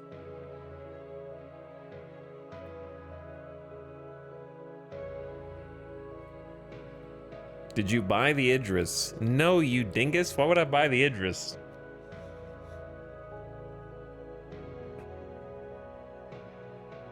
All I have right now is Nexarellan. That's all I'm using. What's up, Fargman? Thank you for the tier 2 subscription. I appreciate 80 months. Thanks for the 2 subs in 1. We got as far as we could. That's all I'll say. We did our best.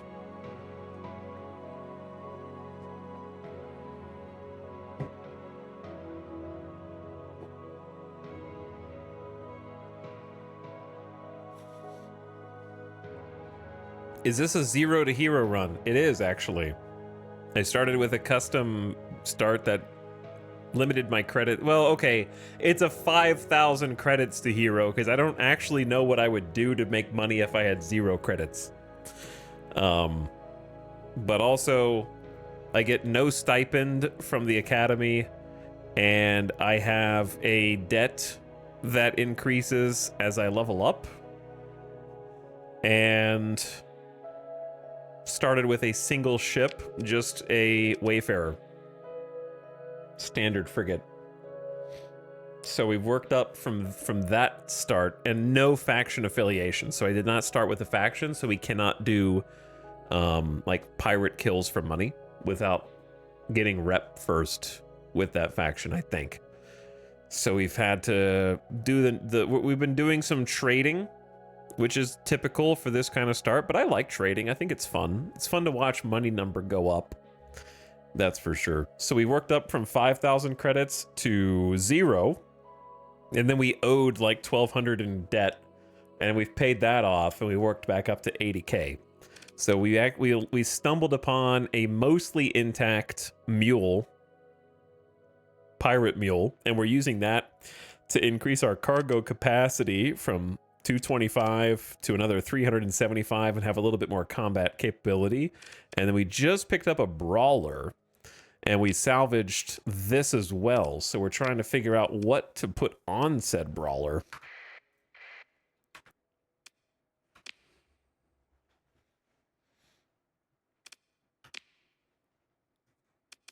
To give our little fleet some punch. Because honestly, like, I'm starting to feel a lot better about what we've got going here. This actually might be a good time to reset and like change the Wayfarer, because this particular station actually has a fair few options from this like little pirate station.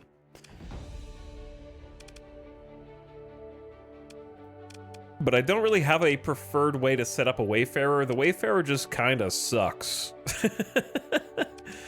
No offense to the Wayfarer, but it does just kind of suck.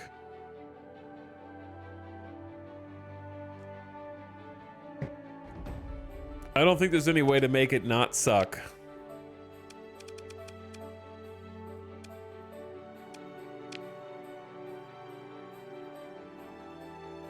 Like, I think your best case scenario is just stock it with point defense and never put it into combat if you can help it. I don't know. I don't know what else you're supposed to do.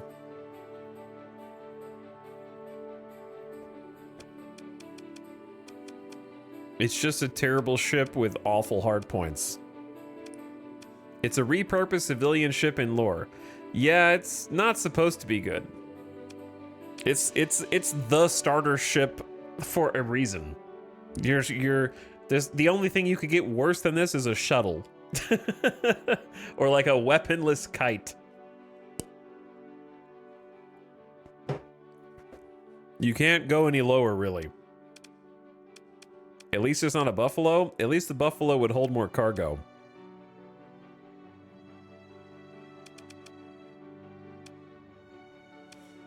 But yeah, I think we just stick with the Vulcan point defense on the tail here. And then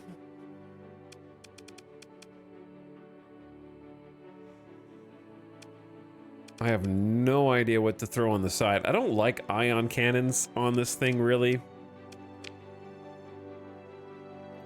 Like, you could put more point defense, then what do you do up here?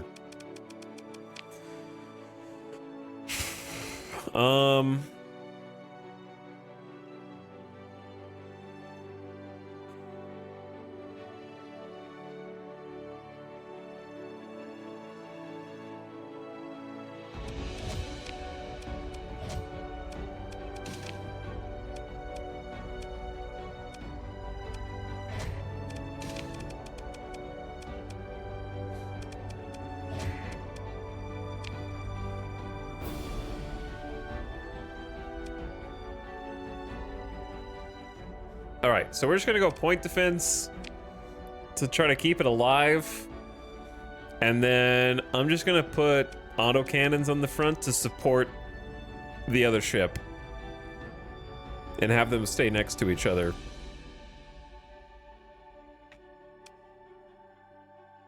Light dual autocannon range is 100 lower than light autocannon range, which is unfortunate.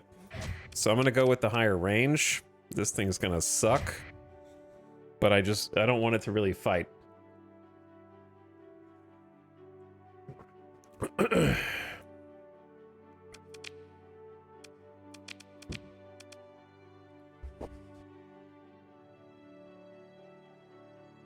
Okay. Excuse me. See, I think reinforced bulkheads on this is fine.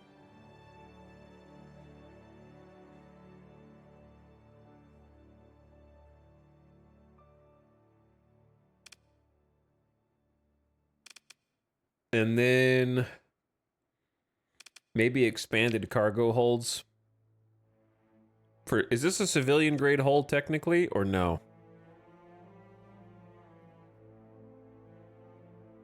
Where do you see if a hull is civilian grade again?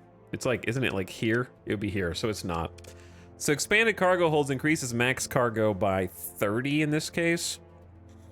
I guess I'm more afraid of it dying, possibly, so perhaps we should worry about it possibly dying first. What's its top speed? 120? I'll give it unstable injector, sure. I'm kind of a predictable guy, I feel like. Reinforced bulkheads and unstable injectors, kind of my jam. I can't help it. It's just the way I am.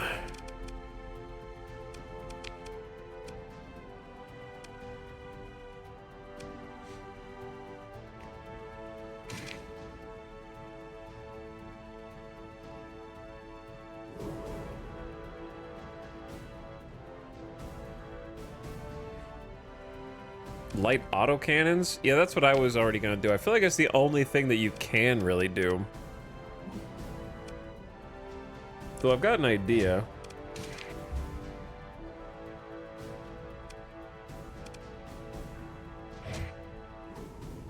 What if you go light autocannon here, light autocannon there, light dual autocannon here? So this is the shortest range of the guns, but it's like closer if you angle it. Then you have good point defense on your port side.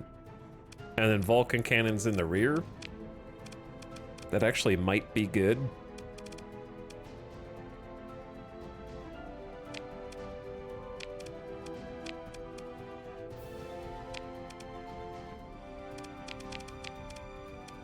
This is going to take a hell of a lot of flux. But from the corner, it can go.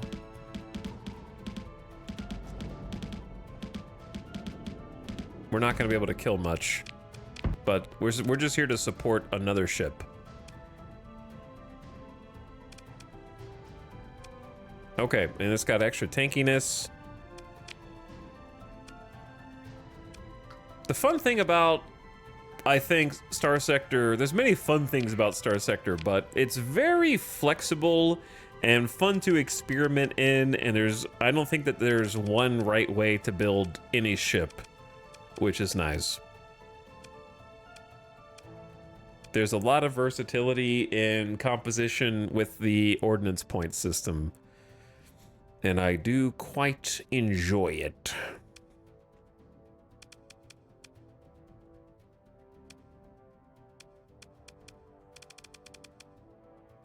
I'm not really a huge fan of brawlers, but at the same time, I have to acknowledge that they do make our fleet a lot stronger right now. We have the mining laser on the mule. That packs a punch and does some damage. I didn't hate the assault chain gun plus heavy machine gun, but I wasn't really sure. I think the AI is going to be piloting this, so I might just let the AI pilot go crazy and put a Sabo on one side and a harpoon on the other. Harpoon MRM on one side and then a Sabo. The problem is there's like not going to be any good vents on this thing.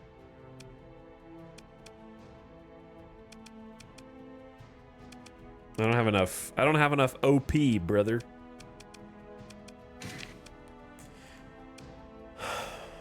All right, no room for an MRM then. Just give me the small ones. Sabo on one side.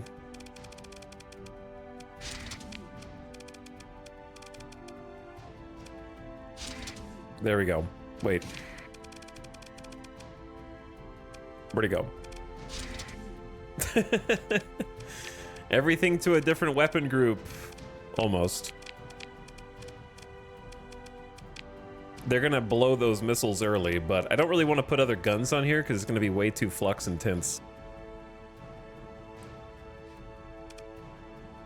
But these two are linked, so that's shield and then that's armor. And then a harpoon. Honestly, at this point, you may as well almost put torpedoes on here.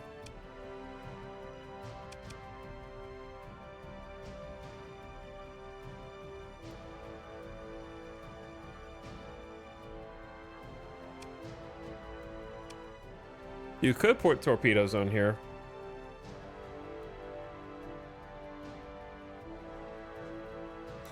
But I'll leave it as is. I'm gonna leave it as is. I don't like that ship's name, though.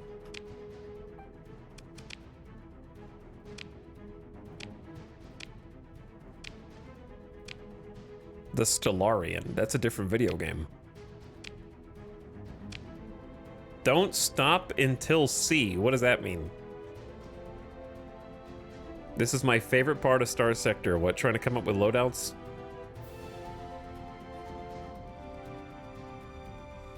We need to get an actual pilot. C equals light speed? Oh, okay. Einstein's demon? Old Earth or bust? The ISS Space Dog. All right, that's your new name.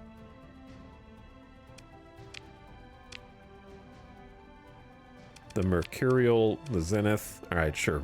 Don't stop until E. Don't stop until E. I probably should make this my ship and pilot this one. New flagship. Let the AI pilot the Wayfarer and the Mule. Okay, let's get out of here.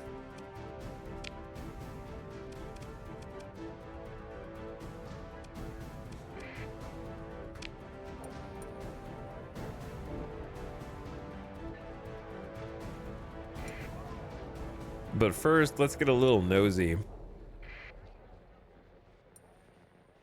and see what's going on up here.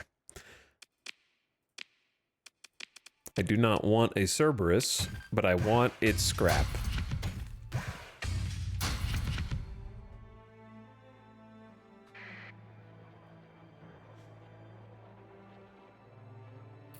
We can do some quiet salvage ops here.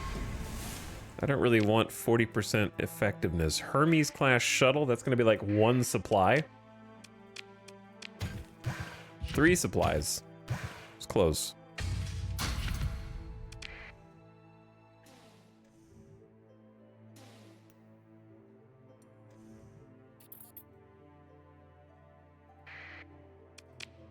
A drone Tindy with 3D mods. Okay, turn my transponder back on and get me out of here. I am a noob. What's the difference between Stellaris and Starsector? Everything. Literally everything. The entire game. What is the difference between Crusader Kings 3 and Chivalry Medieval Warfare? That's how much difference there is. What is the difference between Fortnite and Among Us?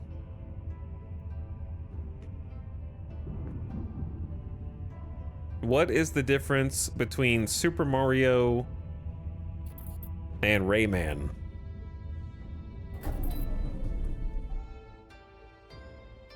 Honestly, that one's giving too much credit to Stellaris, probably.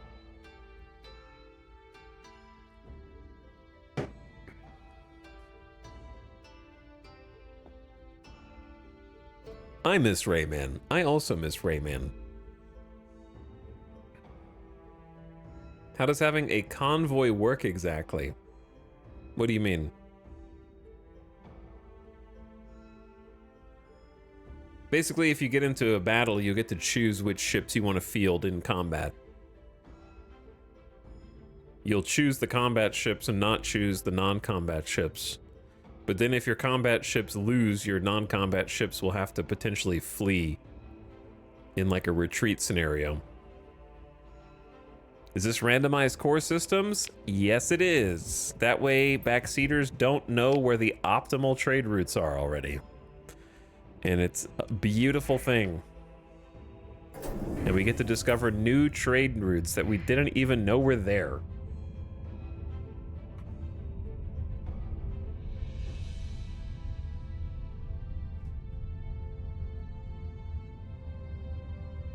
And we don't have to worry about the storyline and following it to get this or that because we're not doing a storyline. Because Nexarellan skips all of it except for their own storyline if you want to do it, but we did not choose to do it. Oh wait, I have my transponder on. They're like, hey, you're not supposed to be here. So I'm gonna go in the cloud, do my little Clark Kent transformation inside the phone booth, come back, and I'm a different person.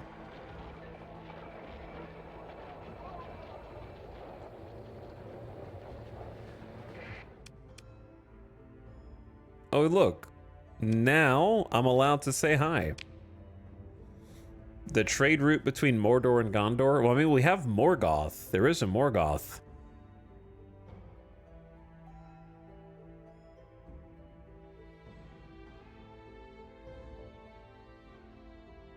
So you might be thinking of that. There was something really cheap here to trade. We could equalize the crew. All right, I'm hiring like hundreds of crew from this pirate station and taking them to go get jobs on another pirate station. We need to get recreational drugs from somewhere because they are paying a ton of money for that. That would be a worthy trade. They're also paying a ton for domestic goods. We could get both of those things in Svarga, excuse me. But we have to go through the Luddic path to get it, which is a little spooky. We don't have enough cargo for ore trading to be profitable. That's like mass cargo. We do have enough for the organics trade though. So let's do the organics trade.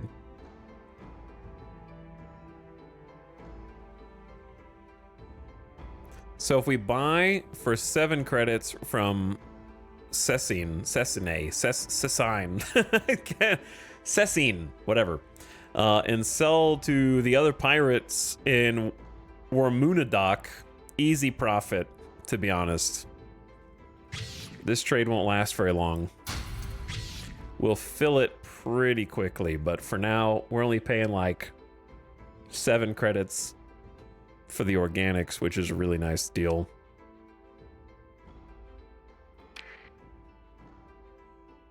All right, everybody's going to Warmunadoc.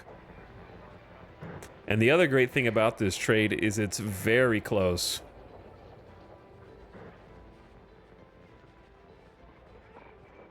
I love how this game wants you to be a drug dealer early in the game. Oh yeah. Starting out by doing some good smuggling.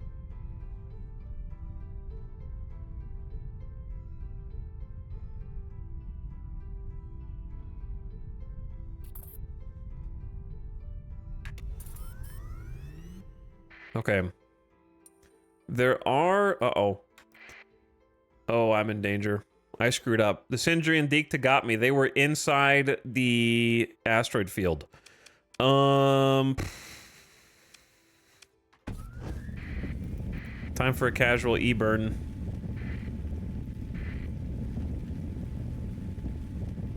Wow, they're fast.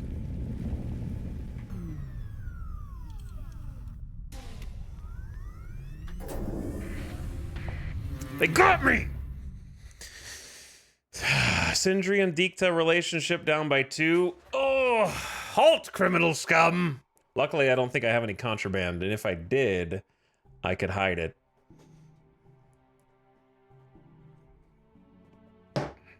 Almost juked.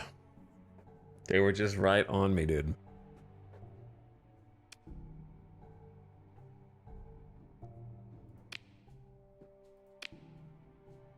If we catch you running with your transponder off again, you won't get off so easily. Man, you guys suck. I'm gonna go to war with you first.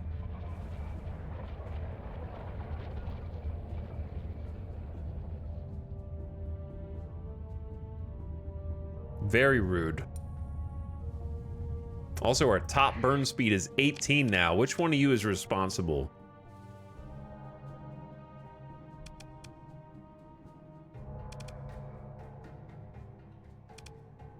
Both of these guys.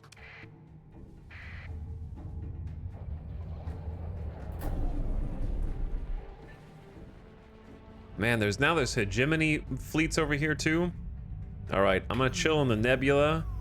Go dark. I need to get in here to the Warmunadoc. But there could be other fleets just chilling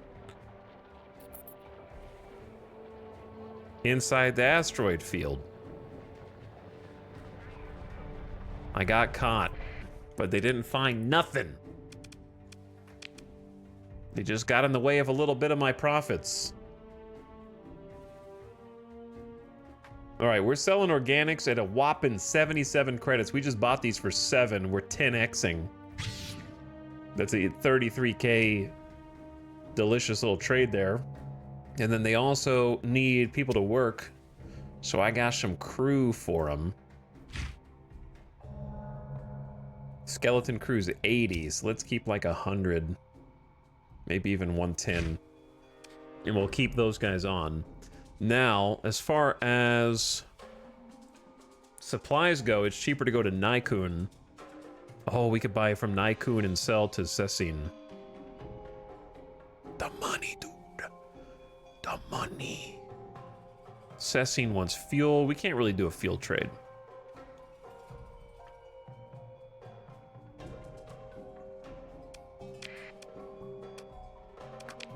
We up to 109K. The first 1K. Transponder on. All right, don't worry about me. My transponder is on, everyone.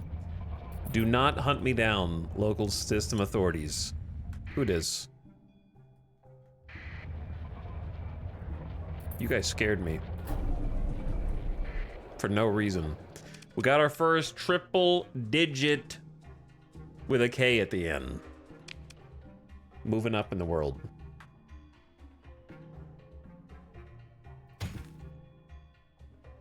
We should just load up and invest in supplies, and then we could take those to Cecine, and they'll pay 154 credits per for 1,300. That's perfect. Just keep doing that. We trade now. Like, I could almost afford a ship. I don't know what my first, like, buy is gonna be. I don't like scaling up too quickly. I like that 2 or 3 ships are good for hauling cargo.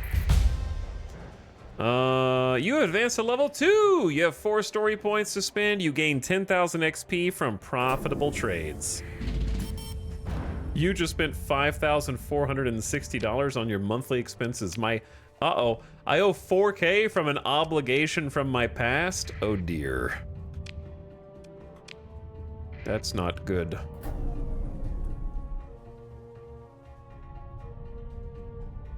The debts are increasing. How have I never seen this game? It looks so cool. It is so cool. You haven't even seen like a big combat, like a big scale fight. We're still a small fish in a very big pool. So there's not a ton of people that we're capable of fighting yet.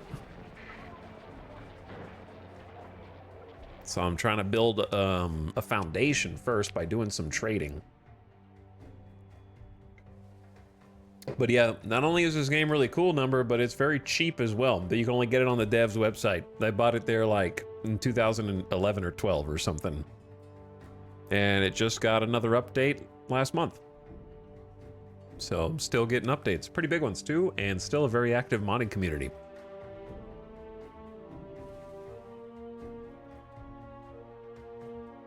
Why am I here? I'm here to sell supplies. They're paying 155. I'm not doing black market trades right now because I don't want to destabilize my trade partners.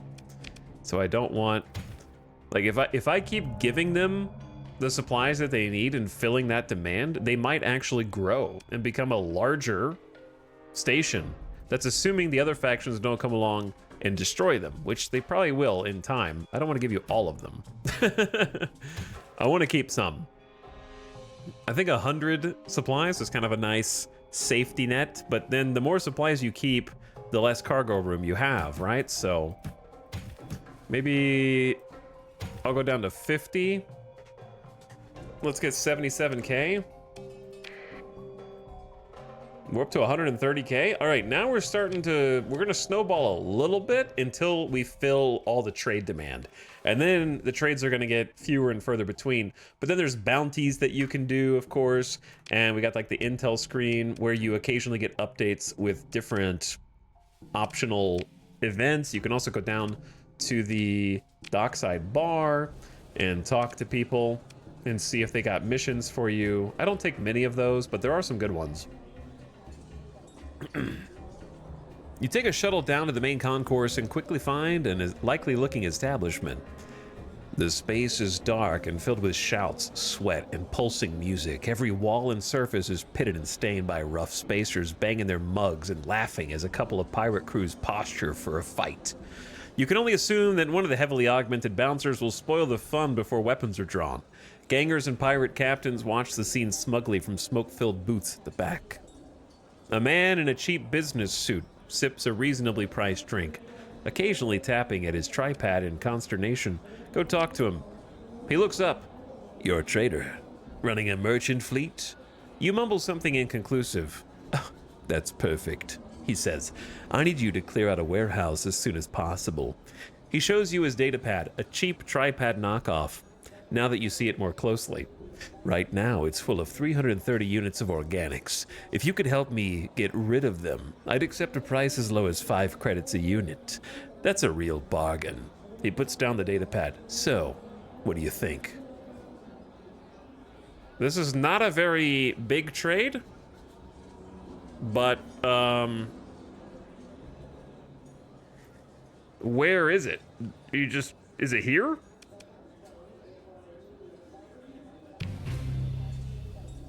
Okay, it's just here. Sure, yeah, I'll buy that. Relationship improved with Mars Psyche by 5 and Pirates improved by 2. Negative 58. So yeah, you can actually get unhostile with pirates eventually.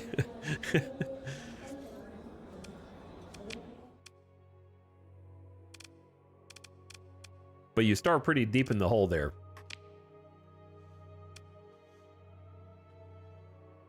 He gave them to me slightly cheaper. I was gonna buy them from here anyway, but he gave them to me at a slightly cheaper price. So I'll take it, because that's what I was already gonna get. And we're equalizing the supply and demand between 2 pirate stations.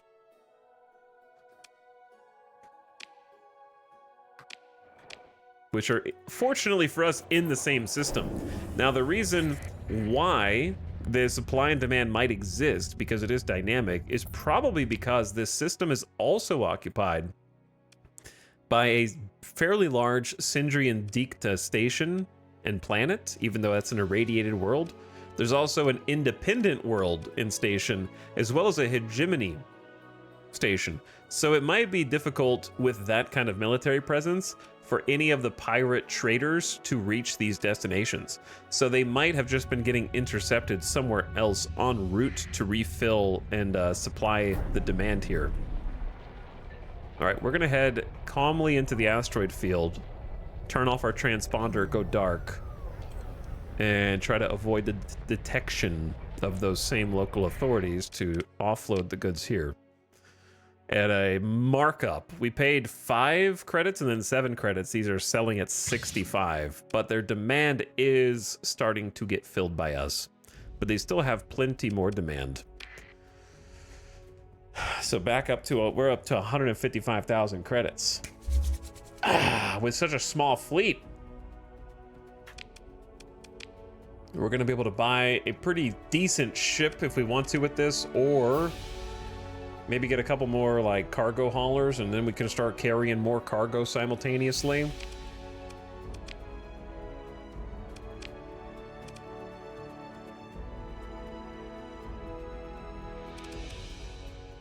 They've got another mule, but it's got the increased maintenance demod, and I used to just take those all the time, but then I swore never to take them unless they're really small.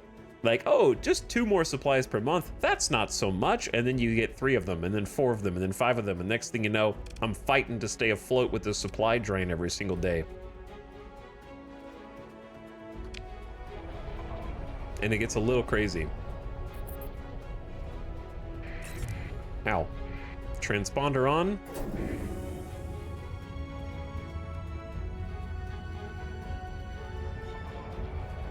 See, like there's some Sindrian Dicta patrols around this jump point. Pursuing a pirate scout. This guy? That would be a tough fight for us. We could probably take him with all those demods. We could definitely take him with these guys, but that's not nearly as fun.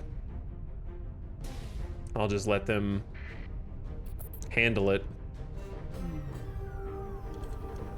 And while they're a little preoccupied,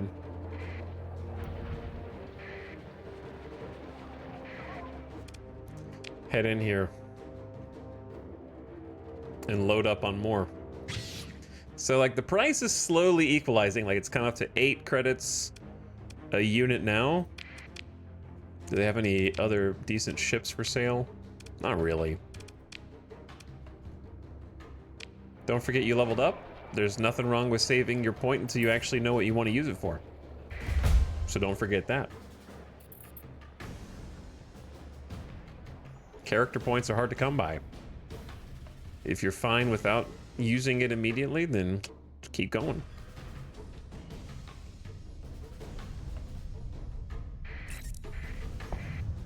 Bonk. All right, I'm actually gonna stay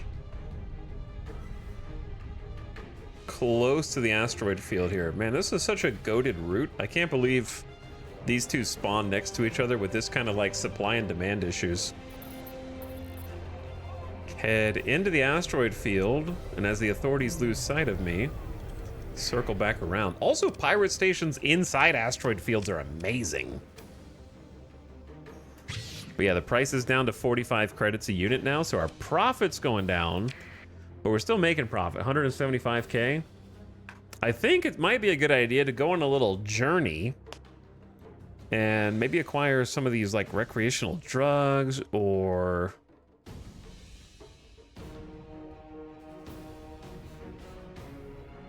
because the organics are still like profitable, but it'd be better if we could do it all in one go. What I might do is go say what up to the hegemony station right here and see what they're selling.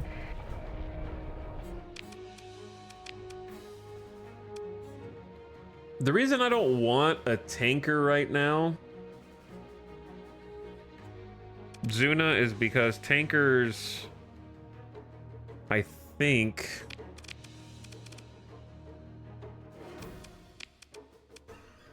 like we're gonna want a tanker. I don't think 300 fuel capacity is enough to trade. I would need like a larger tanker, and that's gonna be hard to acquire right now.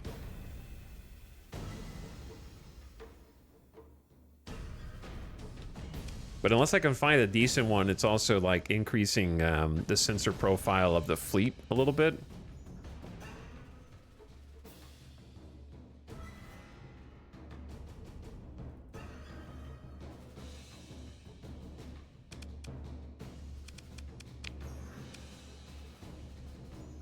The black market has a nice wolf.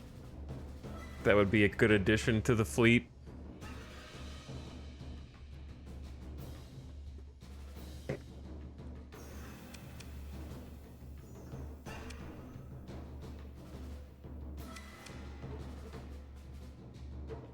However, I think I want to focus on more cargo space first.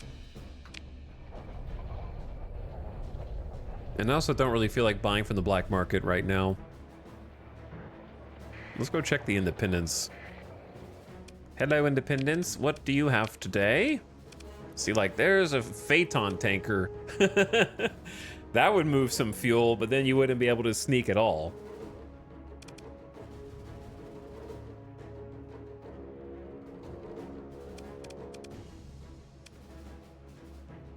That would make it hard to smuggle.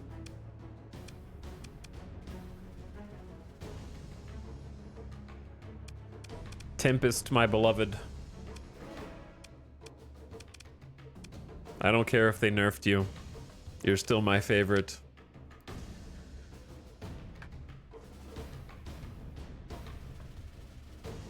Okay, I think somebody bought up the cheapest supplies that were here, so I'm gonna buy a few.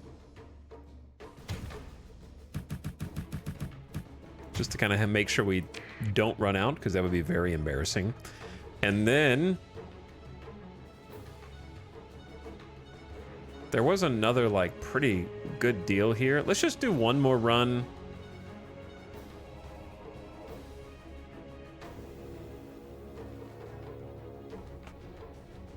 Okay, let's go to let's do one more of the last run that we just did.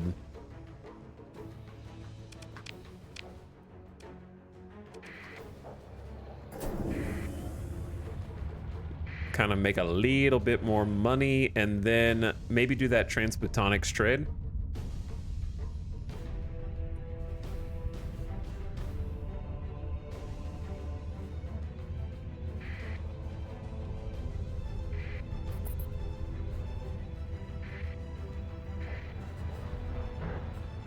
But the trade starts... Yeah, no, it starts here. Just gotta watch out for that Sindrian Dicta Patrol. Lose him in the nebula. Yeah, organics. All right, they're going up to 9 credits. Still a good deal. We pay 4,500, and then we get a lot more in return.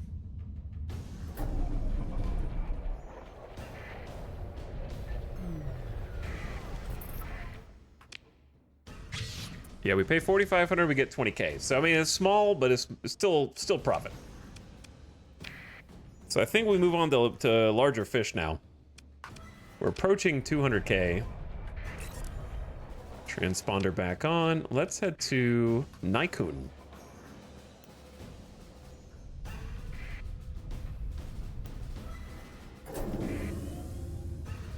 And maybe do the transbotonics deal there.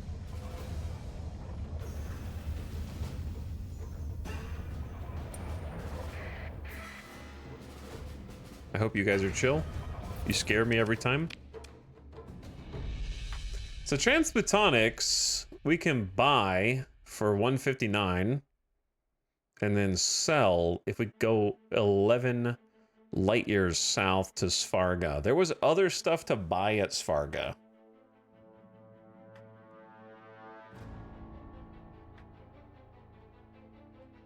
Such as domestic goods and luxury goods.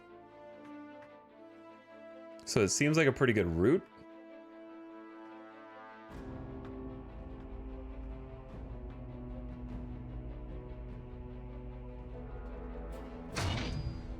So we pay 195 unit price. But not all of them are 195. So we pay like 72K, lots of tariffs. Take it down to Svarga. Anything else to take to Svarga that's like good place to sell? While we're going to the same place? Actually, yeah. Heavy machinery. Okay, let's go all in. 100K. Is this the wait. What's the best ROI? If you buy for 160, sell for 350, that's like a 3x. So that's pretty good. If you buy for 82 and sell for 233, that's almost a 3x, not including taxes, of course. Some terms and conditions may apply.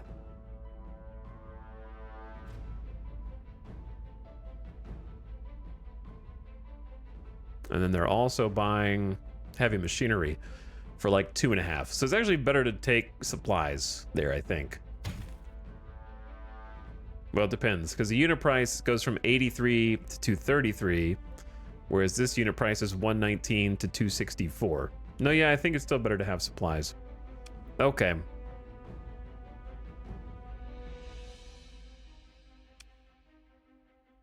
$87,000 in inventory? Sure, why not? Do you guys have anything I could use to carry more stuff? They do. But I don't know if I want to buy a buffalo. Maybe I do. Are we buffalo boys now? That sensor profile, though. But that 400 cargo capacity, though. Not as sneaky in the buffalo. But it is the go-to choice for cargo hauling in the sector.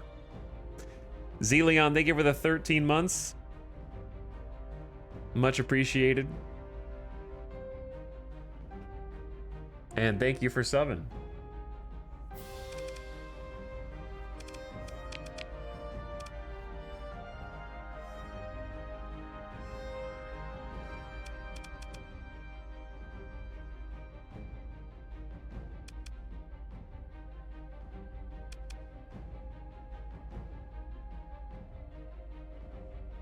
Another mule would actually be pretty cool. Is that Atlas within our budget? You want to go straight for the Atlas? It does have increased maintenance. We'll never be able to smuggle again, but we can do a lot of honest trading. 300 sensor profile. 2,000 cargo capacity, and we'd be slow. Max burn of 6. We'd need a tug or some modifications to make it go faster.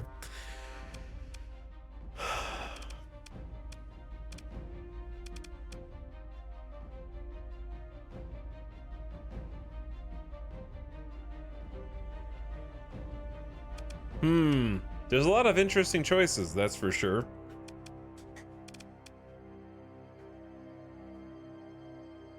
How can you tell, like, sensor profile's 1840? Is the sensor profile cumulative with each ship, or like additive, or what?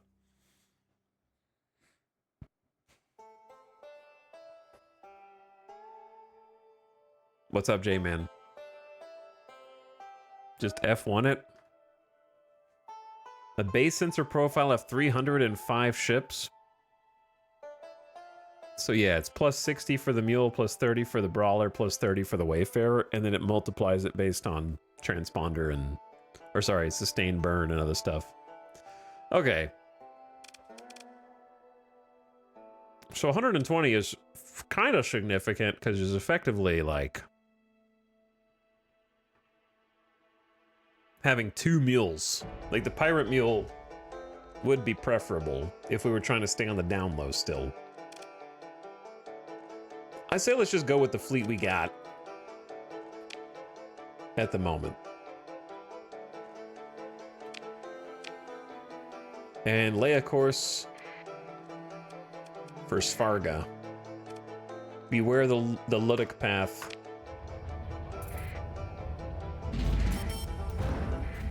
My monthly expenses.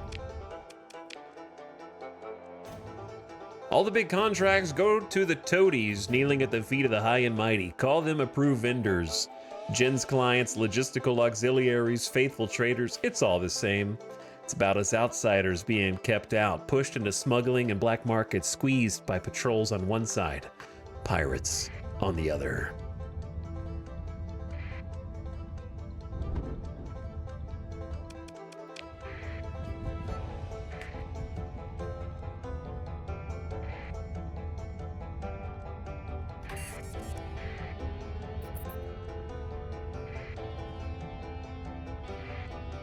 All right, let's go.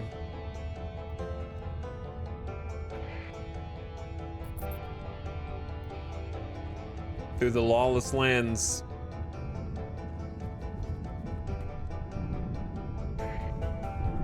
Through the storm clouds of deep hyperspace.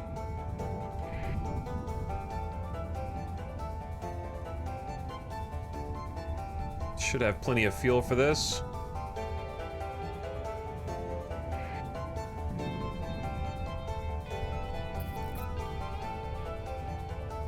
Invasion. Ludic Church is at war with the Tritakian? Am I reading that right?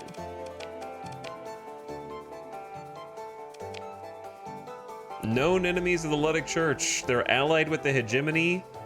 Enemies with the Tritakian.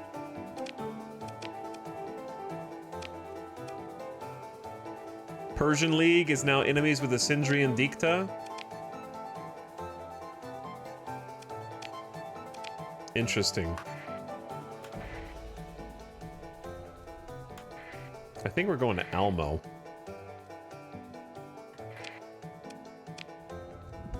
Just beware the path. Oh boy, lots of action going on top left.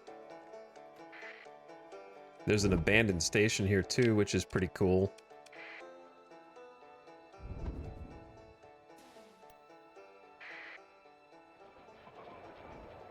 Hello, Persian League. I am here to be friends with you. I am here to give you things. Okay, 200 units can be sold at a higher price. And then these are still like more valuable sold than not sold, I think. And then we've got a significant amount. I hope that this was all going here because their comms are down. 273 is a lot.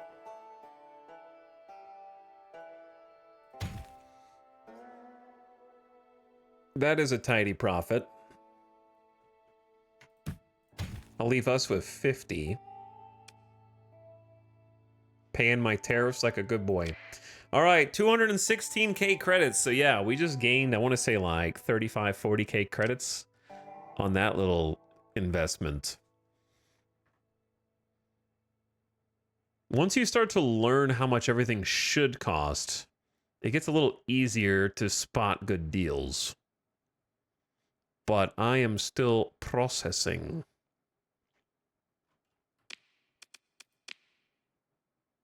I do love a good monitor. I am a big fan of the monitor. Fortress Shield.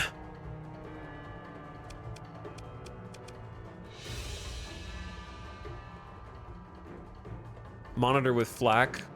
Classic.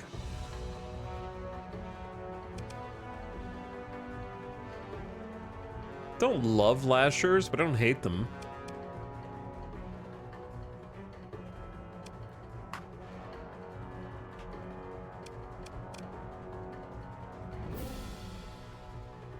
How is the ad getting ready to start again already?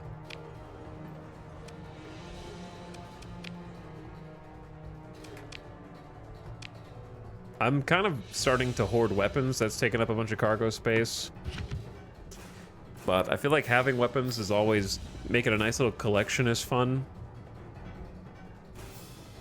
If you want to know the base price of an item, just hover over it and press F2. I kind of wish that was just not in the F2 menu. And that was just like in this tooltip on one additional text line. But I guess that's better than not having that information.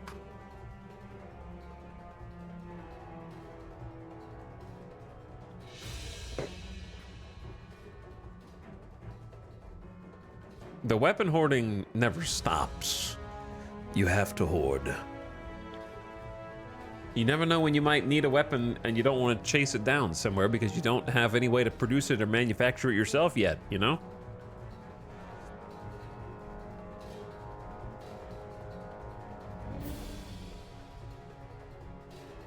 I'm not quite at the phase where I want to start buying mod specs. We don't have that much of a steady income, unfortunately. But yeah, there was stuff I wanted to buy here and trade somewhere else. I should have written it down. Also, hold on. This is a long soundtrack. Okay. Probably the other stuff would have been at the Ludic Path world, if I had to guess. But I thought there was some Persian League stuff too.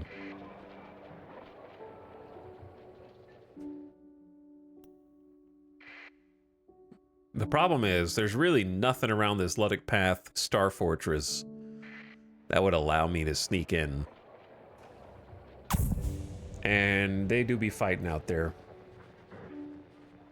The Watchers. Hello. You've gained some story points. 20,000 experience from profitable trades. I feel like we could take these guys.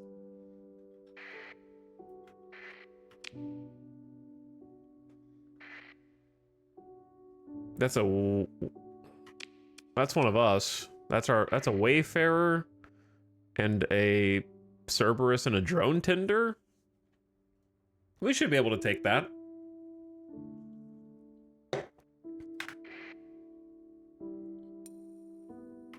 The question is, are they going to be alive by the time I get to them? Who are they picking on?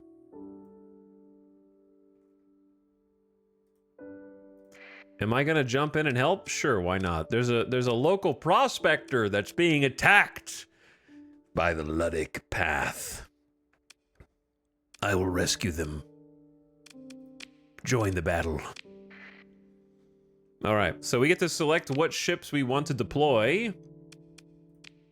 And it will cost us deployment points, and then it'll also cost you supplies to recover them. But hopefully you get more supplies from winning the fight than, you know, you spent otherwise. Do I even need to bring the Wayfarer in?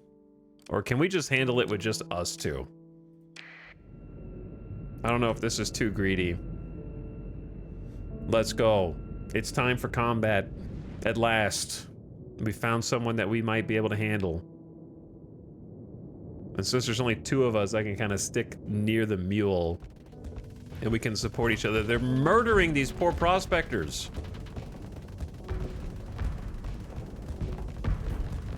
They're picking on them.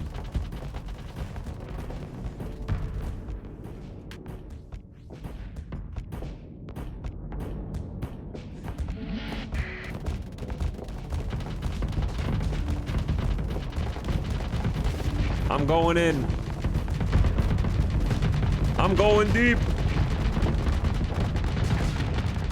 Get him! Mule, finish the job, brother. Yeah. All right, who's left?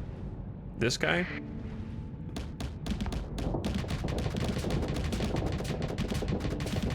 Wayfarer versus a brawler, who would win?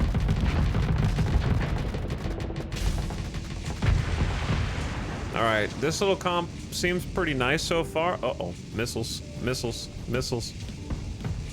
Ow, ow, ow. All right, good luck, mule. I got this.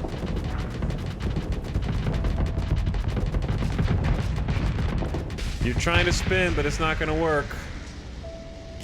Brawler was a nice little pickup, I think, to give us some oomph, to give us a little punch. I like how this sad song was playing in the background while I murdered them. No tears will be shed for these Ludic Path Watchers. So we joined an ongoing battle and tried to rescue the prospectors. Your side gained complete victory in the engagement. The salvage chief reports that several ships disabled or destroyed can be restored to basic functionality, or you could break them down. I don't want any of those. Those orange markers indicate how many damage mods are on the ship. So this is just almost unflyable. I don't know how it's even moving. It has degraded engines, defective manufactory that affects its drones that it makes, malfunctioning comms, degraded life support, degraded shields, and structural damage. It's being held together by duct tape alone. So I will ignore that. By helping the Independents, we actually got 3 relationship with the Independents, but we lost relationship with the Ludic Path. We're already hostile with them anyway. So I'll take the spoils, which don't amount to much. I rescued 3 people stranded in space and gained some XP. Simulator update. Oh, it just unlocks more simulator stuff as you go. We've also accumulated a bunch of story points. Fought your first battle. There's Achievos now? Achievos? That's cool. I've still got a skill point to use, but again, I don't know what I want to spend it on yet. Because, like, I do love salvaging, but I'm not fighting that much right now. Okay, never mind. No, I do know where that skill point's going. It's going to navigation. I just said it last time. I can't live without navigation. Minus 30% terrain movement penalty from all applicable terrain, so we're just faster. +1 max burn level, so we're just faster while we're trying to get away and just traveling in general. Increase the burn bonus of sustained burn ability by 1, and you get transverse jump so that you can go directly to hyperspace without having to go through a jump point at the cost of some resources. It's so good. It is so good. I do like sensors as well for salvaging. I mean, for smuggling. But I think you just gotta have navigation. Chat, what's max level in this game anyways? Also, add starting, turn your volume down. You're gonna get an ad imminently, and I'm gonna take a bathroom break and change the soundtrack and get some water. 15's max. The nice thing is you can reassign your skills by spending a story point and respec, so you don't get stuck. So I think that's cool. I mean, this song is called Starbound, so you have to listen to the Starbound song called Starbound, right? Fleet supply consumption has just gone up because you have to recover from combat readiness, which translates to increased supply usage for a few days to regain combat readiness. Classic. I don't think there's any extra debris there. All right, I'm gonna pause while the ad is starting, and then we'll figure out how to get into that Luddic path base and buy some stuff. Okay, BRB. Thanks for watching, gamers. We're gaming. It's going well.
Hello.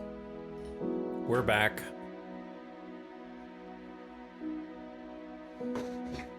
Hello, I'm back. You're back. Welcome back.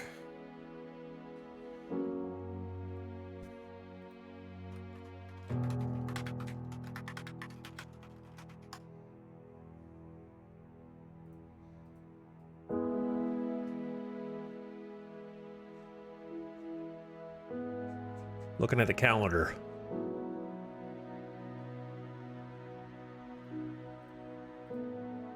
I'm looking at the calendar. Any Doom the Dark Ages enjoyers? I haven't really been a Doom enjoyer, but I'm curious if people are liking that one.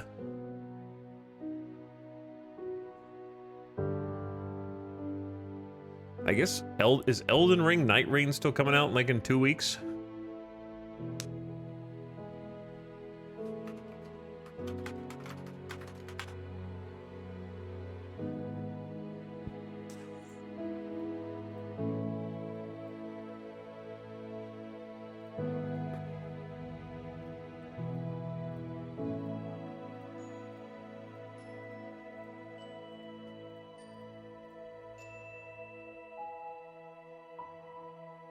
Is this is the next Stardew Valley coming out?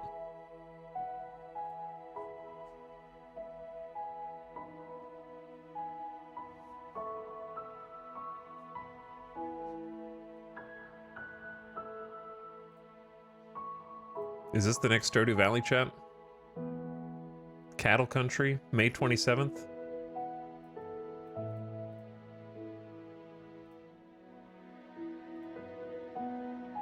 Kind of looks like it, doesn't it? I don't know what's going on there.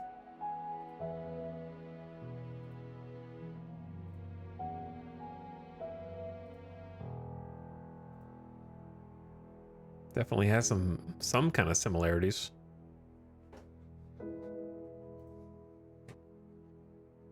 Don't you know Stardew Valley has copyrighted pixel art? And also planting things? Stardew Valley but cowboys is appealing to me. Is there a gnat in here? Chat. Can you guys... Gnats, please get out. If you're a gnat, please leave the stream right now. I'm still waiting for the Haunted Chocolatier. Yeah, I get the impression that that's... Haunted Chocolatier is to Concerned Ape what The Winds of Winter is to George R. R. Martin.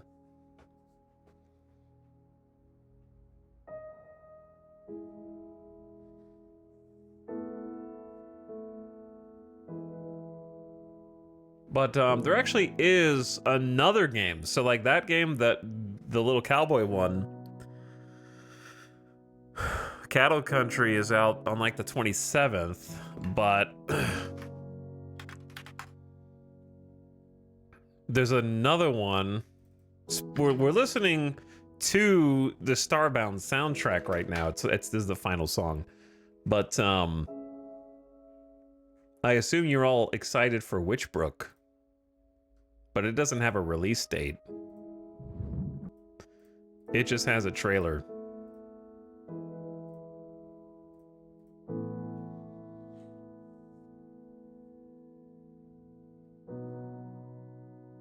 Is the baseball season over? The baseball season is over, Doc Holiday. If you want to see how it ended, you can check out the last stream. But what's up? Yeah, Witchbrook actually looks pretty cool. This is published by Chucklefish. They just put out this new trailer.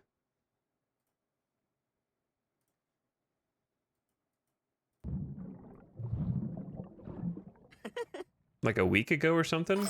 I think you guys, if you like, this looks like if you like Stardew Valley and you're waiting for Haunted Chocolatier, Avik. This looks like the thing that will actually come out. And it's multiplayer. This game is gonna go crazy. Like, I think this is gonna be the next big one. A little loud. I think this is gonna be like the next big one.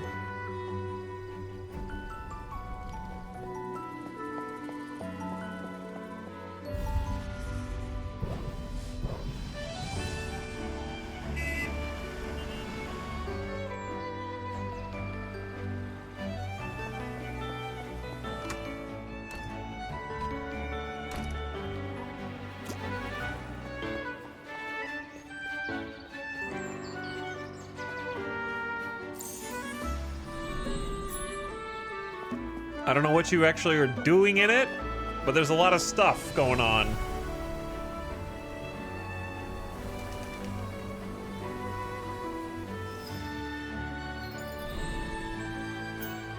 And also, I like the pixel art style a lot. The isometric pixel art style works really well.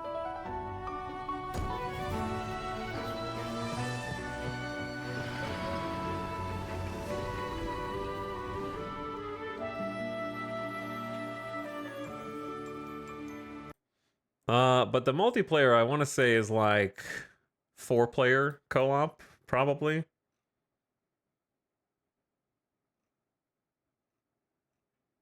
Yeah, 4-player online co-op.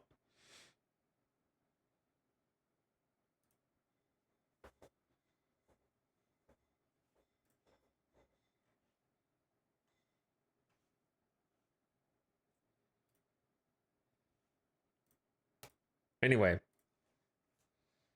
I don't, in those kind of games, it doesn't really matter what you do.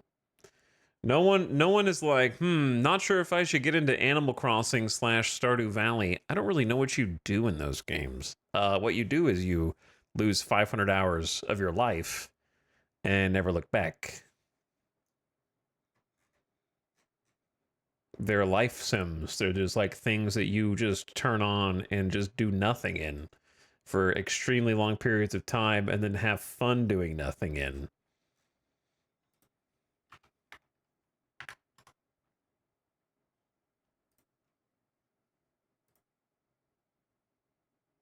Where is this album?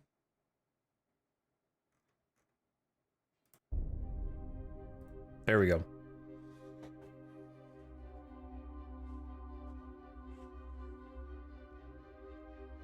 Okay, anywho.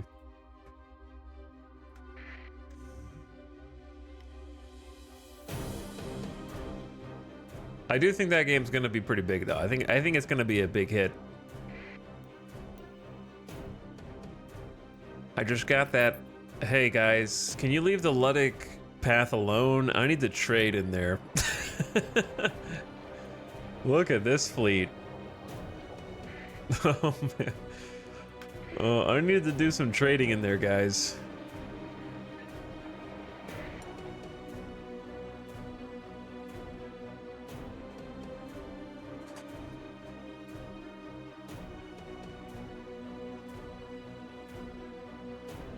But, Avic, you'll understand what I mean when I say it gives me that old school 2010s YouTuber looking through upcoming game releases and writing a game down to email the devs about possibly getting like a early access look type of thing to see if you can, if you like, it gives me that like, okay, this game looks like it's gonna be popular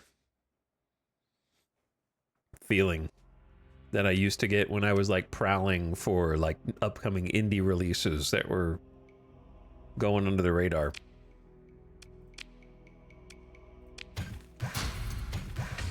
Back when I considered myself a coverer of indie games. Like a coverer. Like I'm playing, this is an indie game and I'm playing it, but I'm not covering it, I'm playing it. Ooh, what do we have here? A derelict mule, but it's too battered to even be. Oh wait, no, it's potentially recoverable. 3D mods though. Salvage it.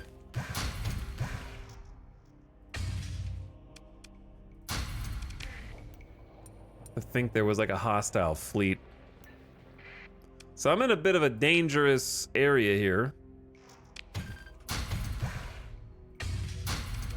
Because I could just be minding my own business. And then some Luddic dudes just show up. While I'm salvaging ships. Discovered a museum ship, the Warshift Inderang. This is a conflict zone, man. There's a lot of death and destruction here. A derelict Sunder-class destroyer with 4D mods floating through space. Burn it for parts. Honestly, this is not a bad way to just get some supplies and get some fuel for free. Also, I don't even know what a Gazer DEM SRM is. It forces a cruel choice upon targeted vessels, particularly those with a shallow flux pool. Raise shields and build excess flux while raked by the gazer's graviton beam, or drop. Oh, is that the one that flies and then like gets close and there's like and just like zaps them with lasers? Like it's a missile laser? I remember that one actually. Yeah, those are sick. I love those things. Cargo pods. Did I drop that?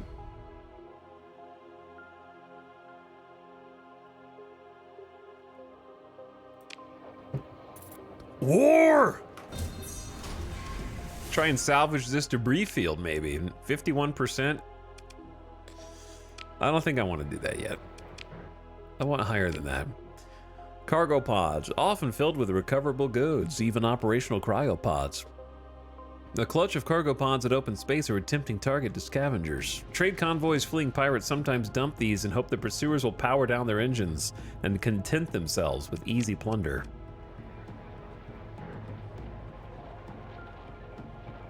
Well, I wanted to possibly trade with these dudes, but doesn't seem like it's a good idea.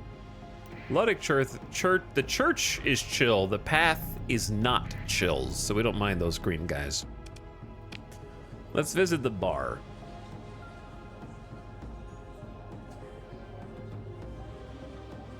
Bounty man. A military officer wearing the insignia of a general sits alone at a private table, frowning at a datapad, displaying hull specs, drink untouched. Please sit, Captain, I presume? She nods confidently at your assent. Perfect. Order something. Let's talk. She slides the datapad toward you. We have a surplus Griffin-class missile cruiser in dock. Perfectly good ship. Honorable service record. Be a damn shame to simply scrap it. She meets your eyes with a steady gaze, officer to officer. I could make it yours for just 55,000 credits. Honestly, that's a great deal. That's an incredible deal. You pull the datapad closer and scroll through the specs. Luckily, we actually have money. This is an incredible deal. It's kind of like a deal. I wasn't ready to go up to a cruiser and skip a destroyer, but you kind of can't turn this one down, even if you mothball it and put it in storage for a bit. They're just giving this thing away. The Griffin is a dedicated missile cruiser designed to provide a highly mobile platform of heavy fire support. It is not a frontline cruiser and operates best when provided with escorts. See, we don't really have a fleet comp that benefits a Griffin, but I have to say, the Griffin is actually one of my favorite ships because I actually do like the midline missile or even long-range support missile type of platforms.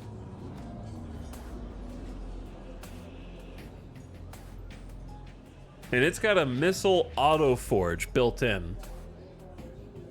Replenishes some missile ammo when used and generates a large amount of flux. It has 1 large missile mount, 1 medium ballistic, 2 medium missile, 3 small missile, and 5 small ballistic. Honestly, the sensor profile is not insane for what it is. The maintenance is kind of bad for us right now. 20 maintenance a month is a lot of supplies, but it's definitely worth at least holding on to. 7,000 hull integrity, 800 armor rating, 480 seconds peak performance, 20 deployment points and supplies to recover. Yeah, this is an investment. I feel like this is a sting operation. I just like landed here and I'm like, yeah, I'll have a drink. Hi, nice to meet you at the bar. Do you want to buy a Griffin missile platform? Only 55,000 credits. Yes? You're under arrest. We got him. Trying to buy military grade spec cruisers from the first person you meet in the bar? I don't think so. All right, well, dip into the credit fund here. Relationship with Zalia Keel improved by 2. Persian League improved by 1. Quite right then, she says. Mother would be proud. What does that mean? Potential contact, Zalia Keel. Or Keely. Okay, well, I am now the proud owner of a missile cruiser.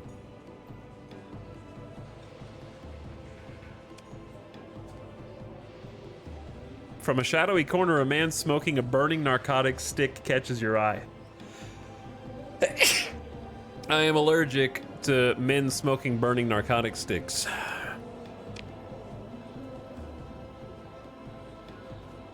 Did I tell you I misread Panther as Panther for 5 years? You did not tell me that. Reading is hard, though. The man looks at you as you approach.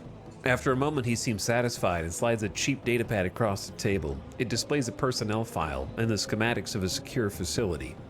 In a quiet voice, he explains, I need an extract of the subject from unjust confinement on Iron, 8 light years away.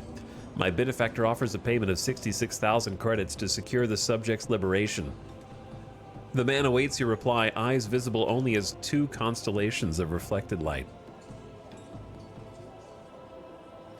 You skim the schematics. They're thorough. You estimate around 250 Marines would be required to carry this out. Yeah, I don't think I'm going to be assaulting a hegemony prison, which will have an impact on your reputation, for 66,000 credits. Thank you, though. Thank you, though.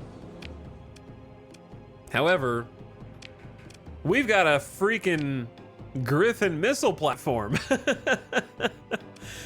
What am I supposed to do with this?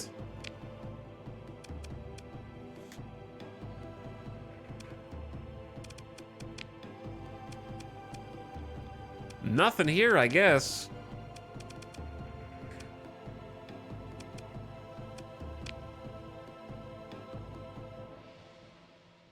What's the skeleton crew? 230? I'm gonna have to mothball this thing and figure it out later.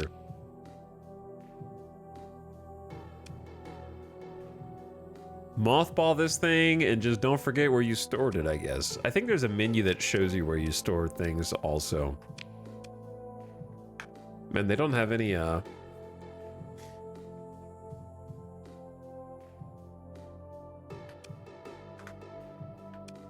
they don't have any comms here.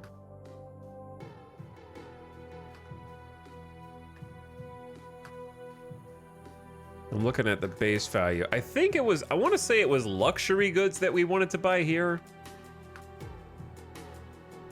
And domestic goods. I believe it was both of those. If we can only get one, it should probably be the luxury goods and then go find somewhere to sell them. Because that's a good price for luxury goods.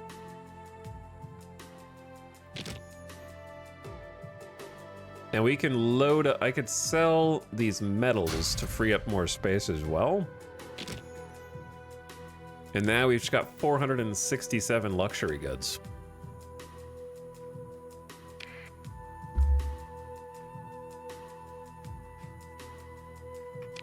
Now, ship-wise, they may have something here that helps.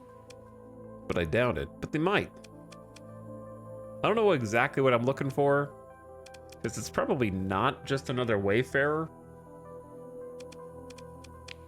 And I don't really want to buy up the black market with my transponder on, just chilling here.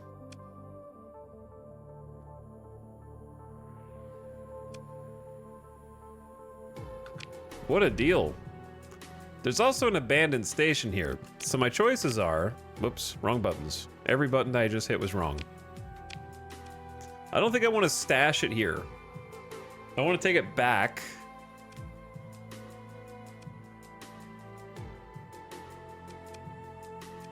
There's an abandoned station by Boslag.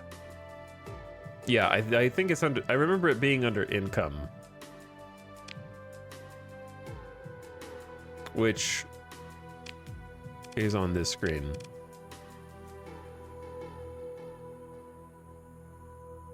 Okay. So yeah, let's just tow it back to Boslag. I did want to trade with the Ludic path, but we're full now anyway. But it's nice to know there's an abandoned station here too. Okay, let's go back to civilized space, quote unquote. Get me out of here. Should have enough supplies. I will scope out the Wayfarer. Salvage a few freebies. We have too much stuff. I don't like dropping supplies. I'd rather drop like a couple of these guys.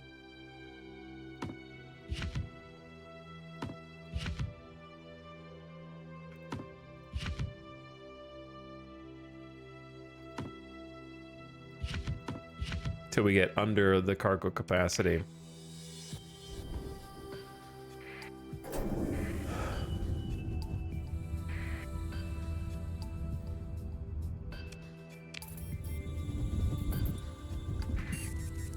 Okay, transponder off.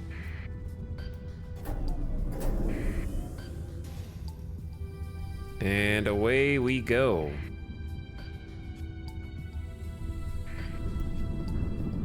I can't believe we just picked up a Griffin for 55K. What's the base price for a Griffin? 5,000 expenses. Oof.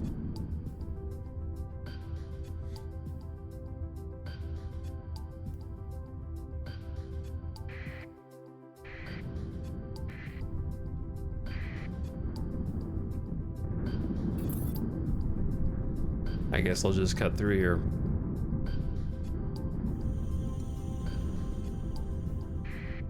All right, do we have intel or like do we have comms?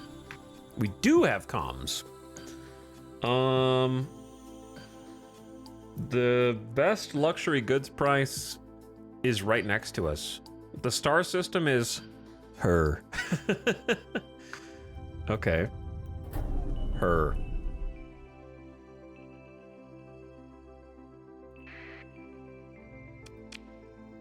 Much more. She was 100% drunk making that sale. Who's interdicting me?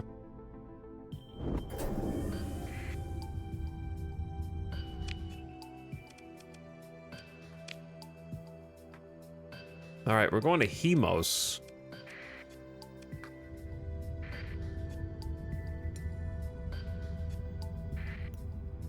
Which is right here.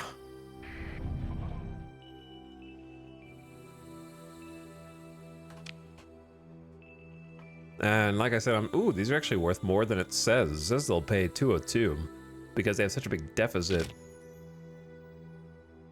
They're going to pay 95K. They also have extremely cheap supplies here that we could take either back to Svarga. Reasonably priced fuel. Might be worth stocking up on a little.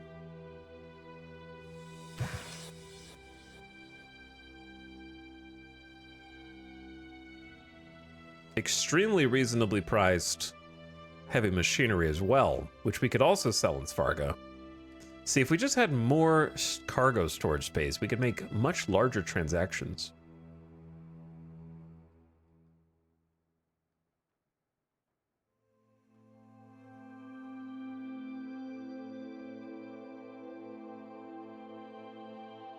None of these are worth it.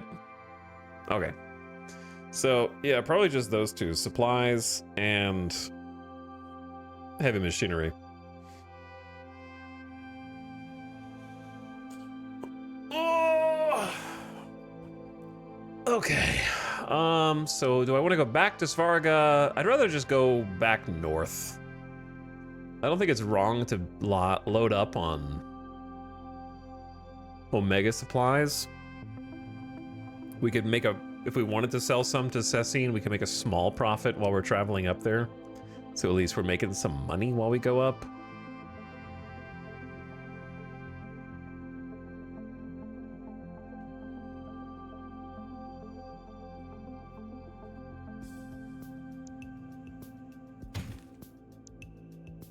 Sure.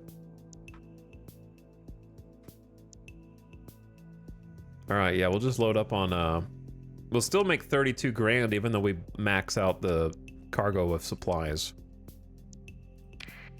So that's pretty good. It's like we had 150K before we did the transaction, so it's like we just got 450 supplies, 500 supplies for free. It's not bad. Wait, we should check the bar while we're here. As you look around the bar, your tripod emits an odd noise, like a cross between the message received and error sound. You examine your tripod, a meaningless error message appears. Before you can try the system management utility without any input, something appears on your display. The swirling voxels form an ethereal shape, an avatar of the kind only used by the dreaded remnants, or by people imitating the imagery of the remnants, but no mere imitator could penetrate your device's security so easily. Hafton Caxel, the stranger intones, drawing your attention back to it. Negotiate. Wish. Who are you? Self-designation of no consequence. Temporary identifier in. Requiring assistance. Sensitive matter. Credit compensation available. Receptive to monetary incentive and capable of fulfilling mission both. Hafton Caxel judged. No deal, get out of my firmware? I'm listening. I'm listening. Independent world of Poor Nest, 2 beta cores possessed, secret negotiations, hegemony, Persian League in progress, to highest bidder auction. Require cores to freedom restore, payment on return to self, 76,000 credits. Further, recognition by self-kind of value as associate. The Remnant displays a map with surprisingly detailed intel on the secure facility where you presume from context the cores are being stored. A quick estimate indicates this is a job for 250 Marines, assuming you did this the violent way. This could antagonize the hegemony and the League, not to mention the Poor Nest government. Both leading powers in sector risk wrath. Commitment to prospective alliance, demonstrate. Benefits, carefully consider. Await response, Hafton Caxel. Yeah, what if I didn't go hire 250 Marines to free a couple of beta cores for 76,000 credits? I don't even have space for that many Marines.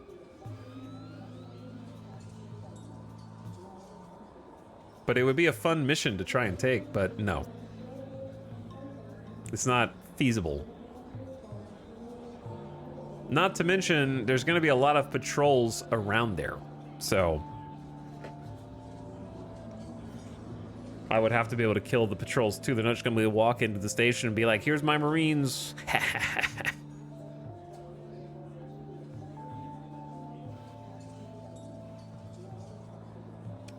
So it sucks to try to terminate this quest, but you will not get a second chance at building this connection. Proceed. You're going to hit me with the you will not get a second chance? All right, I'll do it later. I don't know if there's a timer on this, but whatever. Satisfaction return when in hand cores. The remnant vanishes as quickly as she appeared. Your tripod returns to normal, or appears to. Better run a full diagnostic later. Hopefully that's the most excitement you're going to get today. Back to the bar. Hey look, a table of tattooed mercenaries. We can just buy a mercenary contract here. They've got 40, we just need another 210. Hey guys, did you guys just get a weird message from someone who looked kinda like AI? Listen, no, I'm not saying that AI contacted me. I'm just saying they looked awfully similar to how the Redacted look. You guys know who the Redacted are? Everybody knows who the Redacted are, right? I don't even know why they redacted at this point, but I just want to make sure I'm following protocol. But yeah, I just got a weird message. I'm looking for some Marines to carry out a special black op to just go rescue some AI cores for this mysterious Cortana-like figure. You guys wanna party?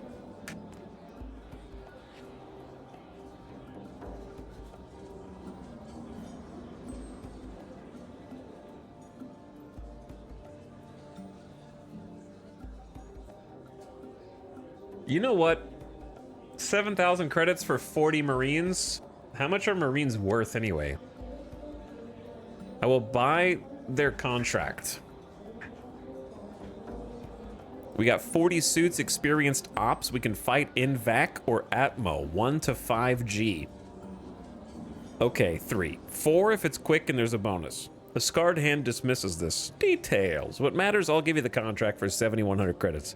Practically charity. Put us to work, sell it off elsewhere. Doesn't matter if you get us out of this fix. What do you say? Some clever device provided by the Mercs convinces the Port Authority automated scanners that 2 particular cargo containers are half filled with mildly radioactive silicate gravel and nothing else. Your logistics officer sneaks them aboard your fleet without inconvenience. Good deal, she says. All right, well, we did some bar stuff. And then we got 40 Marines. These guys are ready to party. Chad, how do you see what rank a Marine is? These are elite. These are 40 elite Marines. Holy.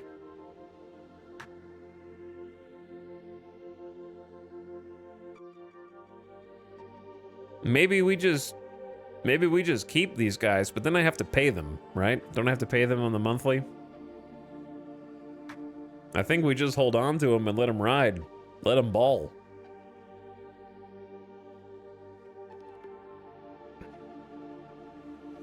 Unless the patch changed things, bar Marines tend to be elites. Well, unless the patch changed things, nobody asked. So let just, you know, so it's okay to not know everything about everything when you're playing the game.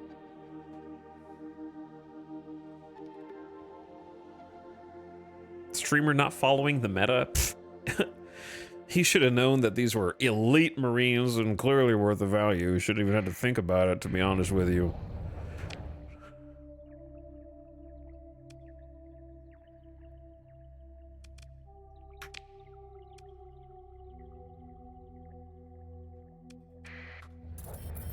But anyways, I appreciate that you're all involved in chat, but also, if we want the wiki, we know where to find it.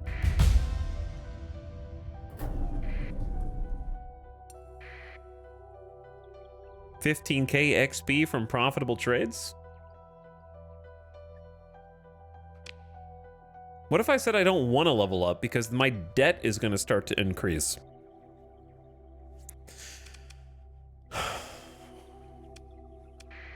Anyway, to the chatter who asked, don't you have the ability to jump from anywhere? I do, but it consumes more fuel, slightly reduces the combat readiness of all ships, and will cost supplies to recover, so it's not something you just want to do all the time unless you're rich.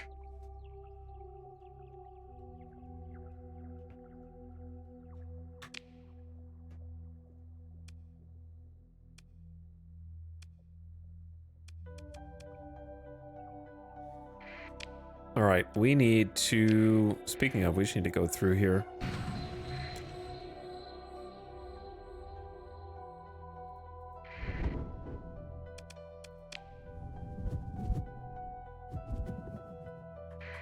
Turn the transponder off.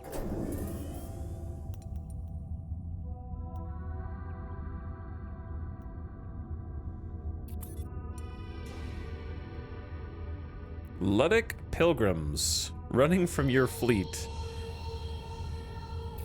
As you should. What an odd noise that was.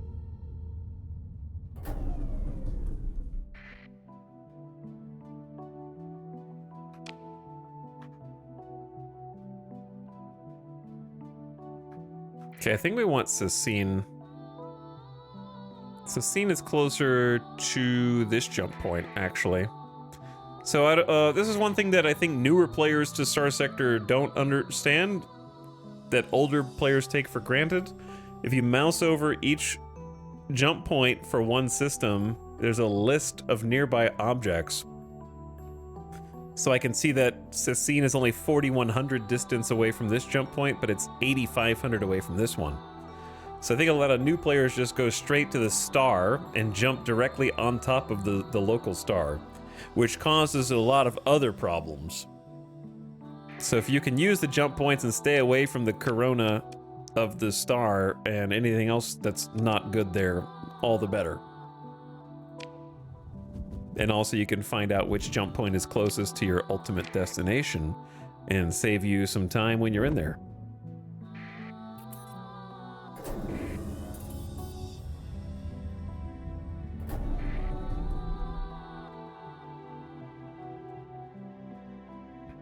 So there's a pirate planet, so I like to go inside the asteroid belt, then go dark. That way it obscures me from any system authorities who might be flying nearby. And then just sneak on in there.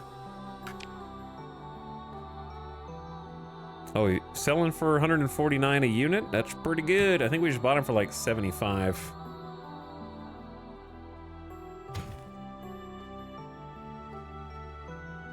I'll keep like 100.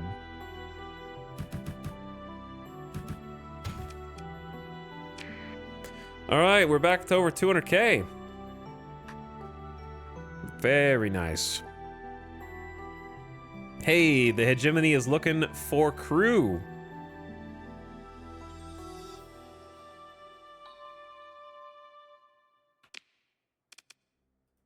So I can unmothball this. Oh no, that's gonna require me to spend supplies. I was gonna say we could use the crew space of this ship. I need to go deposit that ship. But I'm gonna load up on crew.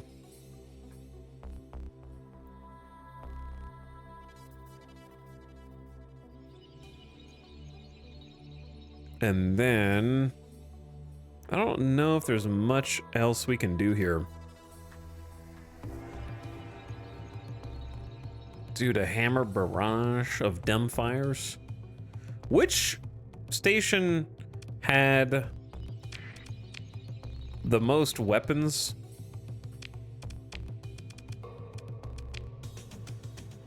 Oh man, they got a Squall MLRS on the black market here. It's pretty good, man. I do like a good Squall. They have the Harpoon MRMs here. I only bought this game this patch. I like riding in slipstreams. Well, slipstreams are pretty cool.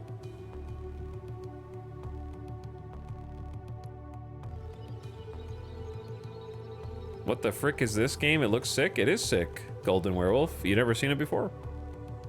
In all these years? It's a space sandbox game. It's like Mountain Blade in space. You can deck out ships with dozens, if not hundreds, of combinations.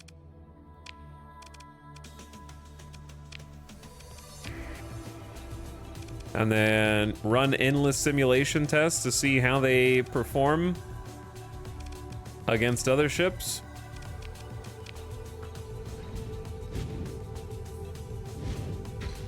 Oh, yeah, okay, hold on. I forgot. How do you run the simulation and pretend like the ship is repaired? Or can you? Can I pretend the ship is not on the verge of death?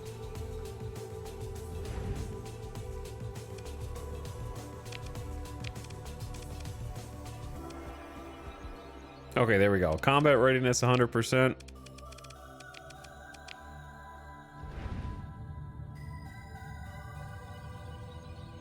Why are... Every single weapon group is wrong.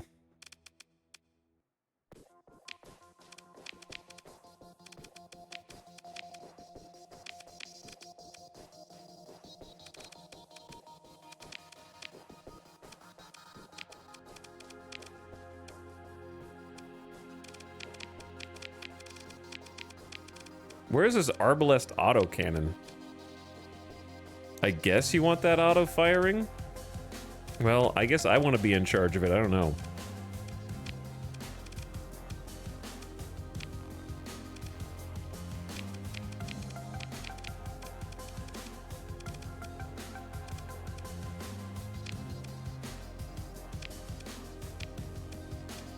Okay, sorry. Anyways, like I was saying, you can run many different simulations for learning how to pilot your ship.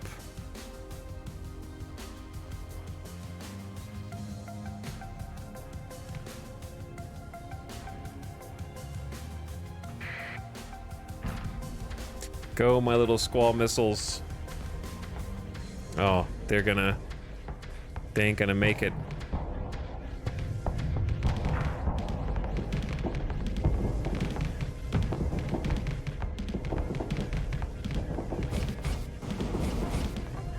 Missiles away. I'm overloaded. I'm dying. I'm not supposed to go head to head. I'm dying. Oh! I'm not supposed to be 1v1ing here against a whole fleet.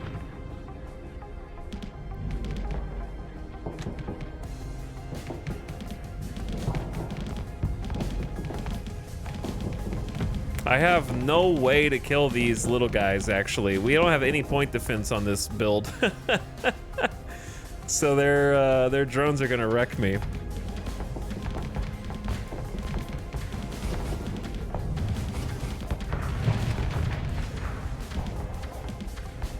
Yep, their drones kind of win. This is not supposed to be a head-to-head ship. And this is why we run sims. Correct, this is why we run sims.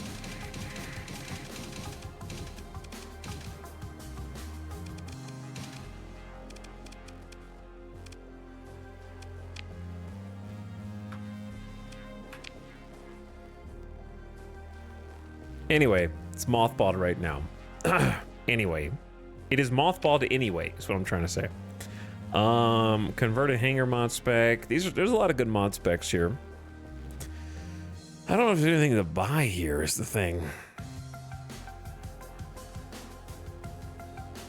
Organics would be the best thing to buy, but I can't make too much profit on them.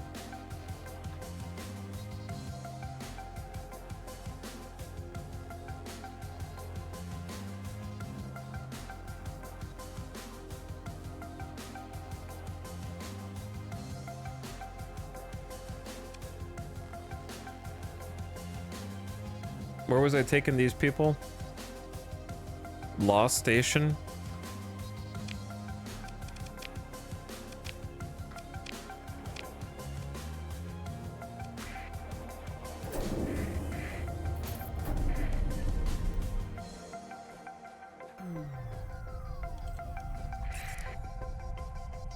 All right, transponders back on. I think I see combat. They're trying to blow up the Warmunadoc. Whoops, I didn't mean to go dark.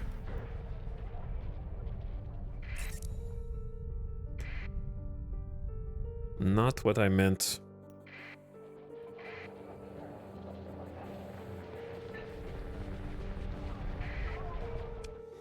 Hello? Anyone at the bar? Walk over to a shadowy booth with a conspicuously nondescript woman sitting with perfect posture. It gives you a small nod. Although without insignia or uniform, you can tag the woman as military. It's the boots. They can never give up the mil-spec boots. Captain Hafton Caxel, she says, you are known to my organization as a capable and discreet op. I am authorized to propose a simple mission. Payment will be 59,000 credits. As for the operation, she continues, as if briefing a cadet, enter a standard orbit of Pear in the Samarat system. Then deploy a spy satellite package. It's critical that no patrols be tracking your fleet at this stage. Once deployed, the spy sat has stealth capabilities, which make detection unlikely. Simple. Of course, my organization could not risk carrying out this mission with flagged vessels. That's why we've come to you. Do you accept? You know what? A spy sat is not too far.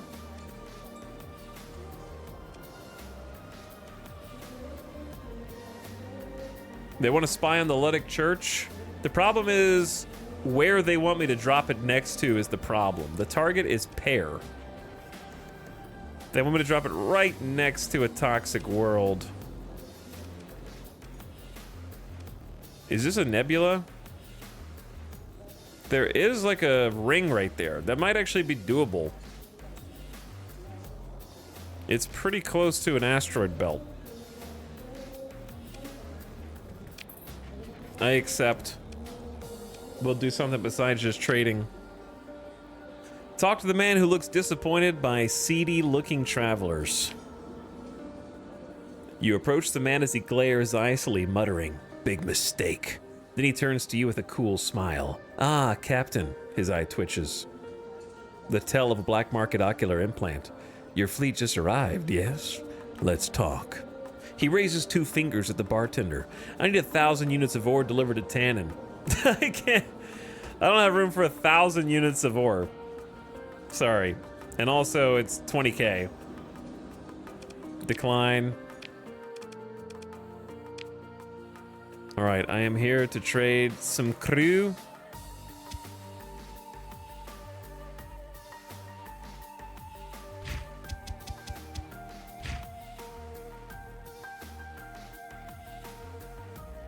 We need 80 skeleton crew.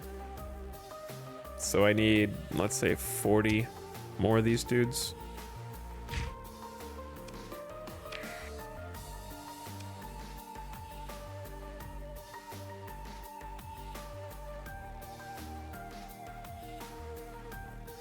Whoops, I traded these, I gave these guys to the wrong location, but that's okay. Brain not work so good sometimes. Let's do the spy sat.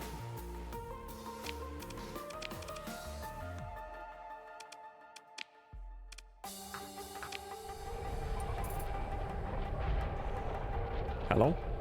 Who's this?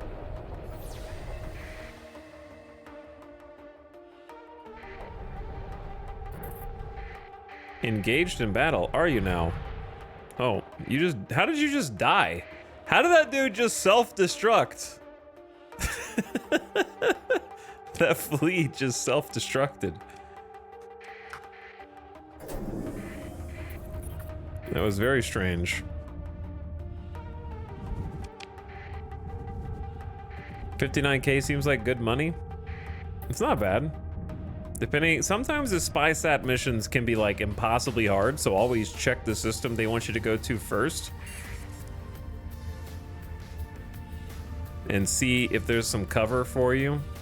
And don't take them if you have like a huge fleet that's difficult to, damn, 9k monthly expenses? The obligation from my past is getting more expensive. It's 7k already.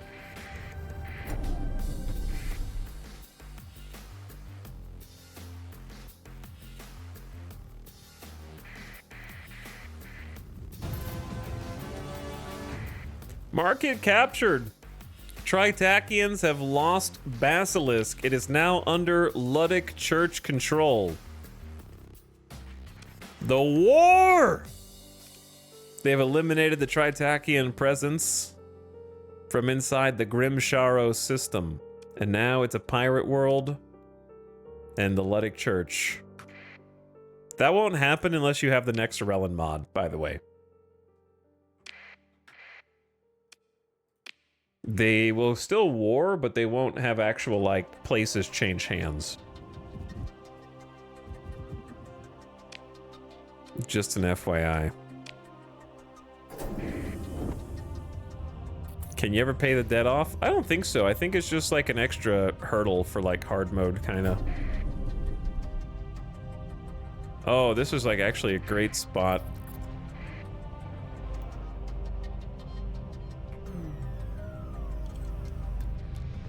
They're looking, oh, these guys are looking for my fleet. Uh-oh. How do they even see me?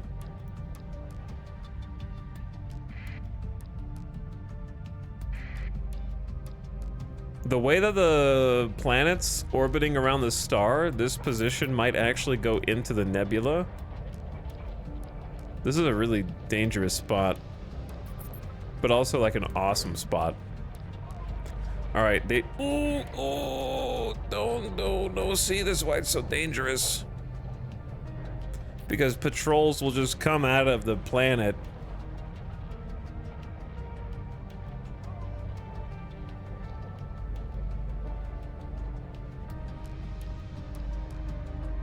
And now the spot's rotating around the other way, which is kind of obnoxious. And they might leave for patrol duty and head directly into me. That's the other annoying bit. If we get unlucky there.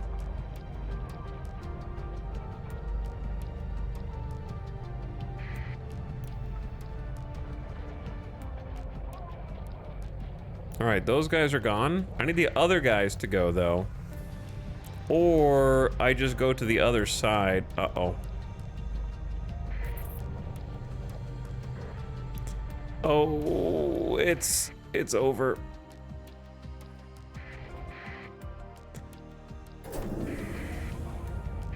They found me. They did a pulse.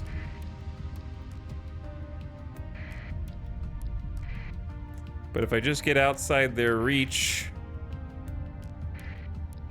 and then loop really big around, they'll keep searching for me out there.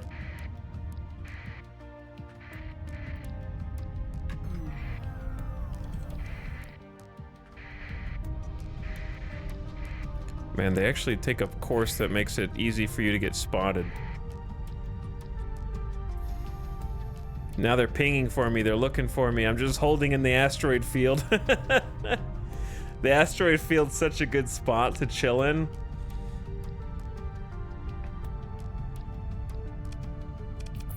But yeah, they know I'm here now. I'm losing 0.6 supplies per day. I'm gonna lose money unless I get this done faster, but I've already missed my... They've got so many patrols here. This is why I never take these missions, but I thought that since this one was so close to like a nebula, that it would be doable.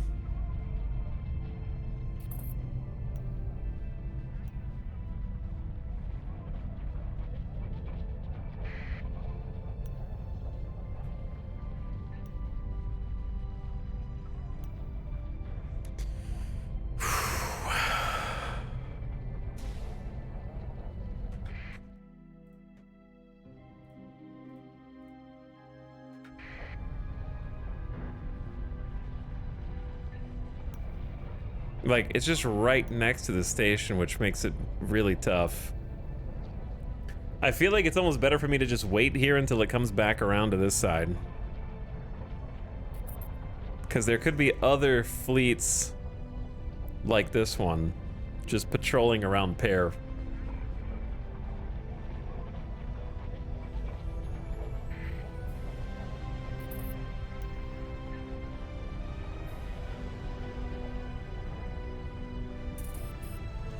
There's a lot of patrols, holy moly.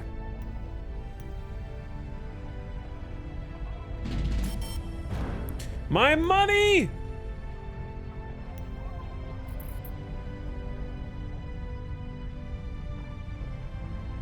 $8,800.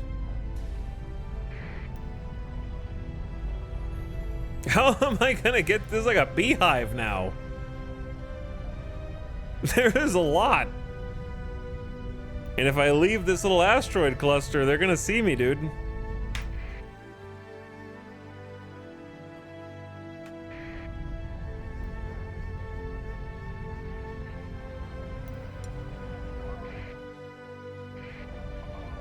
Bro. You're camping my spawn. You're camping my spawn, dude.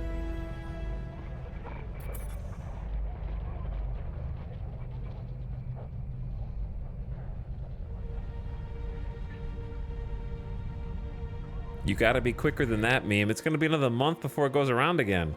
I forgot to drop off my ship, the one that I'm just towing for no reason whatsoever. I forgot. I'm just carrying the cruiser around, towing it through an asteroid field.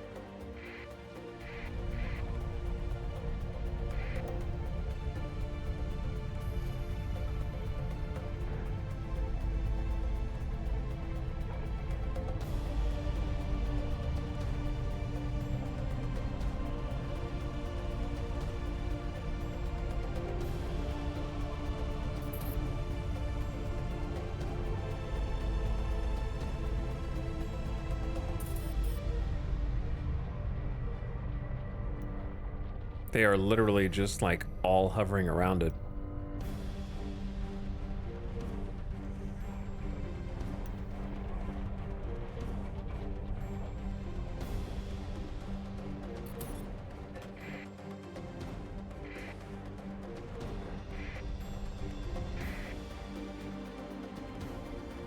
And they're almost out of the nebula.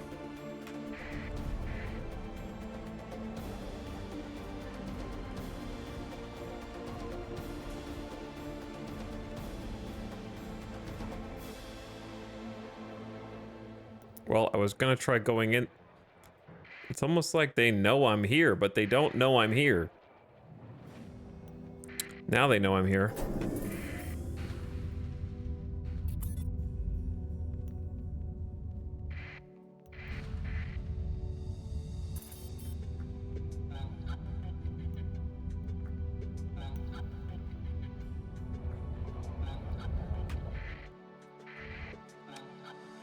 Damn. I was seeing if it'd be possible to do a little flyby.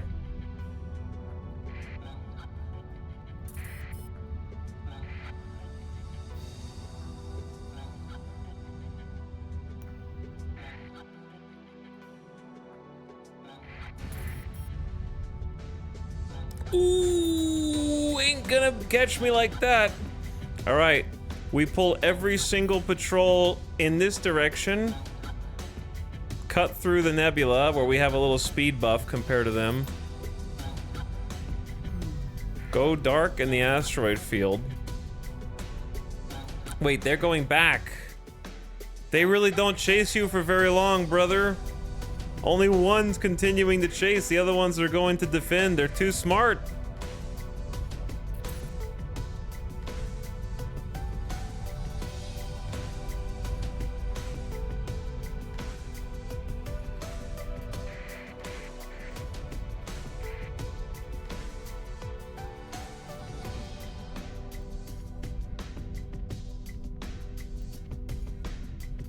And they're literally just camping. I've lost $25,000 trying to complete this quest. So I'm gonna complete it somehow.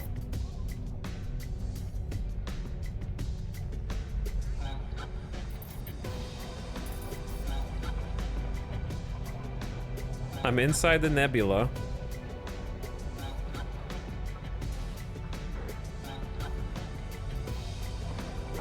The guys that are preparing for patrol duty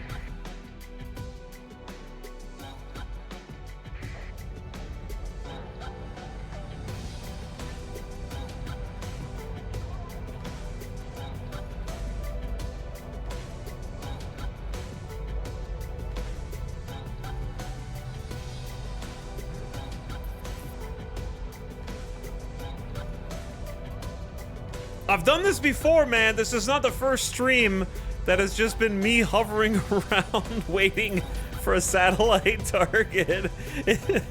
History repeats itself.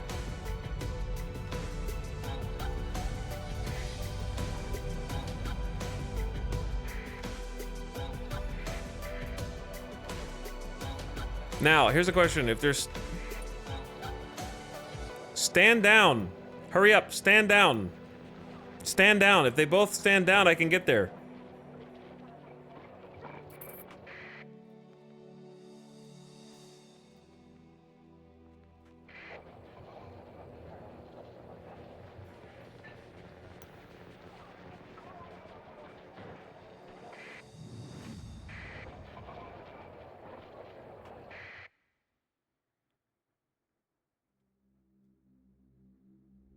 I'm going in. I wonder if they're preparing for patrol duty and standing down means they won't chase me. I was wrong. Okay, both of them are. I was wondering if they were preoccupied.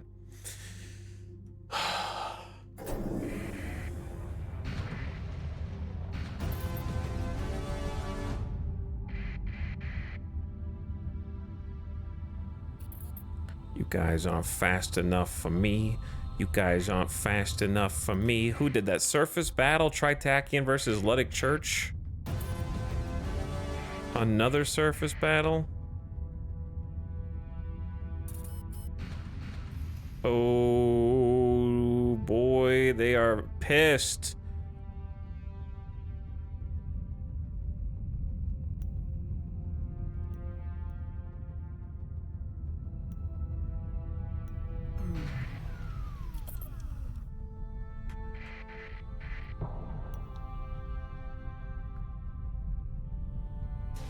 Brother, that's so many ants.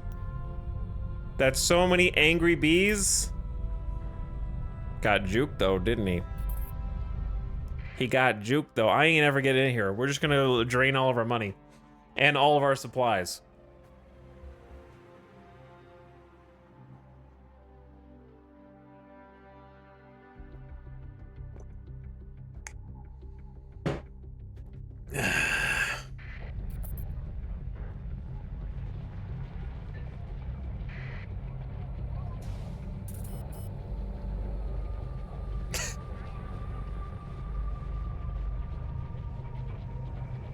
You guys are so dumb. You guys are so freaking dumb.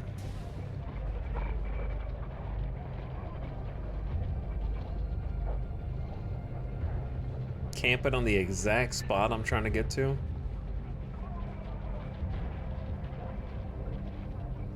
I'm going broke trying to complete this mission.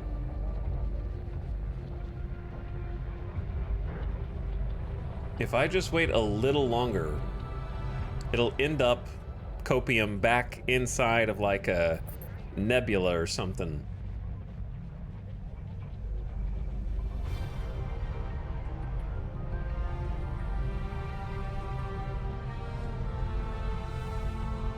Bro.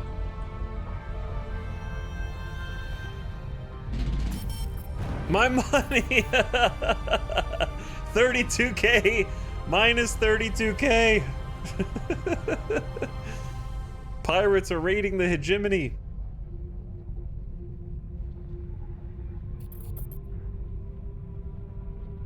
Remind me never to take this quest again, though. Okay, remind me never to take it again, please. Go attack some pirates or something. Can you guys just go do something? Go. I thought this was a shoo-in with the asteroid belt here and the nebula. I didn't think there were gonna be four of these dinguses just watching like a hawk.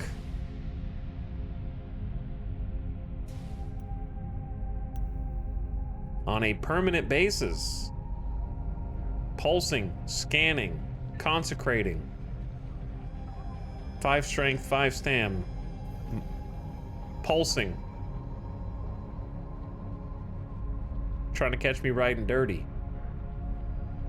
See, like, this is the time to go right there, but they're just all on it. All right, I give up. How do I abandon the quest?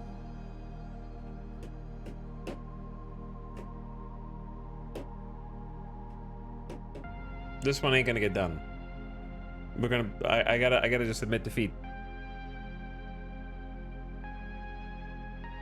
We do not have a fleet comp good enough for this. Oh, you know what I do have? I do have a point. Like, I could put a point in sensors.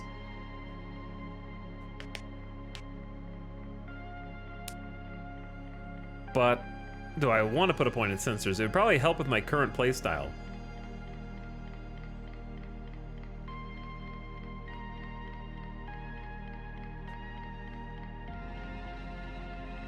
I do like having plus 25% sensor range, minus 25% detected at range, plus 3 to burn level at which your fleet is considered moving slowly.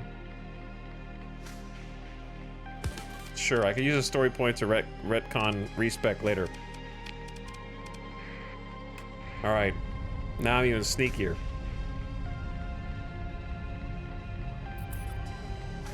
They'll never see me coming. Except that guy. That guy'll see me. But only him.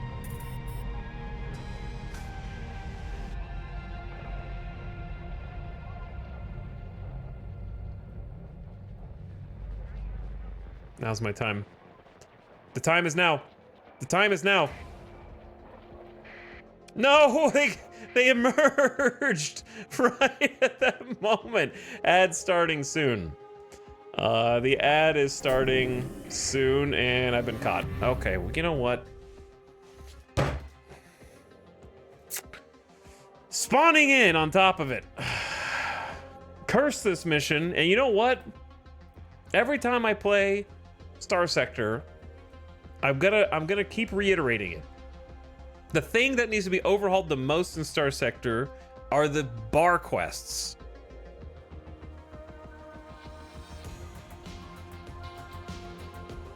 They need a full overhaul. There needs to be a way to like figure out where they are without having to individually visit every single bar in space to find out if there's one mission that you want. Why can I see the ad just cut off my rant, but some of you can still hear me. Why is there a way to see every single price of every single commodity across all comm space, but there's no central location to see where individual missions that might be beneficial to you are?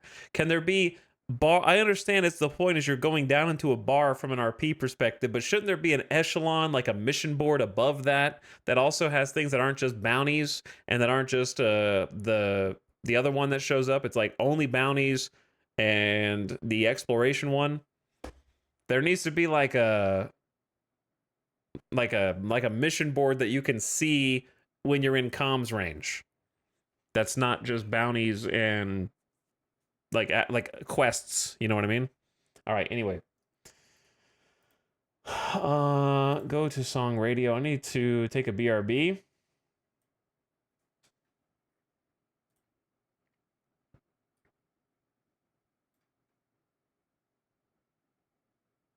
I'm trying to find. There we go. All right, BRB.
Okay, so anyway, look. Tangible things I would change. There should be a version of this quest that's like a baby beginner version that's like, we need you to go put a spy satellite, and it's somewhere innocuous, but they don't pay you very much money, right? There's not really any starter missions. Most missions require you to either have space for a ton of Marines and you're ready to go put boots on the ground and attack a station. That's like mid to late game stuff. This kind of mission almost requires you to have like just a full stealth spec and get kind of lucky with the placement of the quest. There needs to be something that's just like very boring, innocuous. That's just like, go put something over here, drop it, and we'll give you 10,000 credits.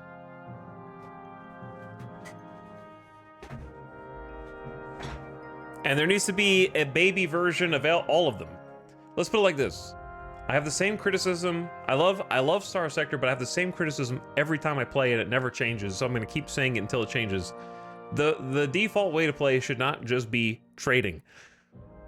The majority of players will never touch the missions in the game because of how profitable trading is and how easy it is.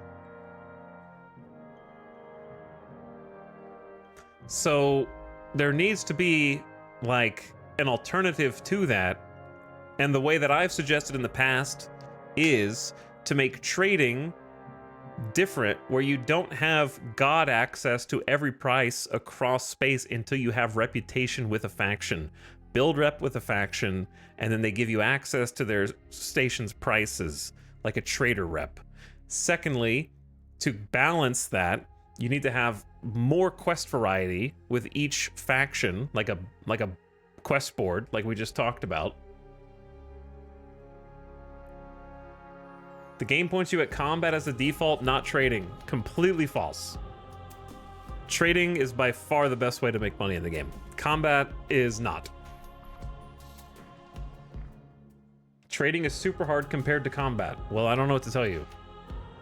The problem with combat is the larger you build once your fleet gets above like a mid-sized fleet, keeping your forces stocked on supplies and fuel becomes prohibitively expensive compared to the payout of bounties.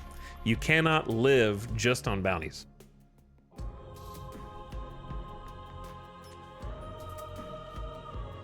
So if you haven't gotten to that point yet, then you just need to play more, because you will get to it.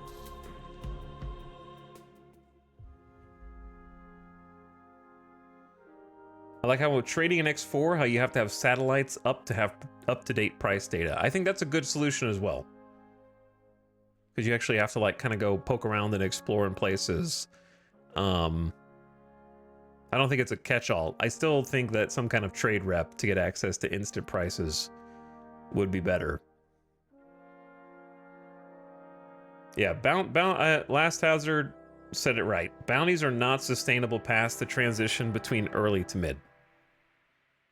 And neither are missions.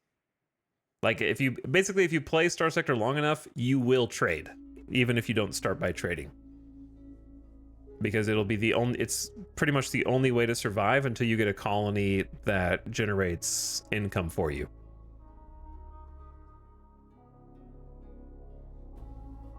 But yeah, I've had the same sort of comment since probably 5 years ago, plus. I'm hoping that one day that changes with a revamp to the mission structure. But anyways, here's my transponder officer.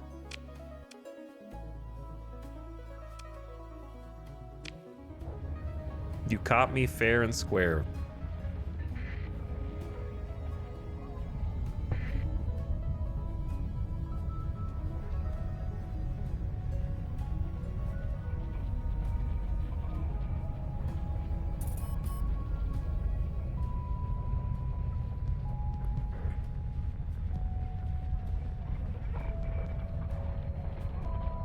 All right. I'm just gonna abandon this toxic. They can have their toxic world. They can keep it. I don't want it.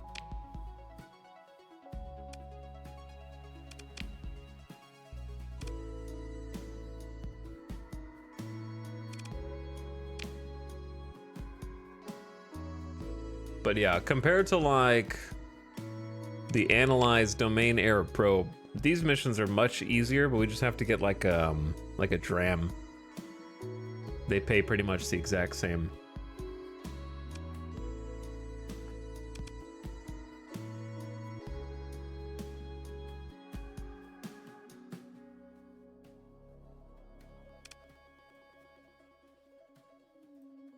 I just got here, but what's this about bounty only runs not being sustainable? That's definitely easily doable.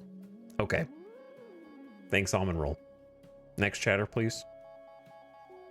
Oh, it's easily doable. If you think it's easily doable, then you haven't played long enough. Sorry.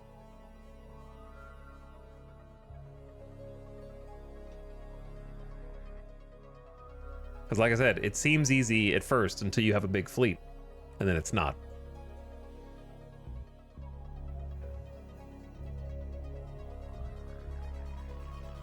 Keep in mind, he can't save scum attempts. Well, that's not really it either. Though if you were just reloading, then it is much easier. But even, obviously, I'm assuming you're just going into it straight up.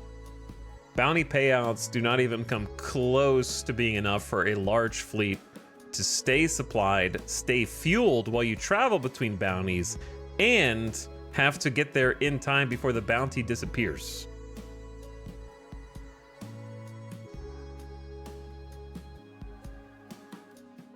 Bounty payouts are not even close to enough to sustain you in the end game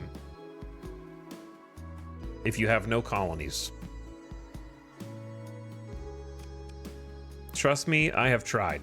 I have had level 15 character, end game, fleet ready, and picked all the traits that you have to pick. Every single trait that allows you to get post-battle resources like salvaging.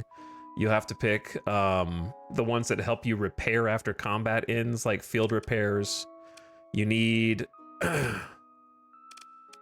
obviously cargo capacity and fuel capacity helps, but isn't 100% essential unless you have ships that can do that for you. All of the industry ones, the ones that cut down on the amount of supplies that you use for upkeep, the one that cuts down on the amount of fuel you use for upkeep, you have to pick all of them.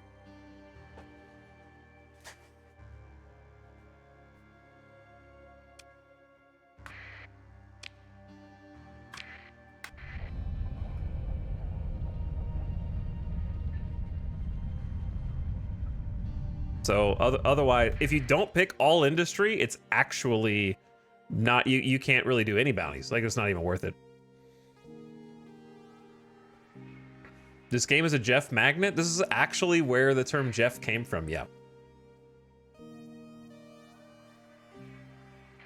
No, I've definitely played long enough. Okay, well, you just say nuh-uh, so I'll just say nuh-uh. So there. But anyway, since you're so good at this game, Almond, I don't think you need me. So you can just go to another stream if you'd like.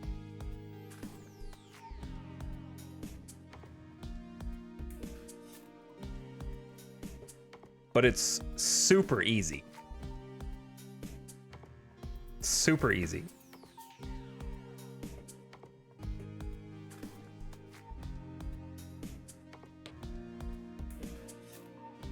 It's super easy as long as you do everything 100% correct for the specific build that might allow you to survive.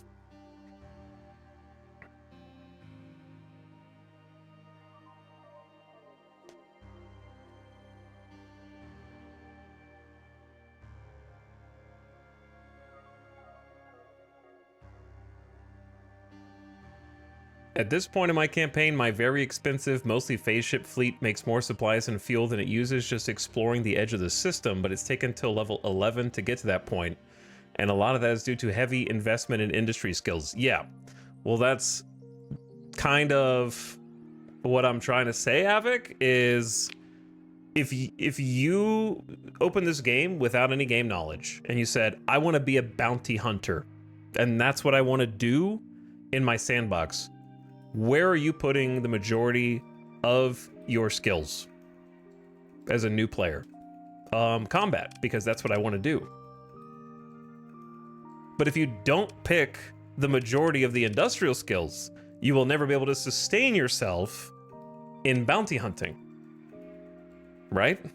And even if you find a way to do that, the number of times that I have been looking for the bounty who's in a binary star system, and there's 3 binary star systems in that cluster, and I can't find him here, and I can't find him there, and I go to the 3rd one, and then the timer runs out on the bounty, and I just spent, you know, half a tank of fuel for my oversized fleet to get to that spot, and now I can't even leverage the bonuses from the salvaging perk and the other perks that helped me, like, after a huge battle like that I needed that battle to kind of sustain the rest of my fleet from both money and resources perspective. And then I'm just kind of like stranded there because now the bounty's gone. and then I have to open up the bounty board, and then the highest paying one that I can do is like 72k, but it's going to cost somewhere like 100k to restock the rest of my ships, and then you end up circling the drain because you just like missed one bounty or something like that.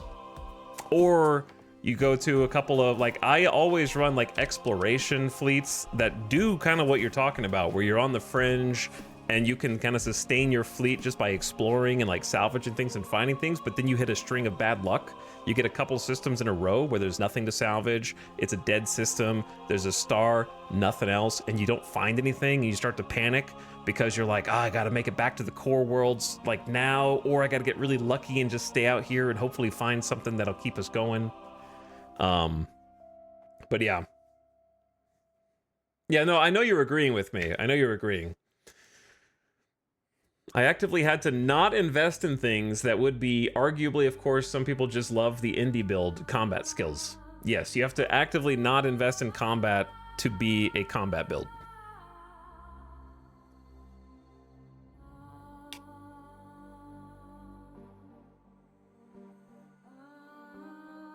So that's kind of the strange thing. And I think that it's very easily fixable. Raise the payout of bounties.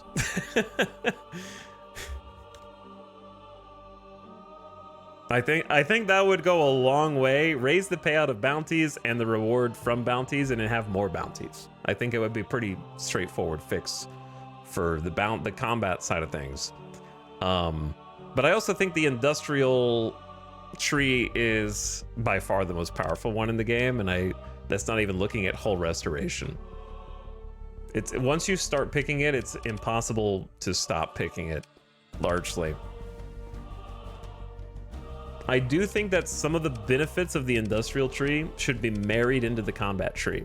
Like, why is post-battle salvage not in combat, for example? Why is it in a different tree? Shouldn't that be like married to a combat skill, so you kind of get the benefit of a small combat buff and some battle salvage, right?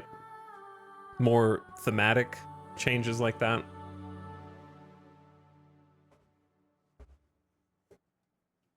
I can't go back to a world where I don't have hull restoration.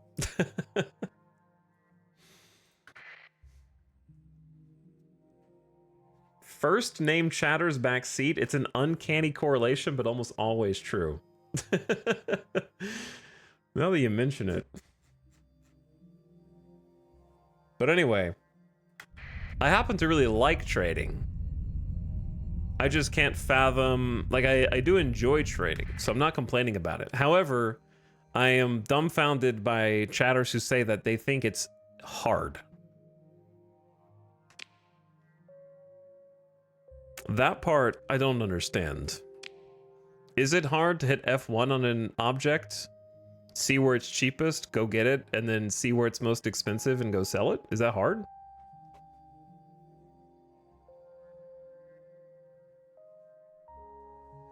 I feel like that's the easiest way to, and the best way to make money in the game, which if you're new to the game, you should absolutely like start getting used to doing that, because it's a great way to get started in any campaign. In the specific way that I've concocted this campaign, it's what I have to do to survive, which is fine. Like, that's how I kind of put this together. In a normal start where you have more money and you also get a stipend, the stipend exists because there's no other way to make money. That's why there's a stipend in the game. Because in the early game, there is no other consistent way to make money. You will go broke without the stipend if you don't trade.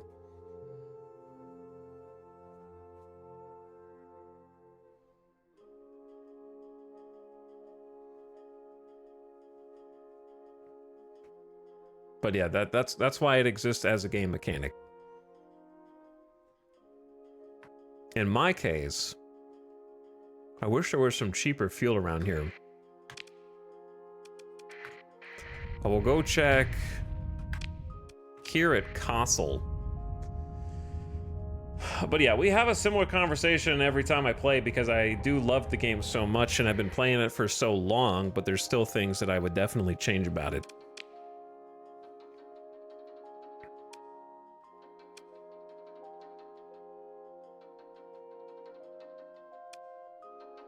but I say it because I care. But anybody who says it's trivial to survive late game on combat alone is lying. They are living in an imaginary land. You have to specifically go out of your way to do that, and you have to do a very specific set of things.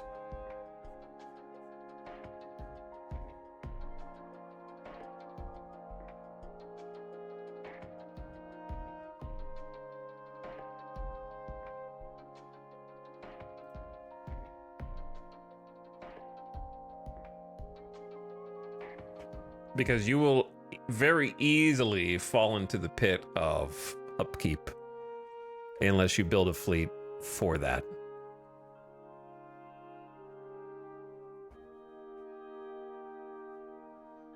The thing about trading is that there's no log, and I struggle to remember what price something was bought or sold for.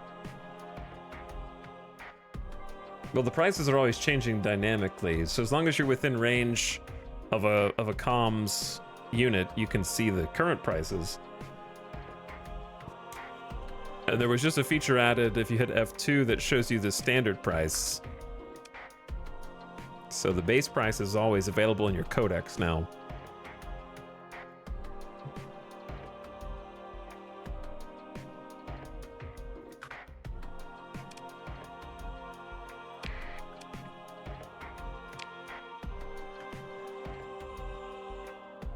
Trying to figure out what the next product I need to make money off of is.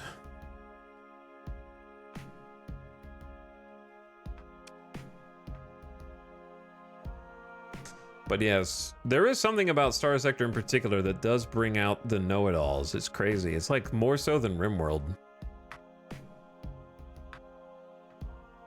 Which is saying something.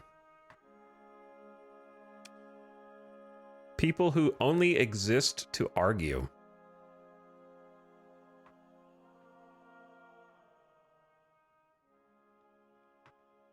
I think that we were looking good with luxury goods. Did have some interesting options, but I have to go down to Kanta's Den. And then there... Oh, that's so far away. If I had more storage space.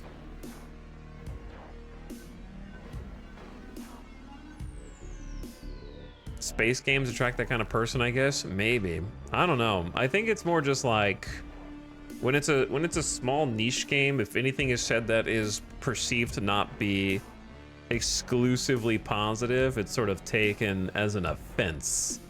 And then there needs to be like a deflect situation.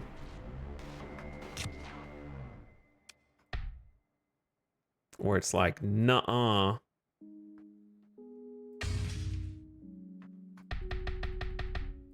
You said what about my favorite game that...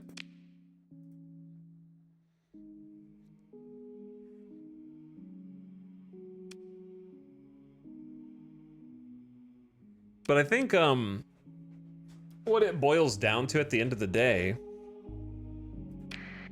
is, regardless of the specifics of how hard is this way of playing or how easy is that way of playing, let me ask you this, chat. Be honest. Be honest. Those of you that play this game a lot and have played it a lot over the years, like me, I've been playing it since it was called Starfarer.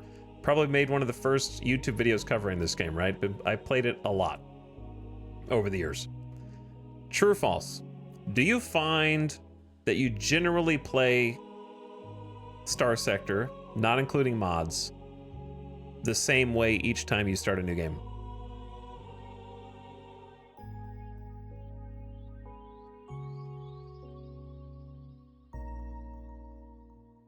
And do you think that that should be the case in a game that is a pure sandbox? Do you see what I'm saying? Like, when you're playing, you don't have 5 different play styles that you're like, which one should I do this time? You have the one that you think is that's the only way that you can even think of to play. Even if you want to do something else, you might start trying to do it and you're like, ah, here I go doing this again.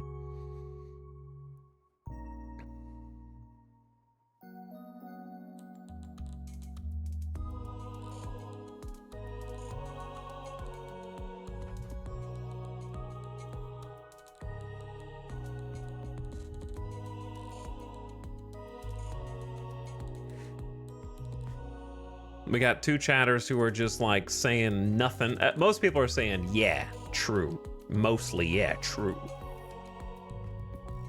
I think that's an individual thing. That is a AI generated chat message. Not necessarily. It's a personal choice. Okay, Greg, I guess ChatGPT is in here now, huh? I'm not sure about that. That sounds like a personal choice. It's an AI thing to say. Grok, is this true? Grok is...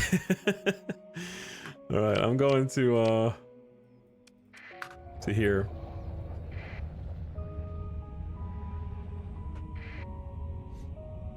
Anyone who disagrees with you isn't a real person. That's not disagreeing. That's just saying, like, it's a personal choice. That doesn't articulate a response to the topic. It's a generic platitude that means nothing. I don't even know if it's disagreeing. It's just saying, like, individuals are different from one another. Okay. It's true, they are.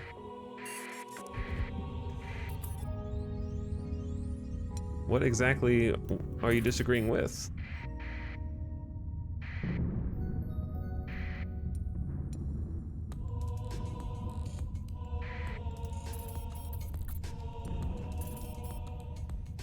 It just feels inefficient to play a different way, but I tend to be a min-maxer on games I play a lot.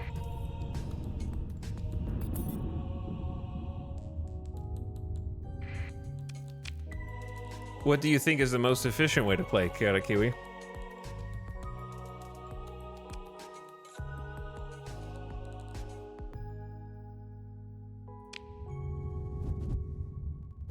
Well, here, okay, let me put it like this as well.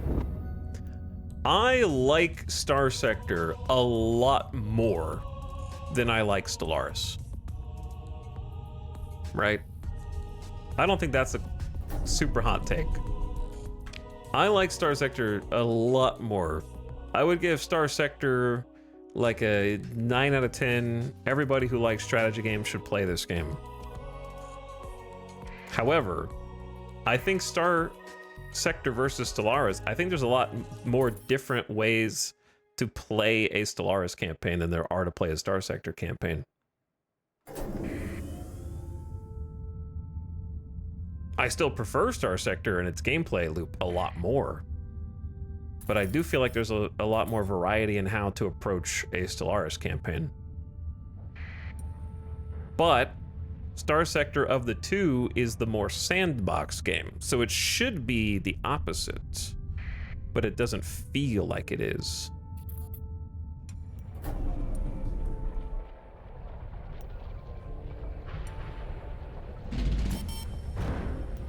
Who's attacking my stations?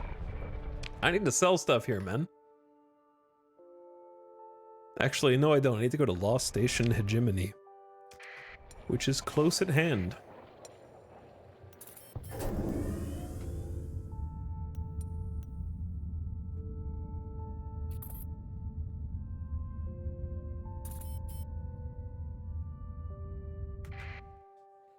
Greg, you just said, I'm boring and like to play how I like to play, which generally winds up being the same way as last time. So you agreed with the first thing I said, but then said, no, it's a personal choice, but then went on to say, yes, I play the same way each time.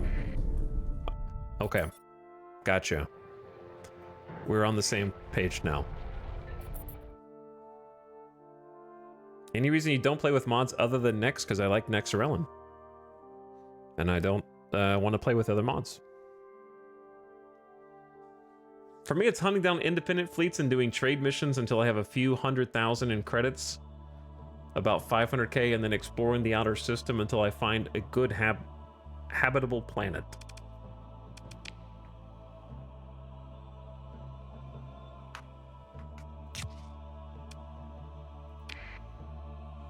Man, I lost so much money trying to do that other mission.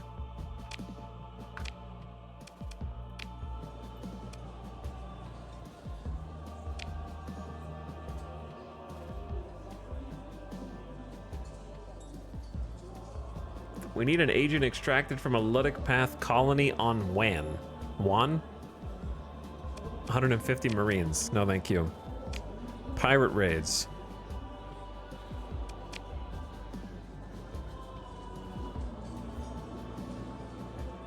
I put together a fund for a bounty on all pirate fleets near the Gamma Diriad star system 20 light years away. Decline. Okay.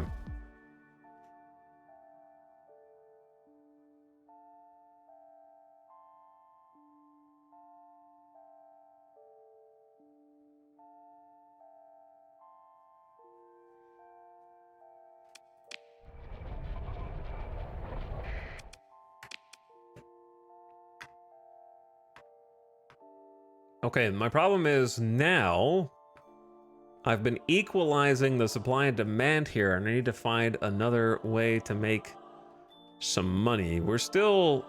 Oh, wait, where's the... Before I forget, I'm going to the abandoned station and dropping off this ship.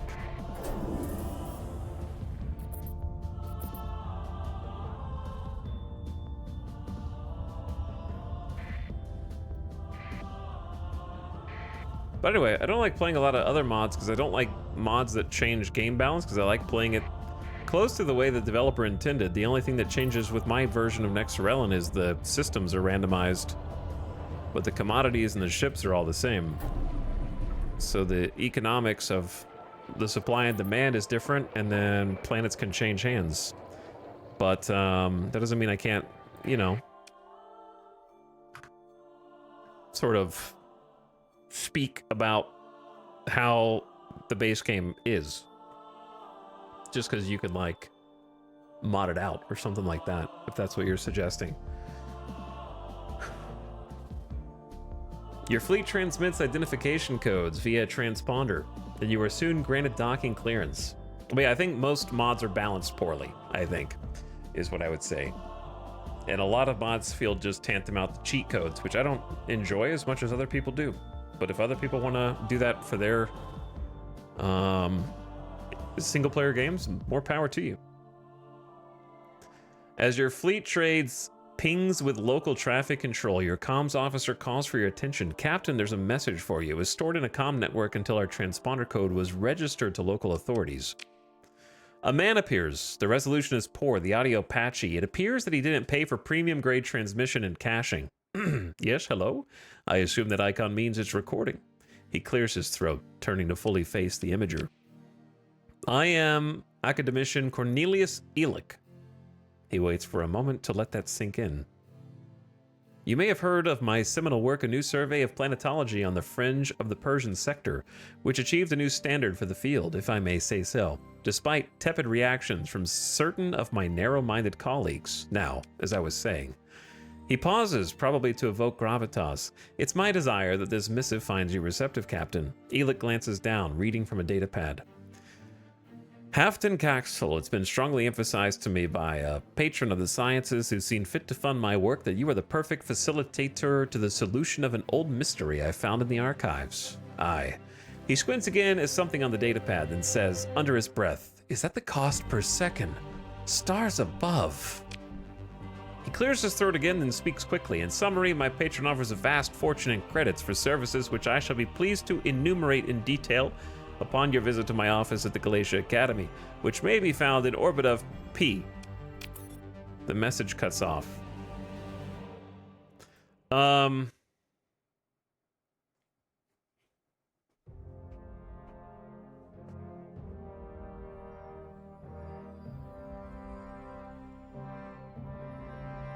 What was I gonna say? Oh!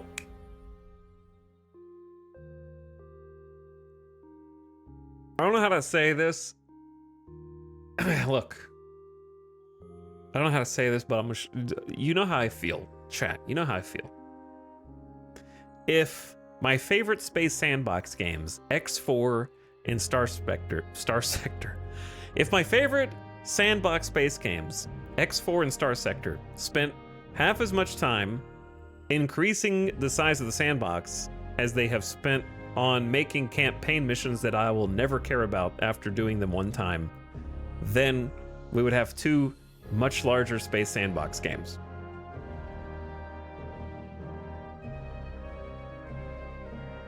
I don't know what it is.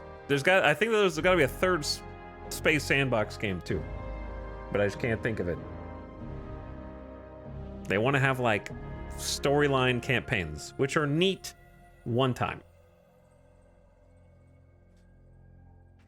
But I feel like they take a lot of dev work considering they're updated years apart from each other and the campaign's still not finished for Starsector yet. God, I think it's much worse for X4 than it is for Starsector. X4 drives me up the wall. It hasn't functionally changed since I first played it like 3 or 4 years ago. The only difference is that now there's more campaign missions and a few extra ships. Starsector at least has been like, I think when Starsector adds new ships, they're not in a DLC, so they automatically get bonus points.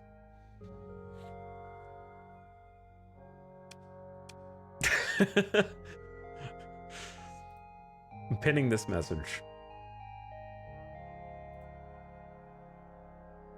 I'm pinning that message, Kai.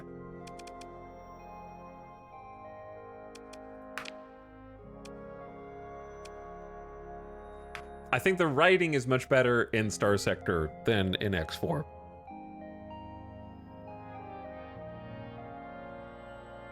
X4's story is kind of endearing in the way that it's bad, but it's trying its best. And so I kind of like it from that perspective while I was doing it the first time, but I hope never to do the same campaign missions again. Starsector's greatest advantage over X4 is there's no voice acting in this game. And it's not that the voice actors in X4 are bad, it's that they have 17 audacity filters over their voice to try to make them sound like an alien.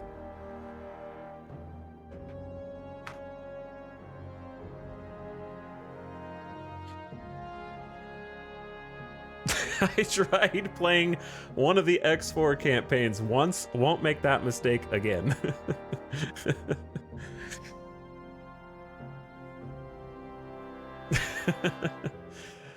Oh, that's funny to me.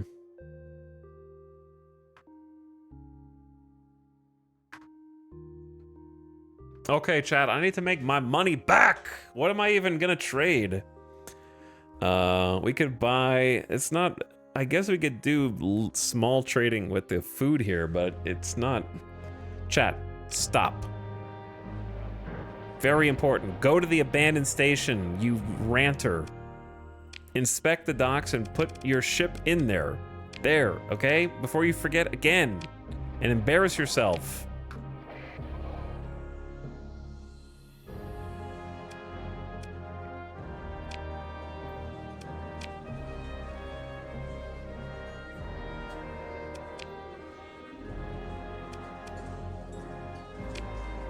But the other thing about the writing in Starsector is it's good, but I don't want to read 5 paragraphs just to find out I'm not physically capable of even accepting the quest that this gentleman is giving to me.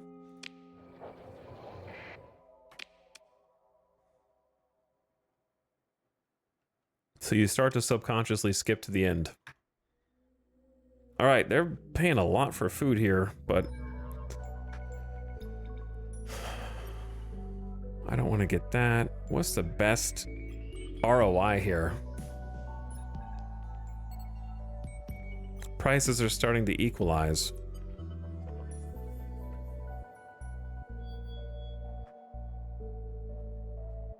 Ooh, this is a good one. This is a good one. They have a deficit of 1,000 luxury goods, and Kantistan has an excess of 1,000. Buy them for 35, sell them for 201. Now that's a deal. Kantistan in Zmay. That looks like a nice target.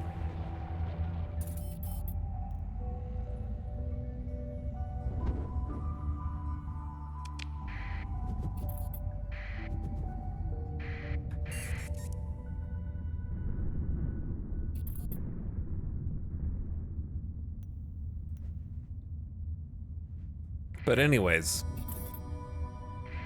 I'm just passionate about these games, chat. There's only like 2 of them. And I just want them to be their best selves. That's all. I want them to be their best selves.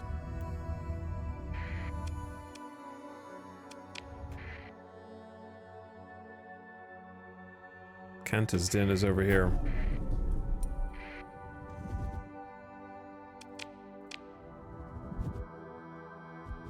I hope the diplomacy update for X4 is less campaign focused too. I hope the next X4 update is entirely cock focused. I hope it's just focused on the cocks.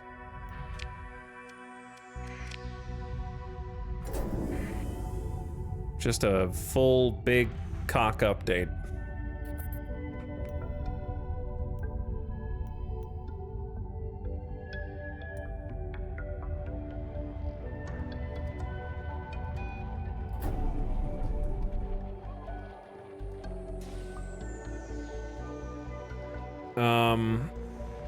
I don't think Kanta's Den is having such a fun time right now.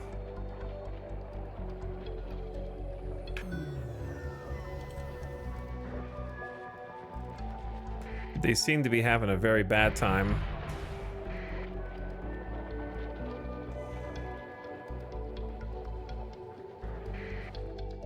Hi, I know you guys are under siege right now, but could I bother you to buy some... Ooh, you've got drugs as well. Well, I originally came here for luxury goods. But, see, I don't know what makes more money. 32 overhead to sell for 200.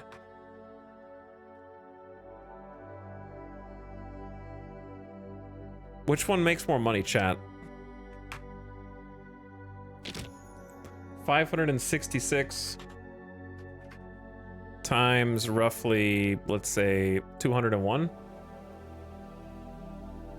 right, there's 130. This could be up to 100K, or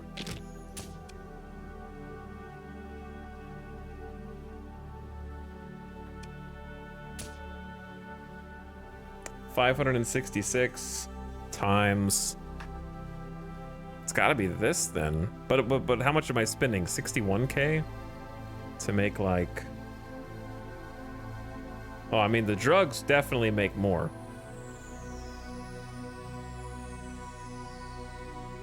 But I have a 60K overhead, so it's like 120K profit.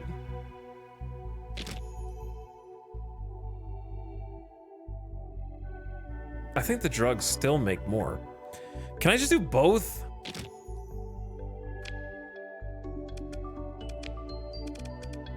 Can I just do both?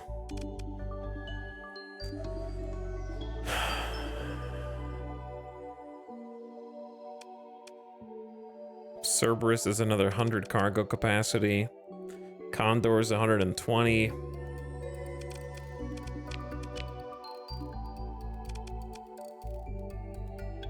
Oh, I can't believe we found that mule. I want to find another mule.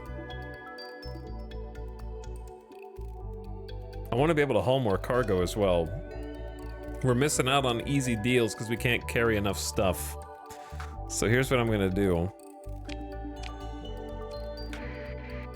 I'm gonna come back here.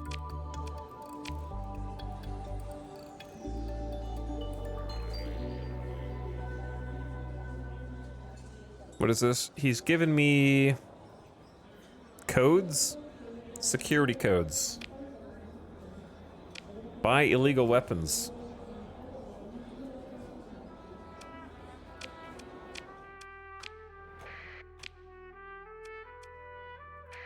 Maybe they'll have a ship here. Hello, don't mind me. I am good and honest trader.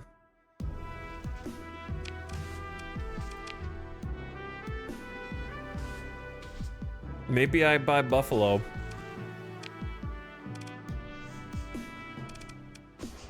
Perhaps I buy Buffalo. Conid at the Persian League.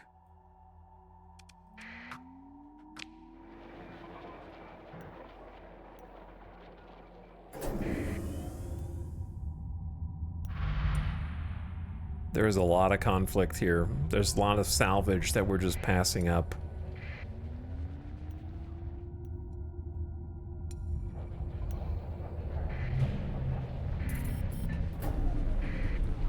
Discovered the museum ship Bright Future.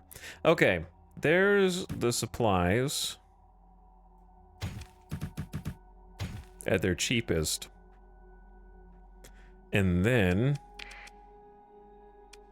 maybe some fuel. It's not terribly expensive.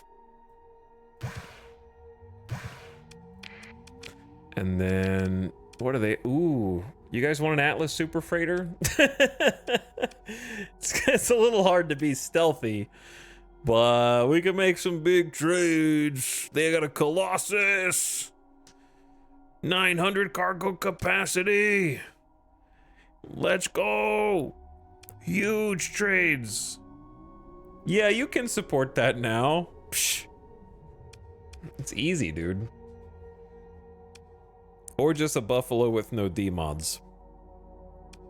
I'd obviously rather have other things.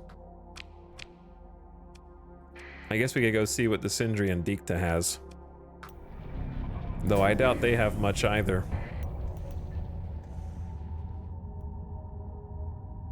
That's probably the same exact types of ships we're gonna be able to grab from there. Lots of action over here, eh, boys?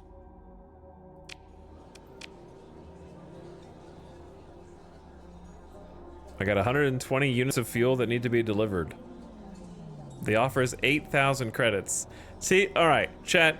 This is a prime example of what I'm talking about. I understand that you'll get like 2 rep for doing this mission, and that's kind of the reward. But like, they want me to fly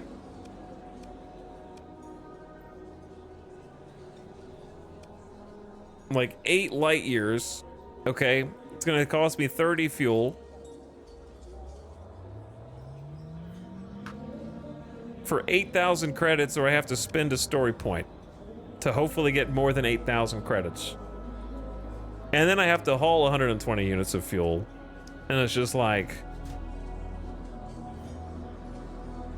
it's not worth my time.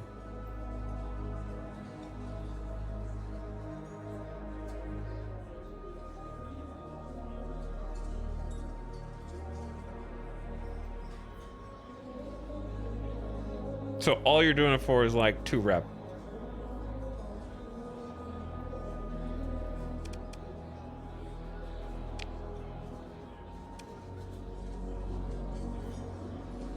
Because it's going to cost you that more fuel to get there than you're going to get paid.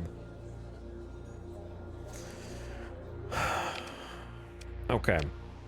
What ships do you have?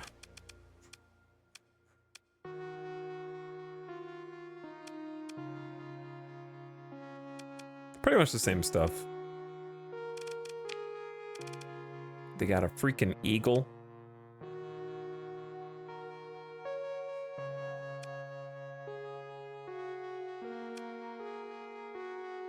I wouldn't hate just buying another pirate mule. Unreliable subsystems is probably fine.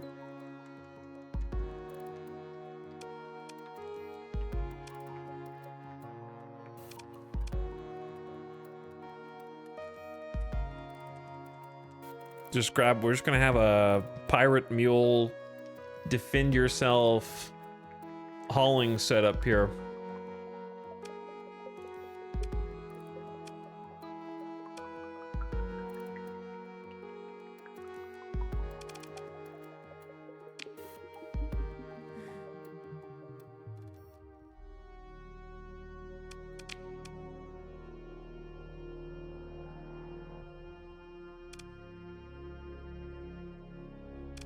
Yeah, I'm gonna grab it. Seems like a good value proposition to me. All right, how many crew do we need? 100 crew requires 120. How much are these guys? Not too pricey.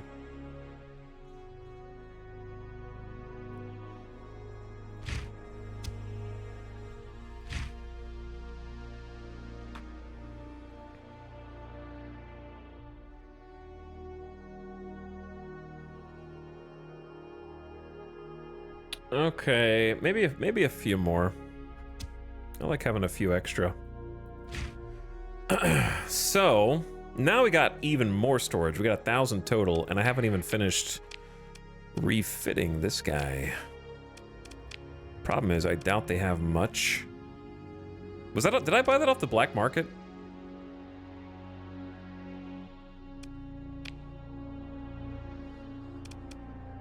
Oh. Whoops. Yeah, I just bought that ship off the black market very casually without really much thought. Gonna need to lay low for a little bit. I don't want to get scanned because I'm about to be hauling drugs. Potentially other things. Now, the nice thing about getting scanned is that we do have the delicious shielded cargo hold to confound long-range cargo scans. But since I've already got extreme, like, they're already on to me. I may as well, you know, now that I'm here. I don't need this thing to be amazing.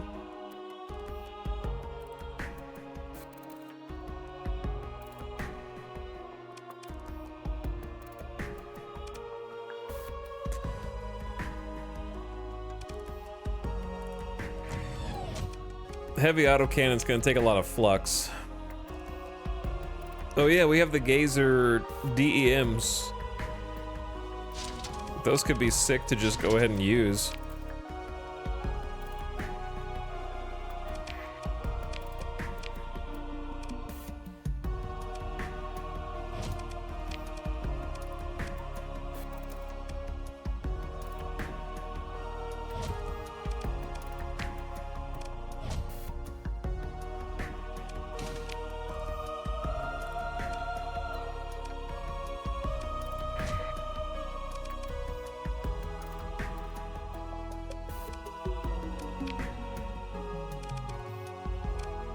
I kind of need them to be combat ready though, because if we get caught, they have to defend themselves. So I can't really afford expanded cargo holds yet, in my opinion. What else did I put on the other one? Unstable injector. But the other one was also like had a bad degraded engine. So actually this one has one less demod. If I wanted to be able to stay in the fight longer, maybe harden subsystems. Reduce the rate at which combat readiness degrades and increase peak operating time. I like having... These are slow ships, so I like being combat ready for a long time, because sometimes you just get dug in there, and you don't expect to.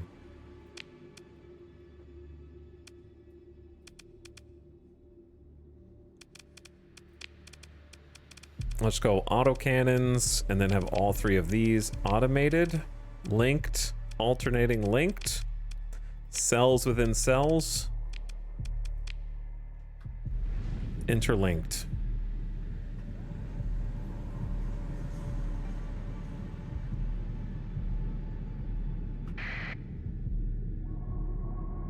So we got anti-shield as our primary weapon. Like we have the same thing that they have, which is fun.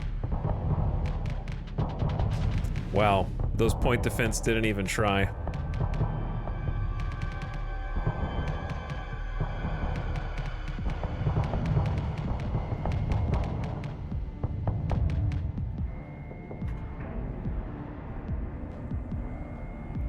My vents are problematic. Very problematic.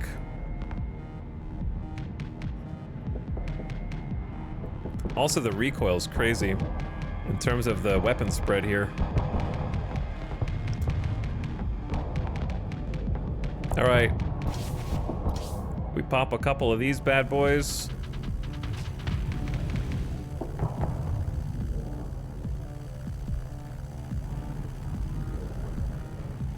You get 5 of these? 6 of these? That's pretty cool. Engines! Man, I should have been anticipating that vent.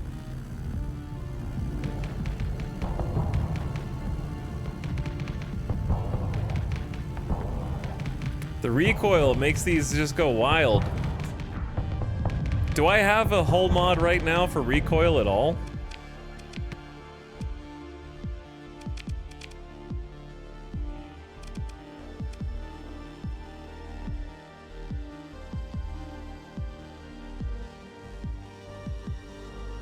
Recoil is 25%, but decreases weapon turn rate by 25%, increases ship armor by 10%. That's not bad. And then I can have max capacitors and 15 vents. That's not bad.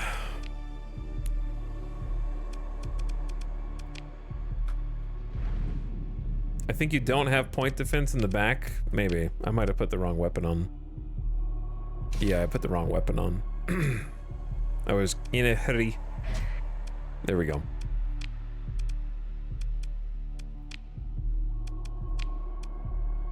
I like the light dual machine gun in the back. That's anti-shield. I know, brother. That's why I said I'll check it, and then I changed it.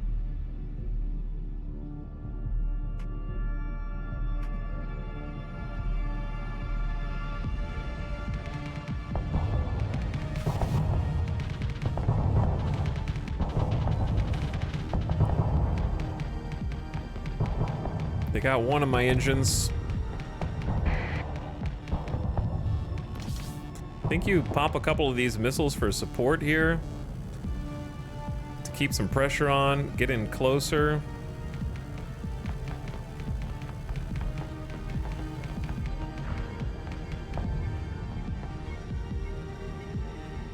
Don't let him get away here.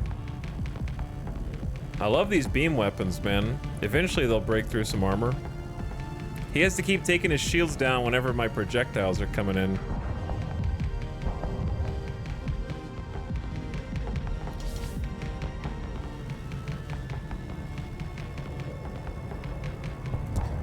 An asteroid, my nemesis.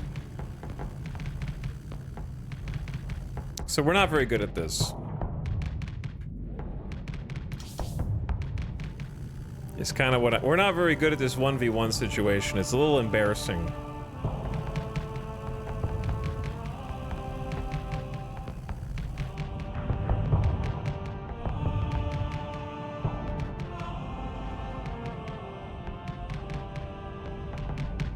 Two angry cargo ships. That's pretty much what it is, yeah.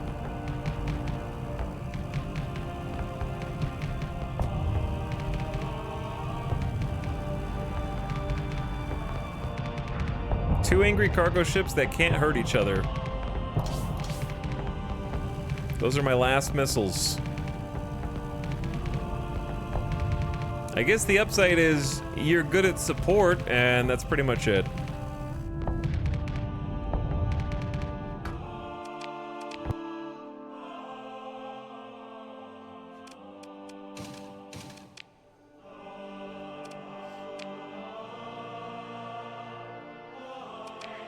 But I mean, having one with a mining blaster and the other one with a heavy autocannon and the gazers is probably fine.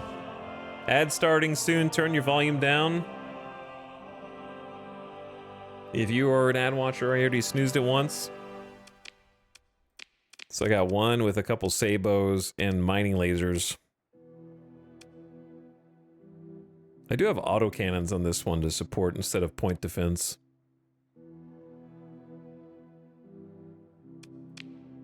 This one's got a lot more point defense and support. And then it's just the brawler. But yeah, ad starting, watch your volume. Adamala, hello, thank you for the 12 months. I appreciate the sub. We just got a new ship. This one's a lot more survivable than this one because of the degraded armor. All right, ad just started. Repair my ship with 12 supplies. And then go get a water refill. Be right back. And now we can make much larger trades, I think, anyway. BRB. And hopefully fight some people because we got a little bit more toughness.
Yo.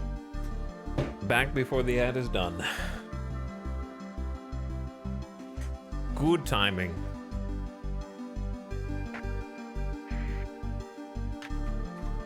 Avik, are you still out there, dude?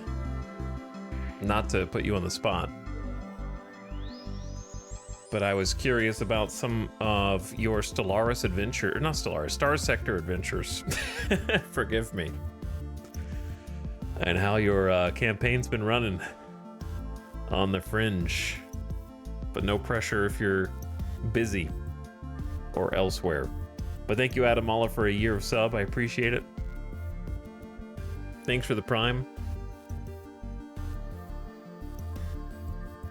But yeah, mules are pretty good at soaking up damage. They are good at that. And then on top of that, we got an extra 375 cargo capacity.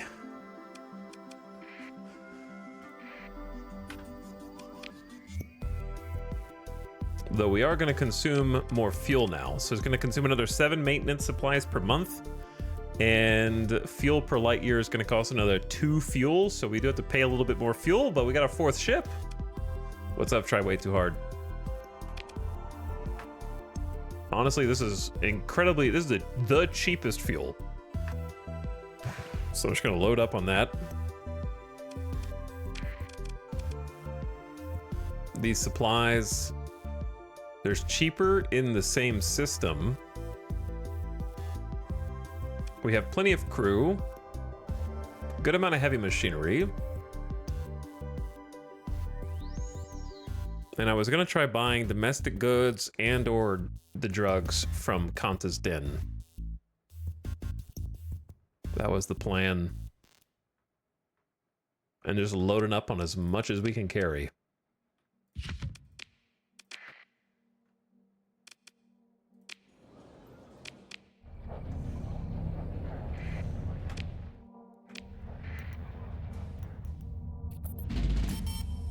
My money!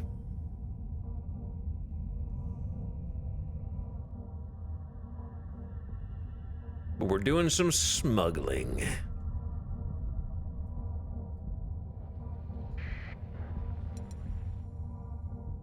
Because yeah, now we were like what, 0.6 supplies per day, now we're 0.8, something like that.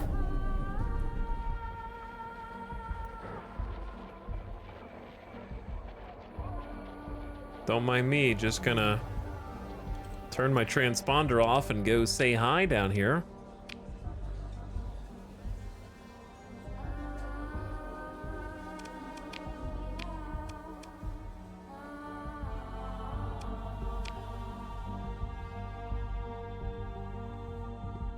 Oh yeah. Okay, so I think it's gonna be better for us to try the... Ooh, the luxury goods. Yeah, it was the luxury goods. Either way, I have to trade to the Ludic path, which might be tough. Yeah, every trade revolves around them. All three of these. Do we deal with terrorists like the Ludic path?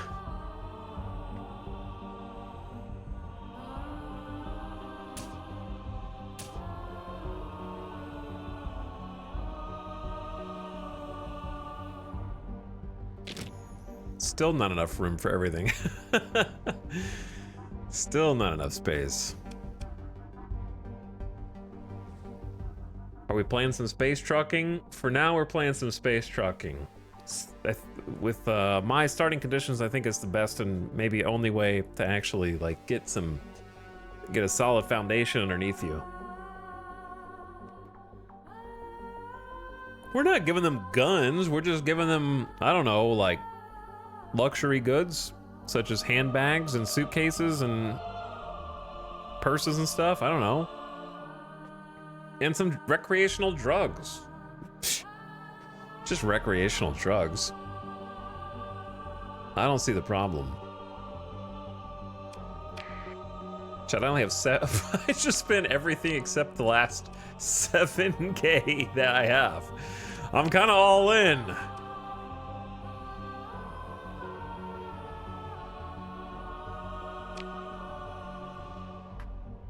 I need to go to the her system.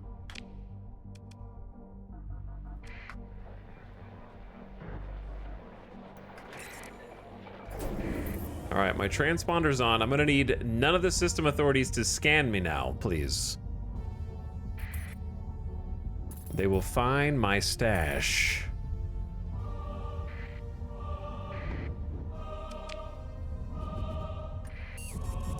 Transponder off.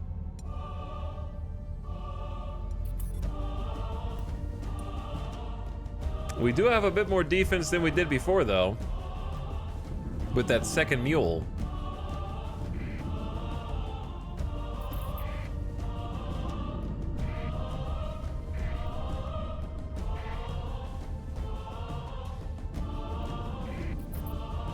Not gonna protect us against the big bad fleets. But it'll help us with a couple of the smaller pesky pirates.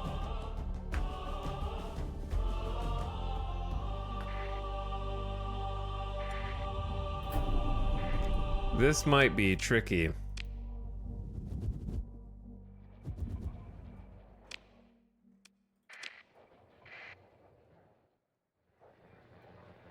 Because you never know who's watching. And this is really close to the Persian League. Seems okay.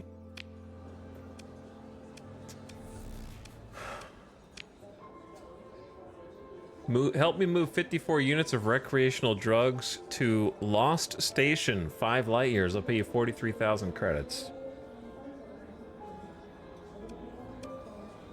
Talk to me in a second, actually, because while I'm here, I've got some drugs all ready to sell these guys. Oh my God. 199K.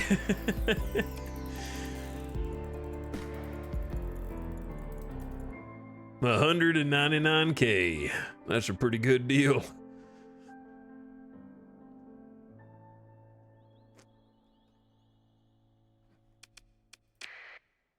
Yep, that'll do it. Just selling 7, like the entire other station's stash, minus the black market of recreational drugs.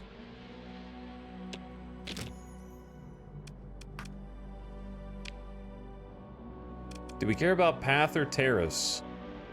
My thoughts are If I'm doing business with them, the more black market deals I do, the more destabilized they become, and the faster they stop being people I can trade with. So, if I pay the tariffs, I get to keep trading with them longer. Because I'm actually fulfilling their supply and demand right now. And given enough time and enough of those needs filled, they could actually grow their station and do even more stuff. So right now, I'm just an opportunist who is thinking toward the future. But you can play your game however you want.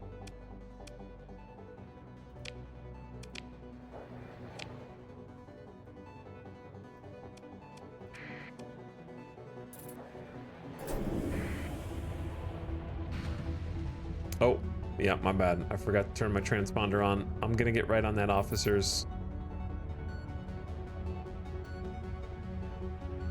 I'm gonna get right on that. Transponder on. You have 12. I have 12 story points. I could probably start building in some subsystems if I want.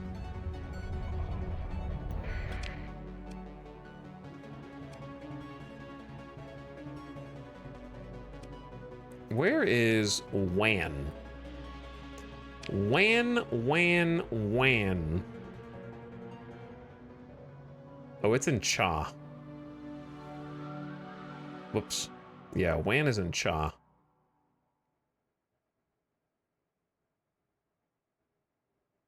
Okay. So, what if I just went back and got the rest of those luxury goods and made a deal all in one go?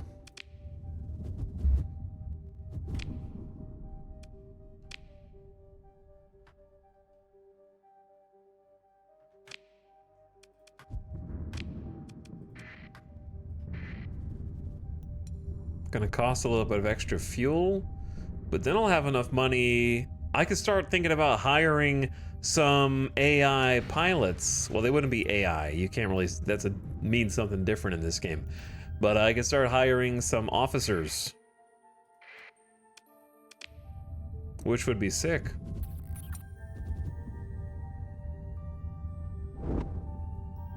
Hello, random Sunder-class destroyer that fell out of a battle somewhere. Too bad you got 3D mods and they're not good for you, so I'm gonna just break you down for your parts, thank you. And then what do we got here? A Centurion-class heavy frigate.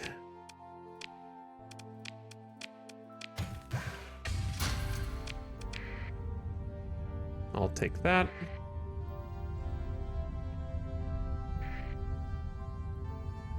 Kansas Den is just so close to the sun. But it seems like they're leaving him alone, for now at least. All right, they've already got more drugs.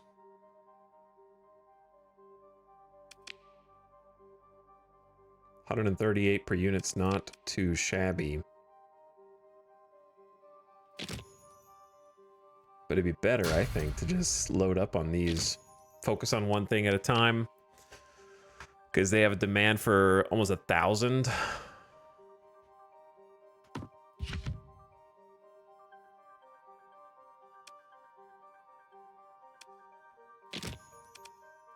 And we have like 868. It's pretty close.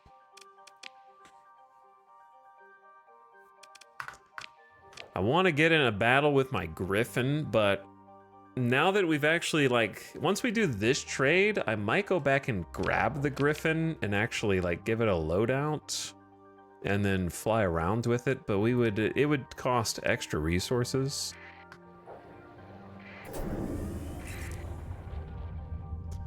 Which is fine if you can make enough money, right? If you can make enough money or get those supplies back yourself.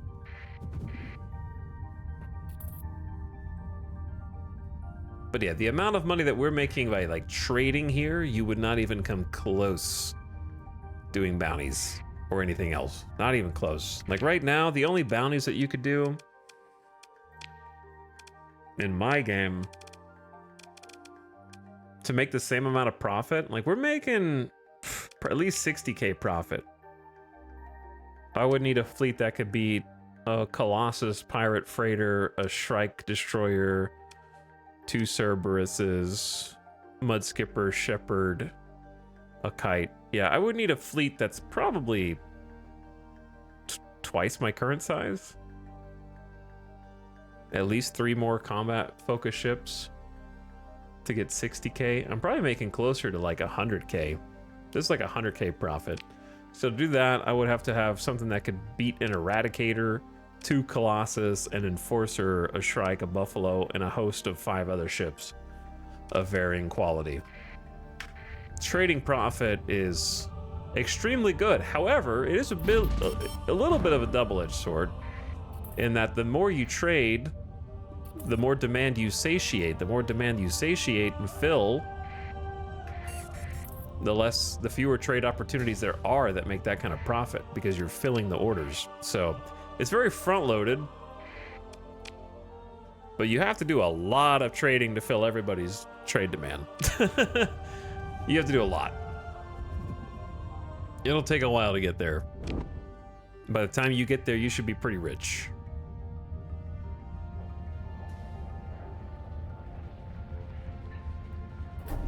Officers, good day. You happen to be sitting, attacking the station that I'm actively trying to trade with. Just in case you, didn't know.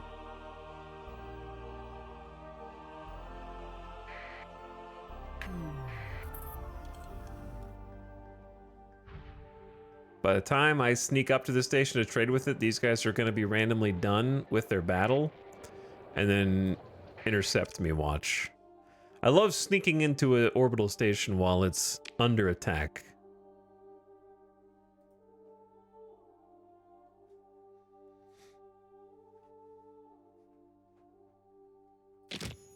Voila, $143,000.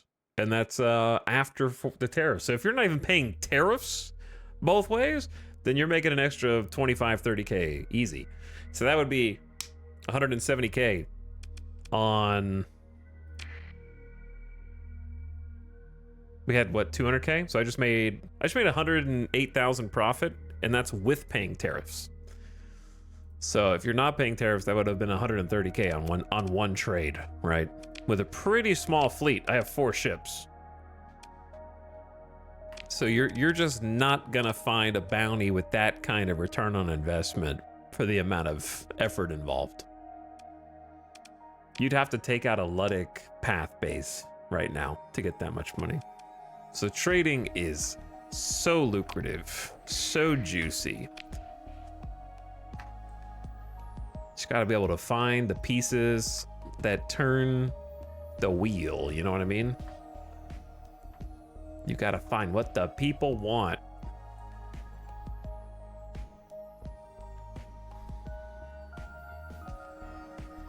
Like right now, I've almost bought up all the excess luxury goods, so it would be hard to turn those around.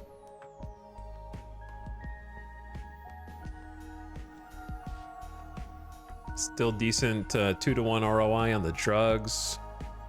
Almost a 3-to-1 ROI on the harvested organs, but it's hard to find harvested organs in bulk.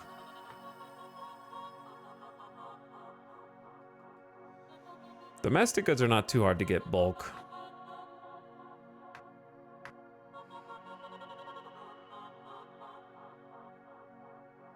$36 to $95, not bad.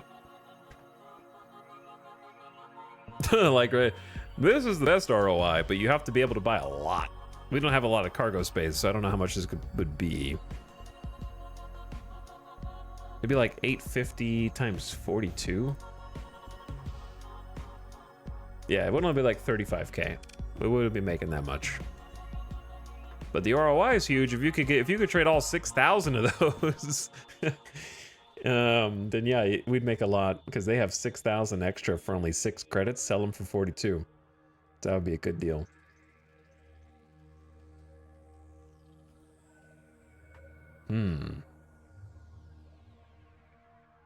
I mean, I'm at 300,000 credits. How much do I actually want to get to, I think, is the question before we start to just buy other ships. The thing is, the debt is going to keep climbing, and we're doing pretty well for ourselves. I think let's go grab...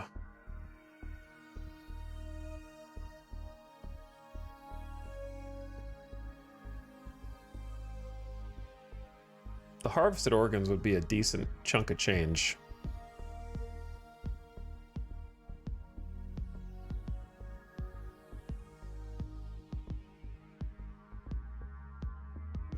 If not that, then luxury goods are still pretty reasonable. Though Kanta's Den doesn't have that many more of them. See, like, I am starting to fill some stuff. I think we're missing an opportunity for, like, the bulk trades with these, like, lower valued goods.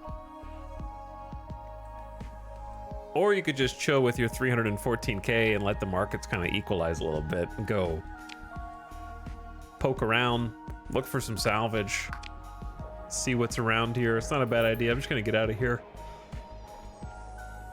Oh, man. I'm allergic to selling masses of narcotics to Luddic Path terrorists.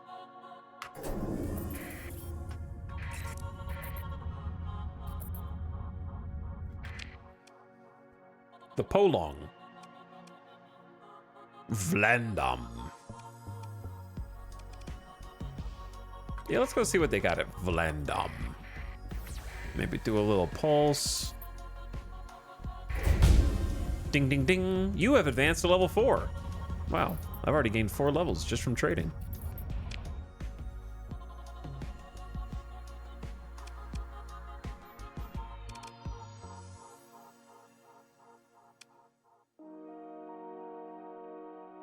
What are you gonna not take salvaging? I mean, come on. Right? What are you gonna not take plus 50% to all resources recovered from abandoned stations and other derelicts, where if you don't pick this before you start salvaging abandoned stations and derelicts, then you literally just throwing resources in the toilet if you don't take this? And 20% post-battle salvage?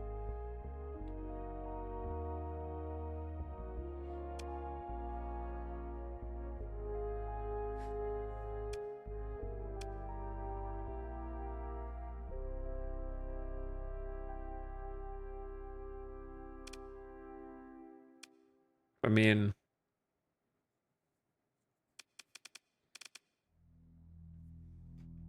it's just too good. It's free real estate.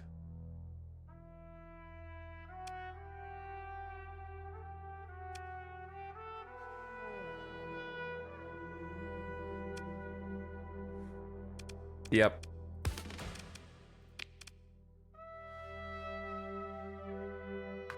Yep.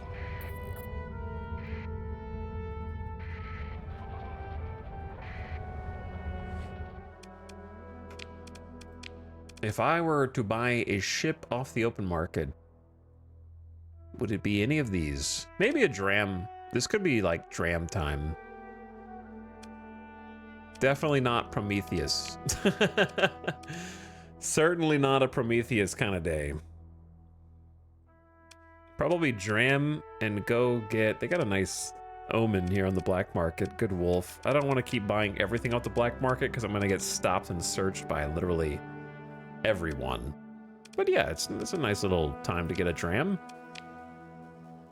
Congrats, you just bought a new ship. I sure did. A light tanker with enough fuel capacity to more than double the effective range of a small task force or convoy. Yes, it is. It's also a civilian-grade hull, which increases your sensor profile by 100% and reduces sensor strength, which is not what you want. So, gotta get the militarized subsystems to remove the penalties of the civilian-grade hull and increase its max burn level Does increase the minimum crew required, which is not a very steep requirement anyways. It's like 5, so that goes to 10. It's not bad. And then since this should never see combat ever, then auxiliary fuel tanks to increase the amount of fuel that it can hold. So I assume it won't increase maintenance supply if we have militarized the subsystems. But it might. Shouldn't though. Okay, yeah, it'll stay at 2. So that's the normal 1-2 punch.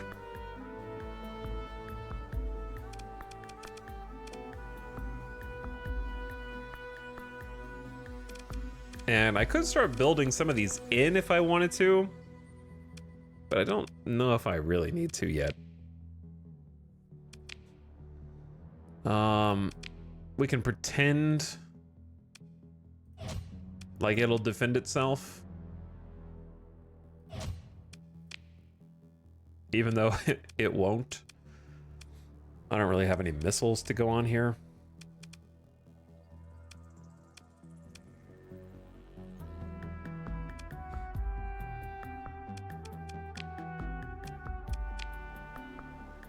All right, the ISS Cypselius. And now we have a 915 fuel capacity because this adds 585 fuel capacity by itself. It can launch some flares, and that's pretty much it.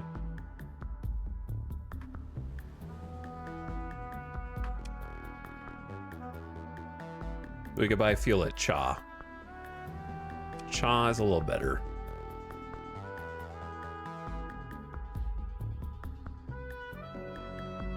I want some salamanders. They don't really have any. Okay. Take me to Chaw.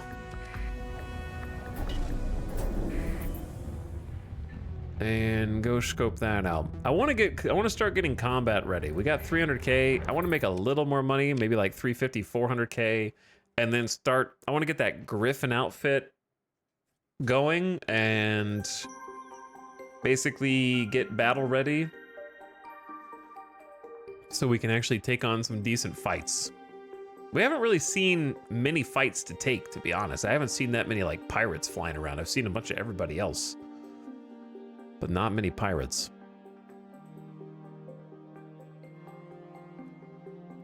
All right, cheapest fuel in the area, but it's still gonna cost me 15k to just load up on everything, but let's just fill it up. Fill her up. Fuel capacity is independent of other storage capacity. Well, I think you gotta buy expanded magazines while it's here, just in case you don't find it. You probably will. A mod spec that increases ammo capacity or the number of charges for ballistic and energy weapons by 50%. It's just 3k just to make sure we don't not find it, I guess.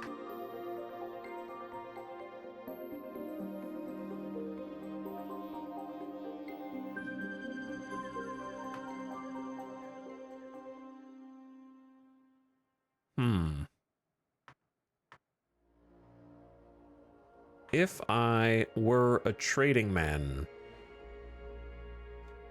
where would I go? And what would I sell? Nothing yet.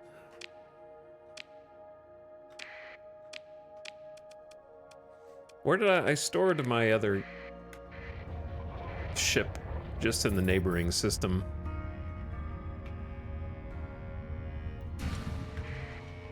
Oh. Hi. Hello. I didn't know you were... Remember when I said I didn't see that many pirate fleets? I stand corrected.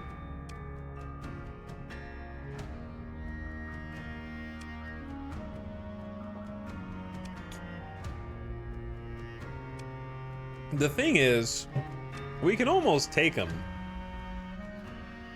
Despite the difficulty, they just have numbers. It would be a 6v4, and they would have speed with the hounds harassing us. And their hounds have medium ballistics. And the Cerberuses would take a minute to actually kill.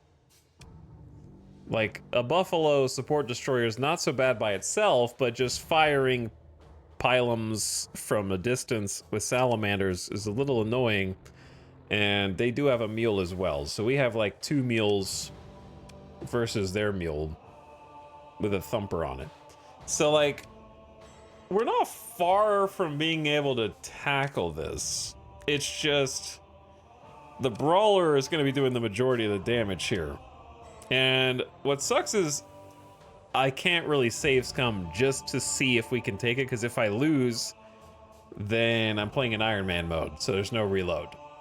So I could use a story point to get away, which isn't the worst thing.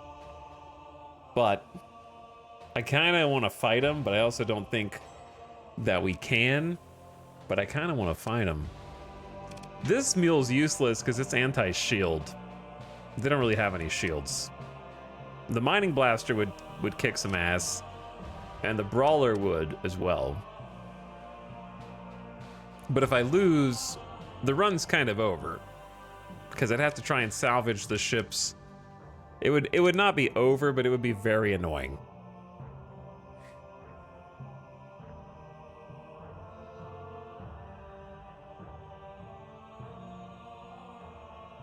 It would be very annoying.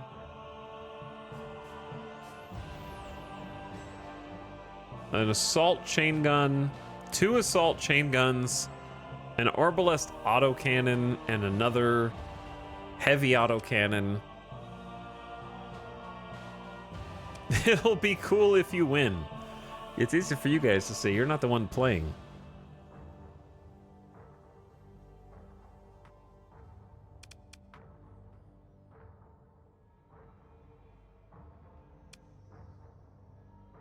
I think the Wayfarer gets insta-gibbed. It's just dead. And then the 2 mules have to stay close to each other to try and survive while I pick off. It's just, the problem is it's 4 frigates versus me, because the Wayfarer is not going to do anything. I'm out. And for those reasons, I'm out. Disengage by executing a series of special maneuvers. If we had 1 more combat frigate, we win. Easily. If I had I need 1 more combat frigate. They do not force a battle.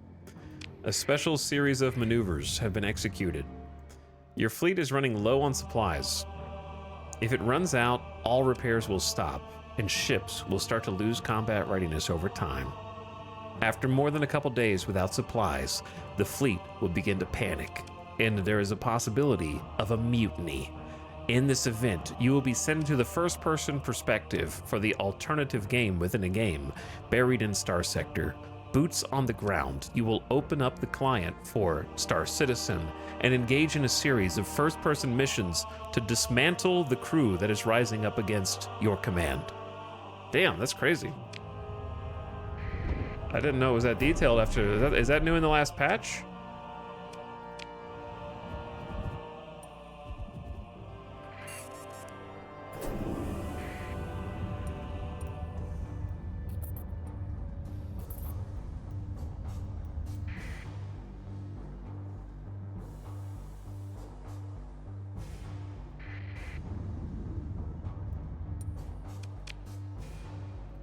Alright, I'm going to fetch my missile cruisers so that if I get intercepted like that again, I can kick their ass. Actually, they would probably blow up the Griffin.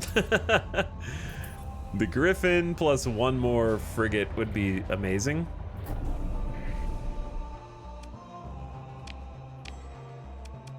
There's our Griffin.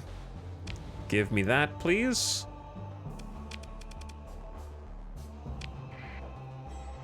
I know we have dangerously low combat readiness because I don't have enough crew. Chill. All right, relax. I'm a foot away from hiring more crew.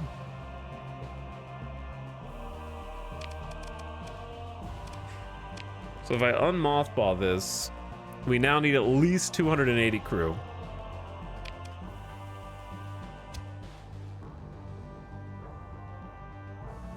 So I'm gonna hire that many and have at least an extra 30 crew on hand, maybe an extra 40 crew just to be safe.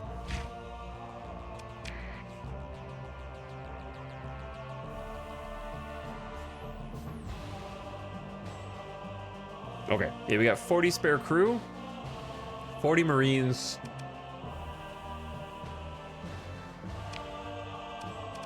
The Griffin itself has 180 cargo capacity, which is not insane,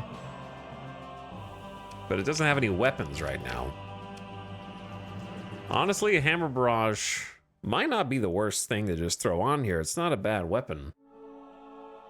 The go-to strike weapon of the desperately under-equipped, the hammer is often employed by poor independent militias, pirates, and particularly Luddic Path. This has led to the blasphemous alternative name, Lud's Hammer. Wait, hold on. Pew, pew, pew, pew. I just wanted to see the spread. Do, do, do, do, do, do.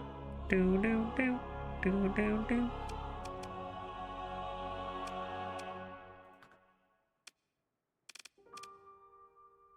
Full repairs require 117 supplies. How dare you? All right, mothball it real quick. Wait, then we have too many crew? No, we don't have too many crew. All right, mothball it real quick.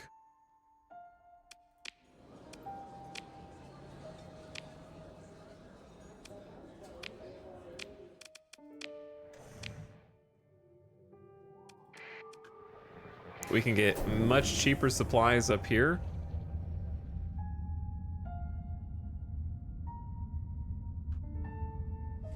I saw that Tennis Manager 25 just came out yesterday. I don't believe you. Good try, though. Tennis Manager.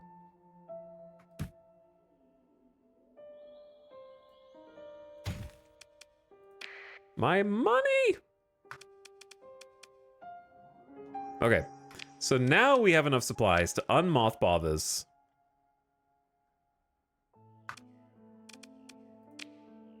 $117 supplies to do a full repair.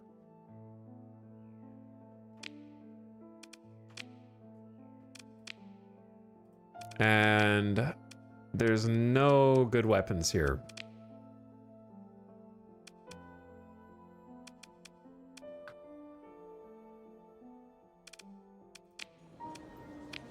The hard-drinking spacer can sell me a Tarsus-class freighter for 5,900 credits. Chat. What is the... Which is... Like... Which one's a Tarsus-class freighter? Wait, just look at the info. Oh, it's this guy. Yeah, I remember you.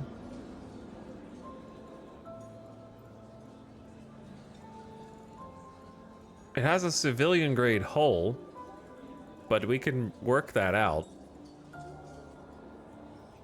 It's actually not a bad deal if we want more storage for cargo. It's actually a pretty good deal. I won't be needing it anymore. She looks at you with reddened eyes that suggest sorrows, which requires a lot of drowning. I can sell it to you for 5,900 credits, she says, then looks down at her half-empty drink. It was good to me. Once.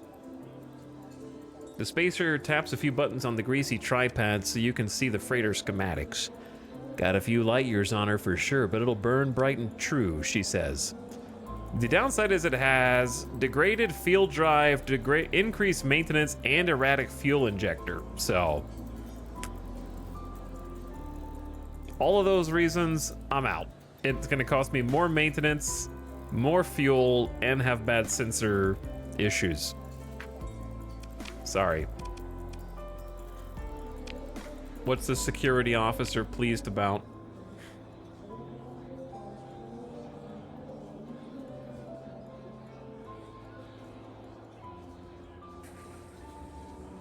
He wants me to take 150 units of Volturnian lobster. 24,000 credits will satisfy the district commandant. Isn't this illegal?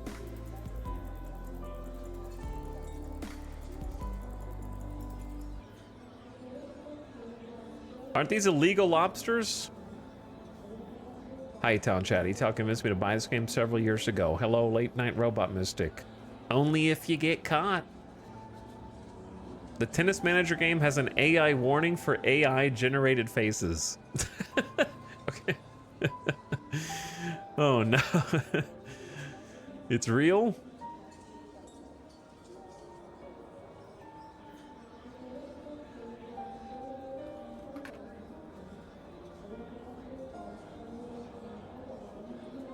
So what you're telling me is that this is also an AI generated guy.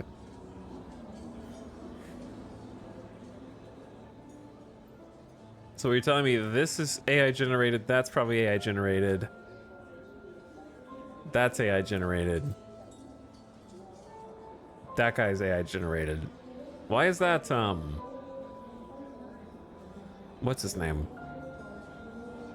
Ryan, the Ryan guy. These guys are all AI generated too. The quality of their faces is very different face to face here. Gosling, thank you.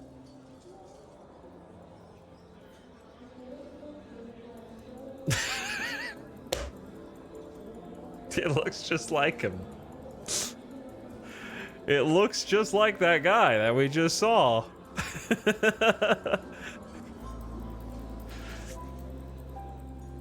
Almost identical.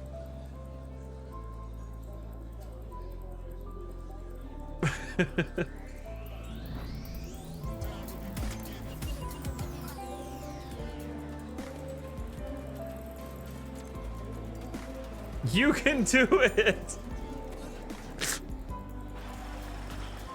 Hold on, chat. The you can do it gameplay. He's fearful. Coach him through this. No, you can do it. Plus confidence. Points going crazy.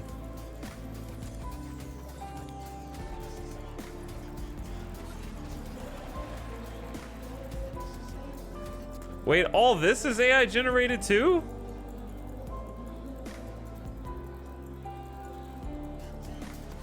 Like all of that?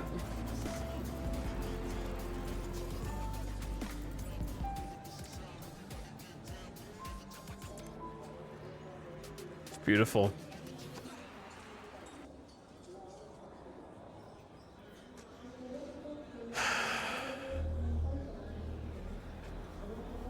Never mind.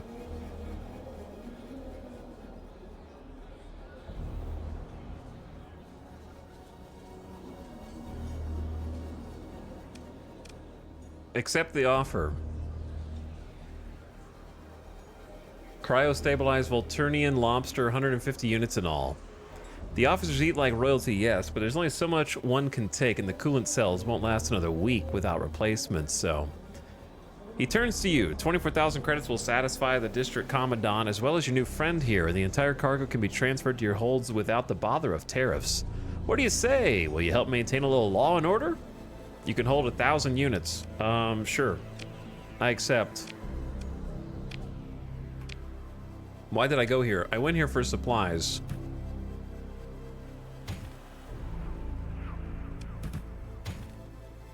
That's worth 182 per unit. How much did I just pay? 25K? I could sell them for 236 a pop down in Escondido. So can we find something else that goes to Escondido?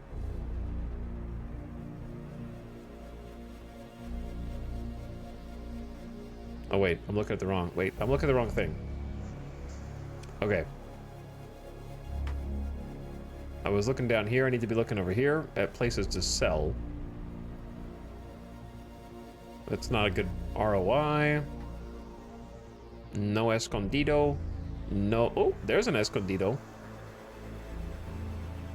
Okay, so maybe luxury goods? If not, then maybe domestic goods.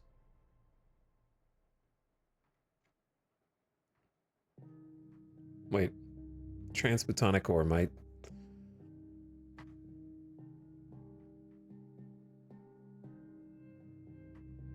Yeah, I think luxury goods look pretty respectable. Or if we could carry enough organics to make a profit. I don't think we have enough cargo space yet still for the organics to be profitable. I'll go get the luxury goods and take those to Escondido. But I need to buy them somewhere cheap. Cantastin. Escondido. But I have to go back to Shmei. I have to go to Shmei. Shmei.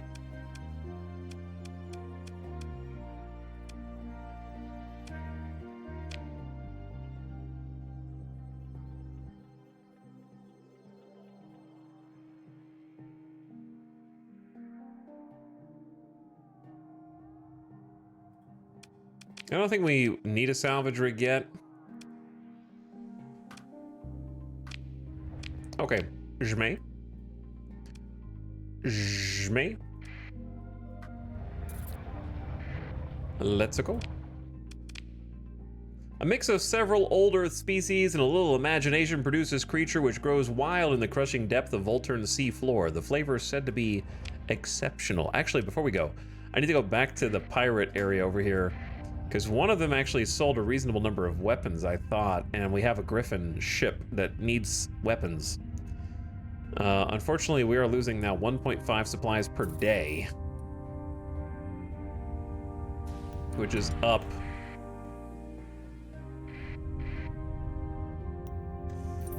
Hello?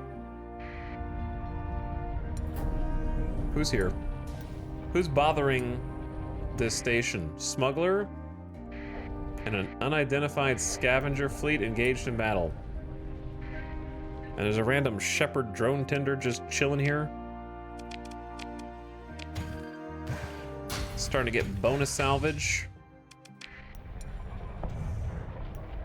What are you guys all doing here? Look. 13K in fees?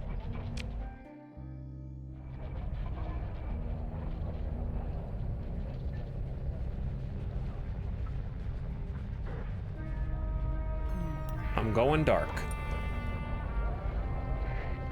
Sneaking in under their nose. Hi. I'm presumably here because I thought you had weapons and you don't.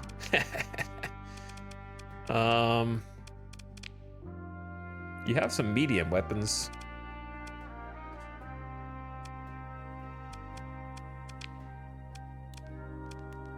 I think I would want like flak up here actually. That would be pretty cool. And then point defense, probably heavy point defense around it, like light dual machine guns for the range. Chat, what's the button for same thing? Oh, they don't have any more. That's the only one they've got. That's the only one I've got.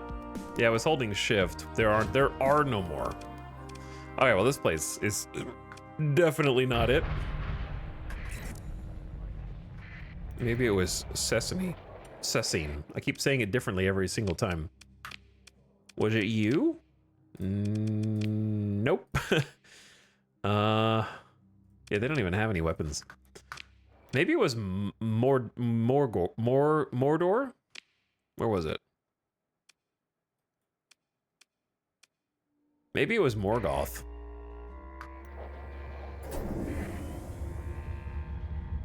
Maybe Morgoth had all the crazy weapons.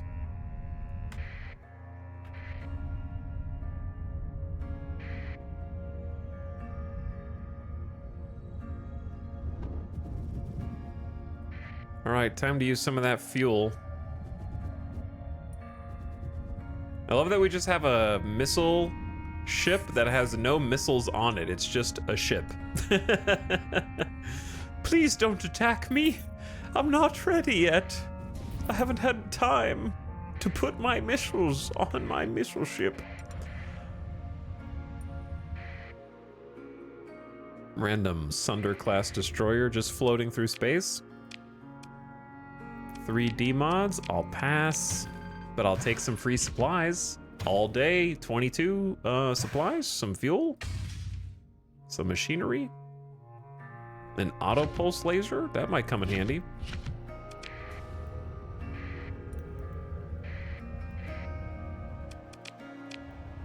I'm going in.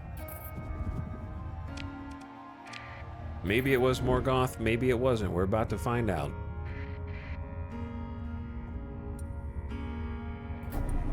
Hello, pirates. Oh. They're chasing me! Ah! Huge fleet. Huge fleet. Well, I found Escondido. This is not really,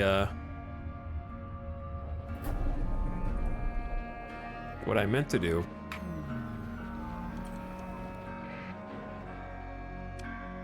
But now that we're here... Wait, this is... No, wait. They don't have comms here? Where did I want to sell the lobster?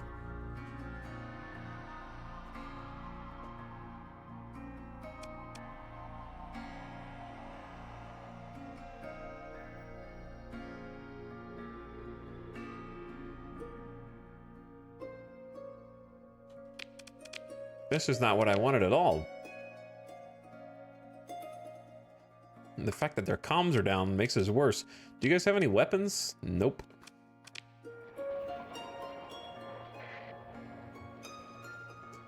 What if I just follow the beautiful asteroid field all the way around the edge?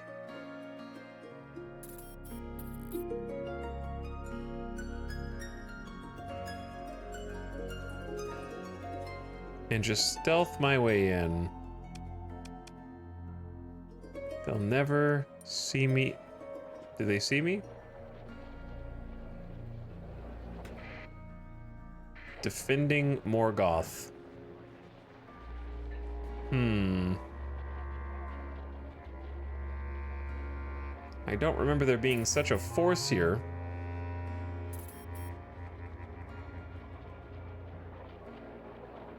Honestly, our stealth is pretty damn good right now.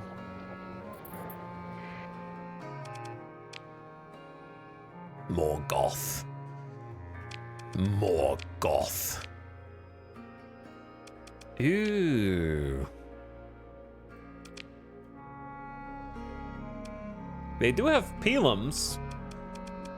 Do I want to? I guess I may as well buy them. Make this like a long-range support.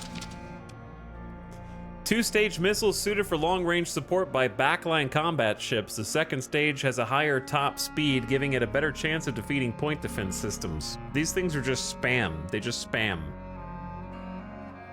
They're really slow, but if you fire enough of them downrange,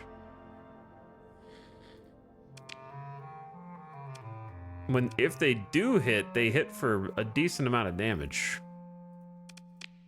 But yeah, I can't find another large missile, so I'm just gonna put a hammer barrage on here and just try to get something going. Heavy machine gun on top for point defense seems like a solid play. Can actually dual purpose knock down shields for the hammer barrage, but you have to be really close. Then what? Small missile hardpoints. I think either swarmers or salamanders. Chat, they have both. What say you?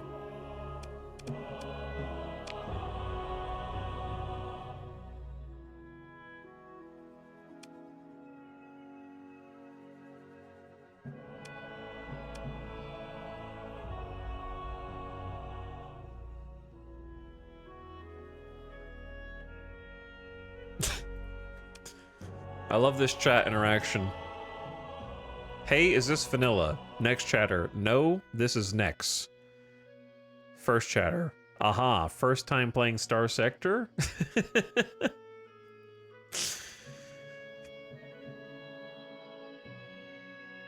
Here's a question. Do people who are playing Starsector for the first time No to install Nexarellan. No. No, they don't. They don't even know what that is.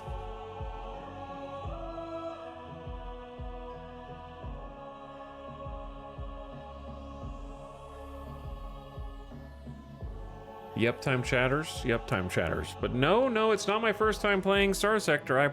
I'm sure I played it before you did. Nuh-uh, I played it first. No, me. I never played Starsector, but if I do, I'll start with Nex thanks to this stream. I would actually advise not starting with Nexarellan and just playing vanilla. And then, once you feel like you've gotten your fill of vanilla, then play with Nexarellan.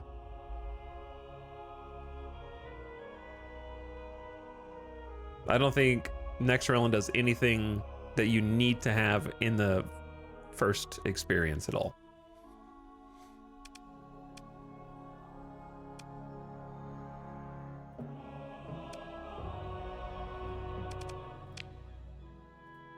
But yes, for the Griffin, I'm thinking just stick to basic point defense.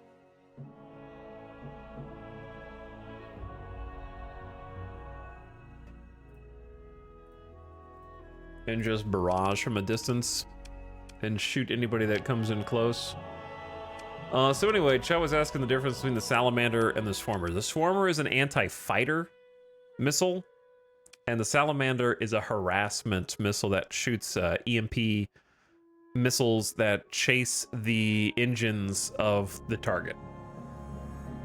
I think if we have Pelums, then we probably want at least a couple, let's say 2 Salamanders, and maybe the third hard point could be anti-fighter Swarmers. Though I do have the heavy machine gun for point defense as well, so we do have a lot of point defense there.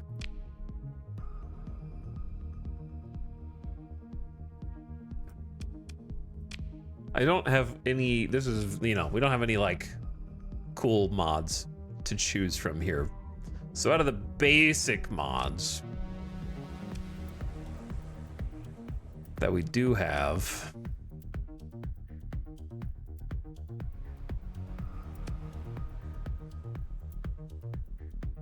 I don't hate targeting core. I think for this kind of ship, what's its uptime? Uptime is 480 peak. It's not bad.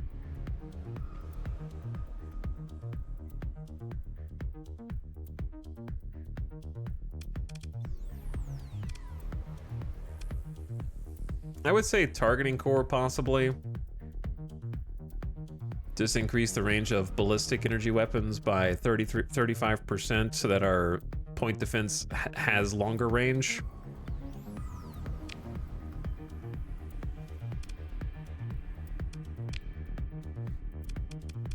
And then I'll probably add more, but I want to get some like basic point defense on first. I only have 1 light dual machine gun. Yeah, they don't have any. They're kind of hard to find early game, to be honest. So most of these are probably going to be like light machine guns.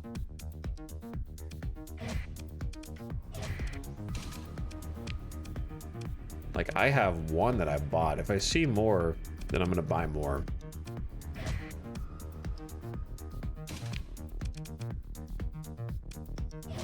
Yeah, I only got 1.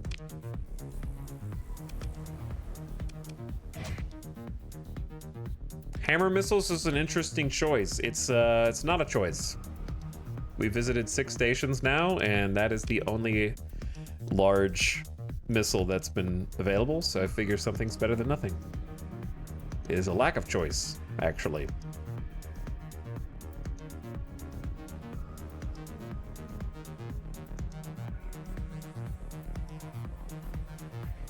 I did see a squall somewhere, but I don't remember where it was, and now it's gone.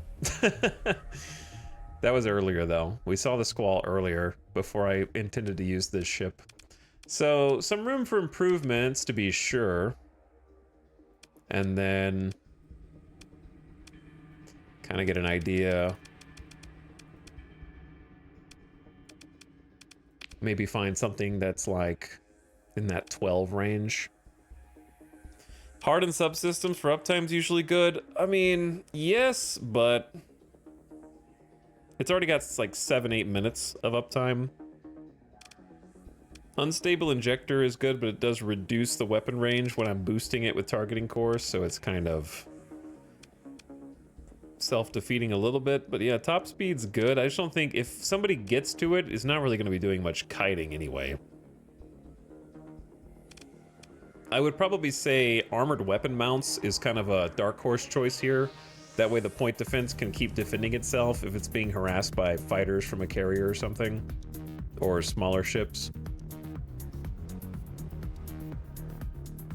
But then that does decrease weapon turn rate, so that makes them less effective, so that's also kind of self-defeating.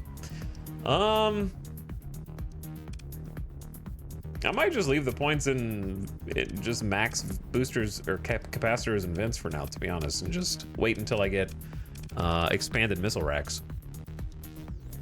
Because obviously we want expanded missile racks on this, but I don't have it yet.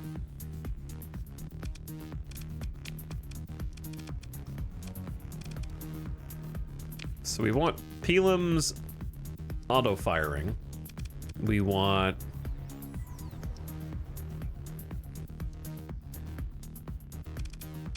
Salamanders and Swarmers auto-firing.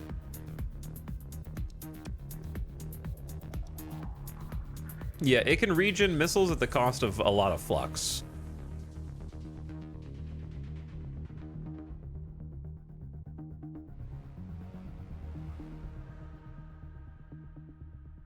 Okay, and then probably put this on its own, automate it. I don't see any reason why the Pelam shouldn't be linked. And then just for funsies, I don't think it's actually going to kill anything, but like, you know, just want to see it shoot something. Actually, it might kill this with just the hammer. Oh, it's already acquired a target. I like that I get to shoot my own. Wow, nice job, point defense. You did great. You had one job.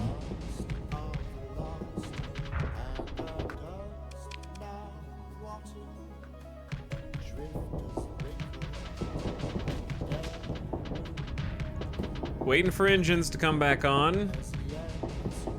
Any second now. Hey.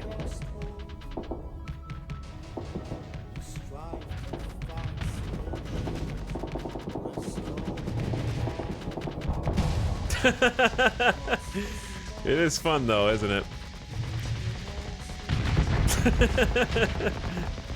Yeah, take that. Oh yeah, take that. Mag dump the hammer barrage. But if I hit F, missile auto forge will take the 8 hammer barrage, and now it's 28.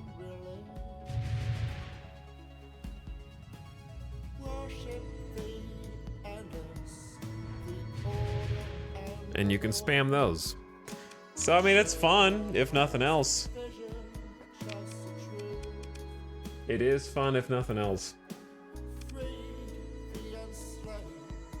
So I'll just leave it like it is. I would like to get a pilot. Like we need to start looking in the stations for some friendly pilots. I just don't know if I can afford them yet. The ISS Tachyon and on. That's funny. Let's name. I feel like I'm seeing the same names.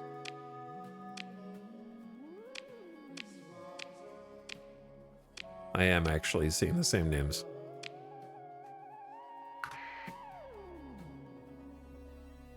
Those stray missiles are going to hit a civilian transport in 20 years.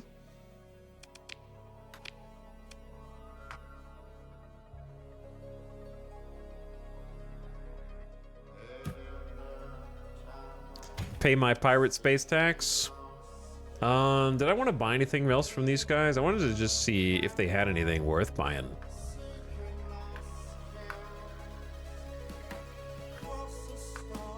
Like, We were gonna get luxury goods from somewhere, but now I don't remember where it was. And I was gonna sell the lobster somewhere, and now I don't remember where I was gonna sell it.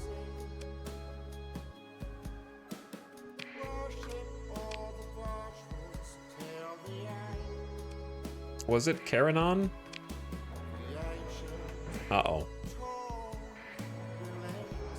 Alright, luckily they don't care because I'm not ID'd. Turn my transponder back on.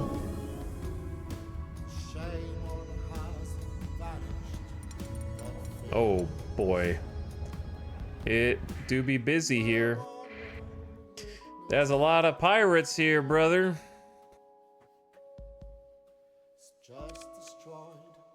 The system is new. All the systems are new. With Nexarellan, you can make a random series of sectors, which I do so that nobody in chat can backseat where the best sectors to trade and occupy are. So all the core systems are randomized, and all the faction relationships are randomized for this modded run. Just Nexarellan, though. No other mods. So they're all new. Hey, it was here. 296 per unit. Now, I'm just gonna go ahead and pay my taxes. Okay, so we got rid of those. It wasn't worth that much. I wish they had a working comm system here, but they don't. So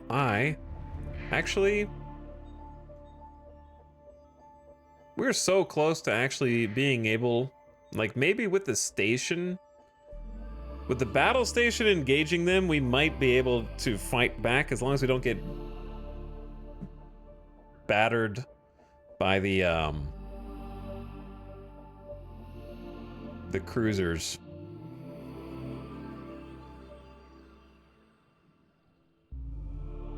It would be fun to just like poke in, but I'm also too scared playing Iron Man mode.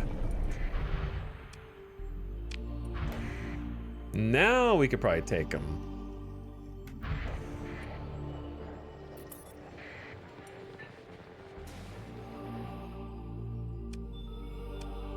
Oh yeah, us versus a Falcon light strike cruiser. Is it gonna be worth it from a resource standpoint? Probably not. Will it be cool anyway? Sure, yeah. Why not?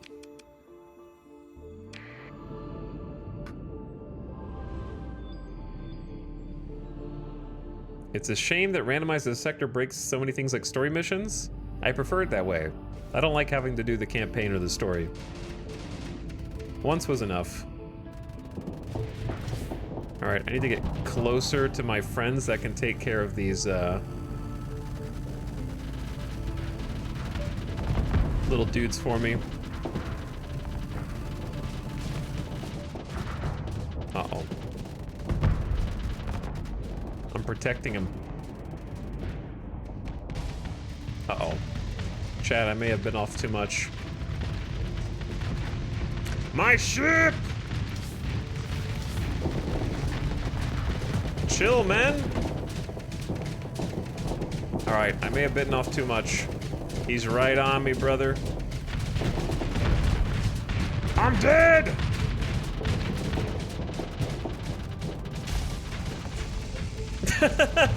This is a crazy Falcon, dude.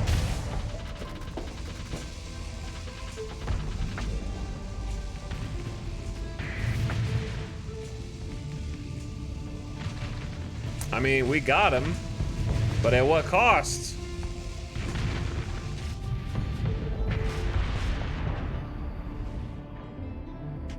Nah, it's fine. I ain't dead.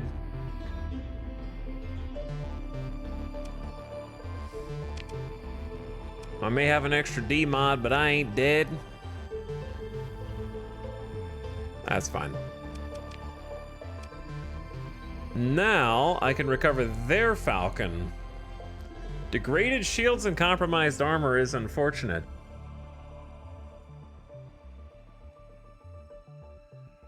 I wasn't trying to get cocky. I was just trying to like save my boy, which I did. So that was a worthy sacrifice because the mule survived with 7% hull integrity due to my noble sacrifice.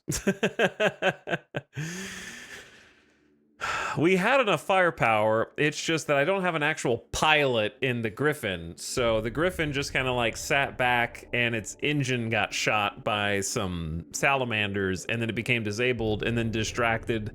And then it didn't like actually get into the fight fast enough. Because I don't have good enough point defense covering the engines yet. So I could recover this for story points. Degraded shields and compromised armor is a little unfortunate, but like it's definitely serviceable. It's just I don't think I have the infrastructure to be able to pay for 20 supplies a month plus the gas. So I'm just gonna save just my ship. Unfortunately, but hey, you gotta live a little. You know what I mean? You gotta live a little in Iron Man mode. You take a D-mod here, a D-mod there, fix it in post.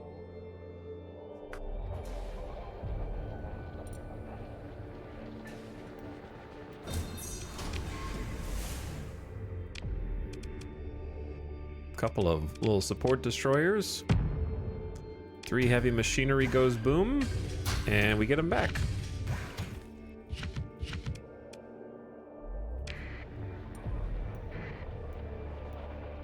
Trying to do a little salvage ops.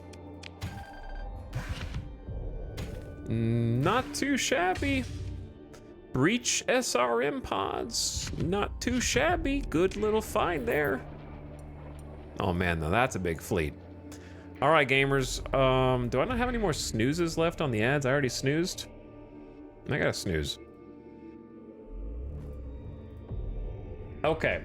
I think that's what we're gonna call it tonight because it's like 12:30. Been going for almost 9 hours. And probably gonna stream again tomorrow. Try snooze the ads so you wouldn't get just had ads? Did you? It said they were in a minute. Oh, wait, did you refresh? You might have gotten pre-roll ads. If you refreshed or left and came back. How close is this game to a 1.0 release? Oh, late night chat. You guys are so funny, dude. You guys are so funny. Oh, you don't worry about that. Don't you worry about 1.0 release, okay? Trust me, there's more than enough content. It's the closest it's ever been. Yeah, if you just pretended this is 1.0, you literally wouldn't know the difference as a new player.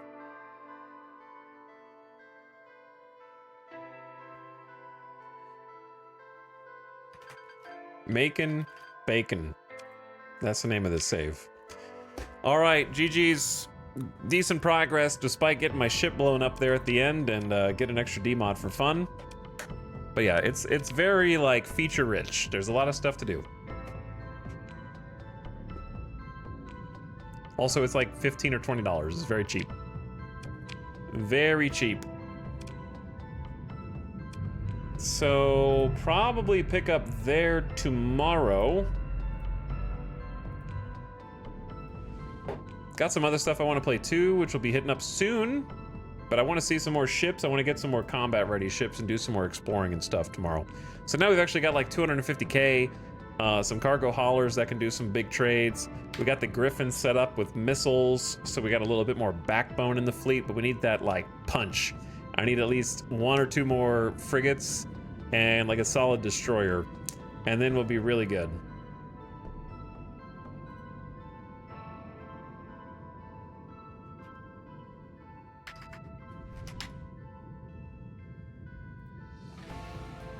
All right, gamers, I'm gonna send you all off on an end of stream raid.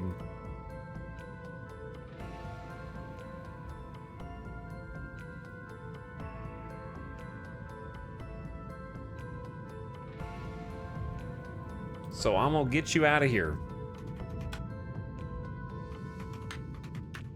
Let's go say what's up to Rule Storage, who's playing some Farming Sim 25, a game that I need to try at some point still, because I think I would like it. I'm pretty sure I bought Farming Sim a couple years ago and didn't play it, and now there's like a new version, so I wasted my money. I am not allergic to wasting my money, though. I do it all the time. Yeah, no, funny enough, I actually bought Farming Sim 19 and never played it. And now we're on 25. So, you know, some things, they slip through the cracks. They fall through the cracks. Occasionally. But yeah, I would definitely recommend checking it out. Starsector is a good time. Robot Mystic, thank you again for the late night sub. I appreciate the 59 months. And Zale for the Prime as well. Thank you guys for priming. Go give Rule Store some love. Maybe check out a new streamer. Toss a follow if you like what you see. Go say hi. Be good, and I'll catch you guys again tomorrow. All right? Good night for now, and I'll see you for the next one. GG. Night, night. Get out of here. I actually streamed like an hour and a half longer than I intended to, because I was just having that much fun. Let's do it again. Good night.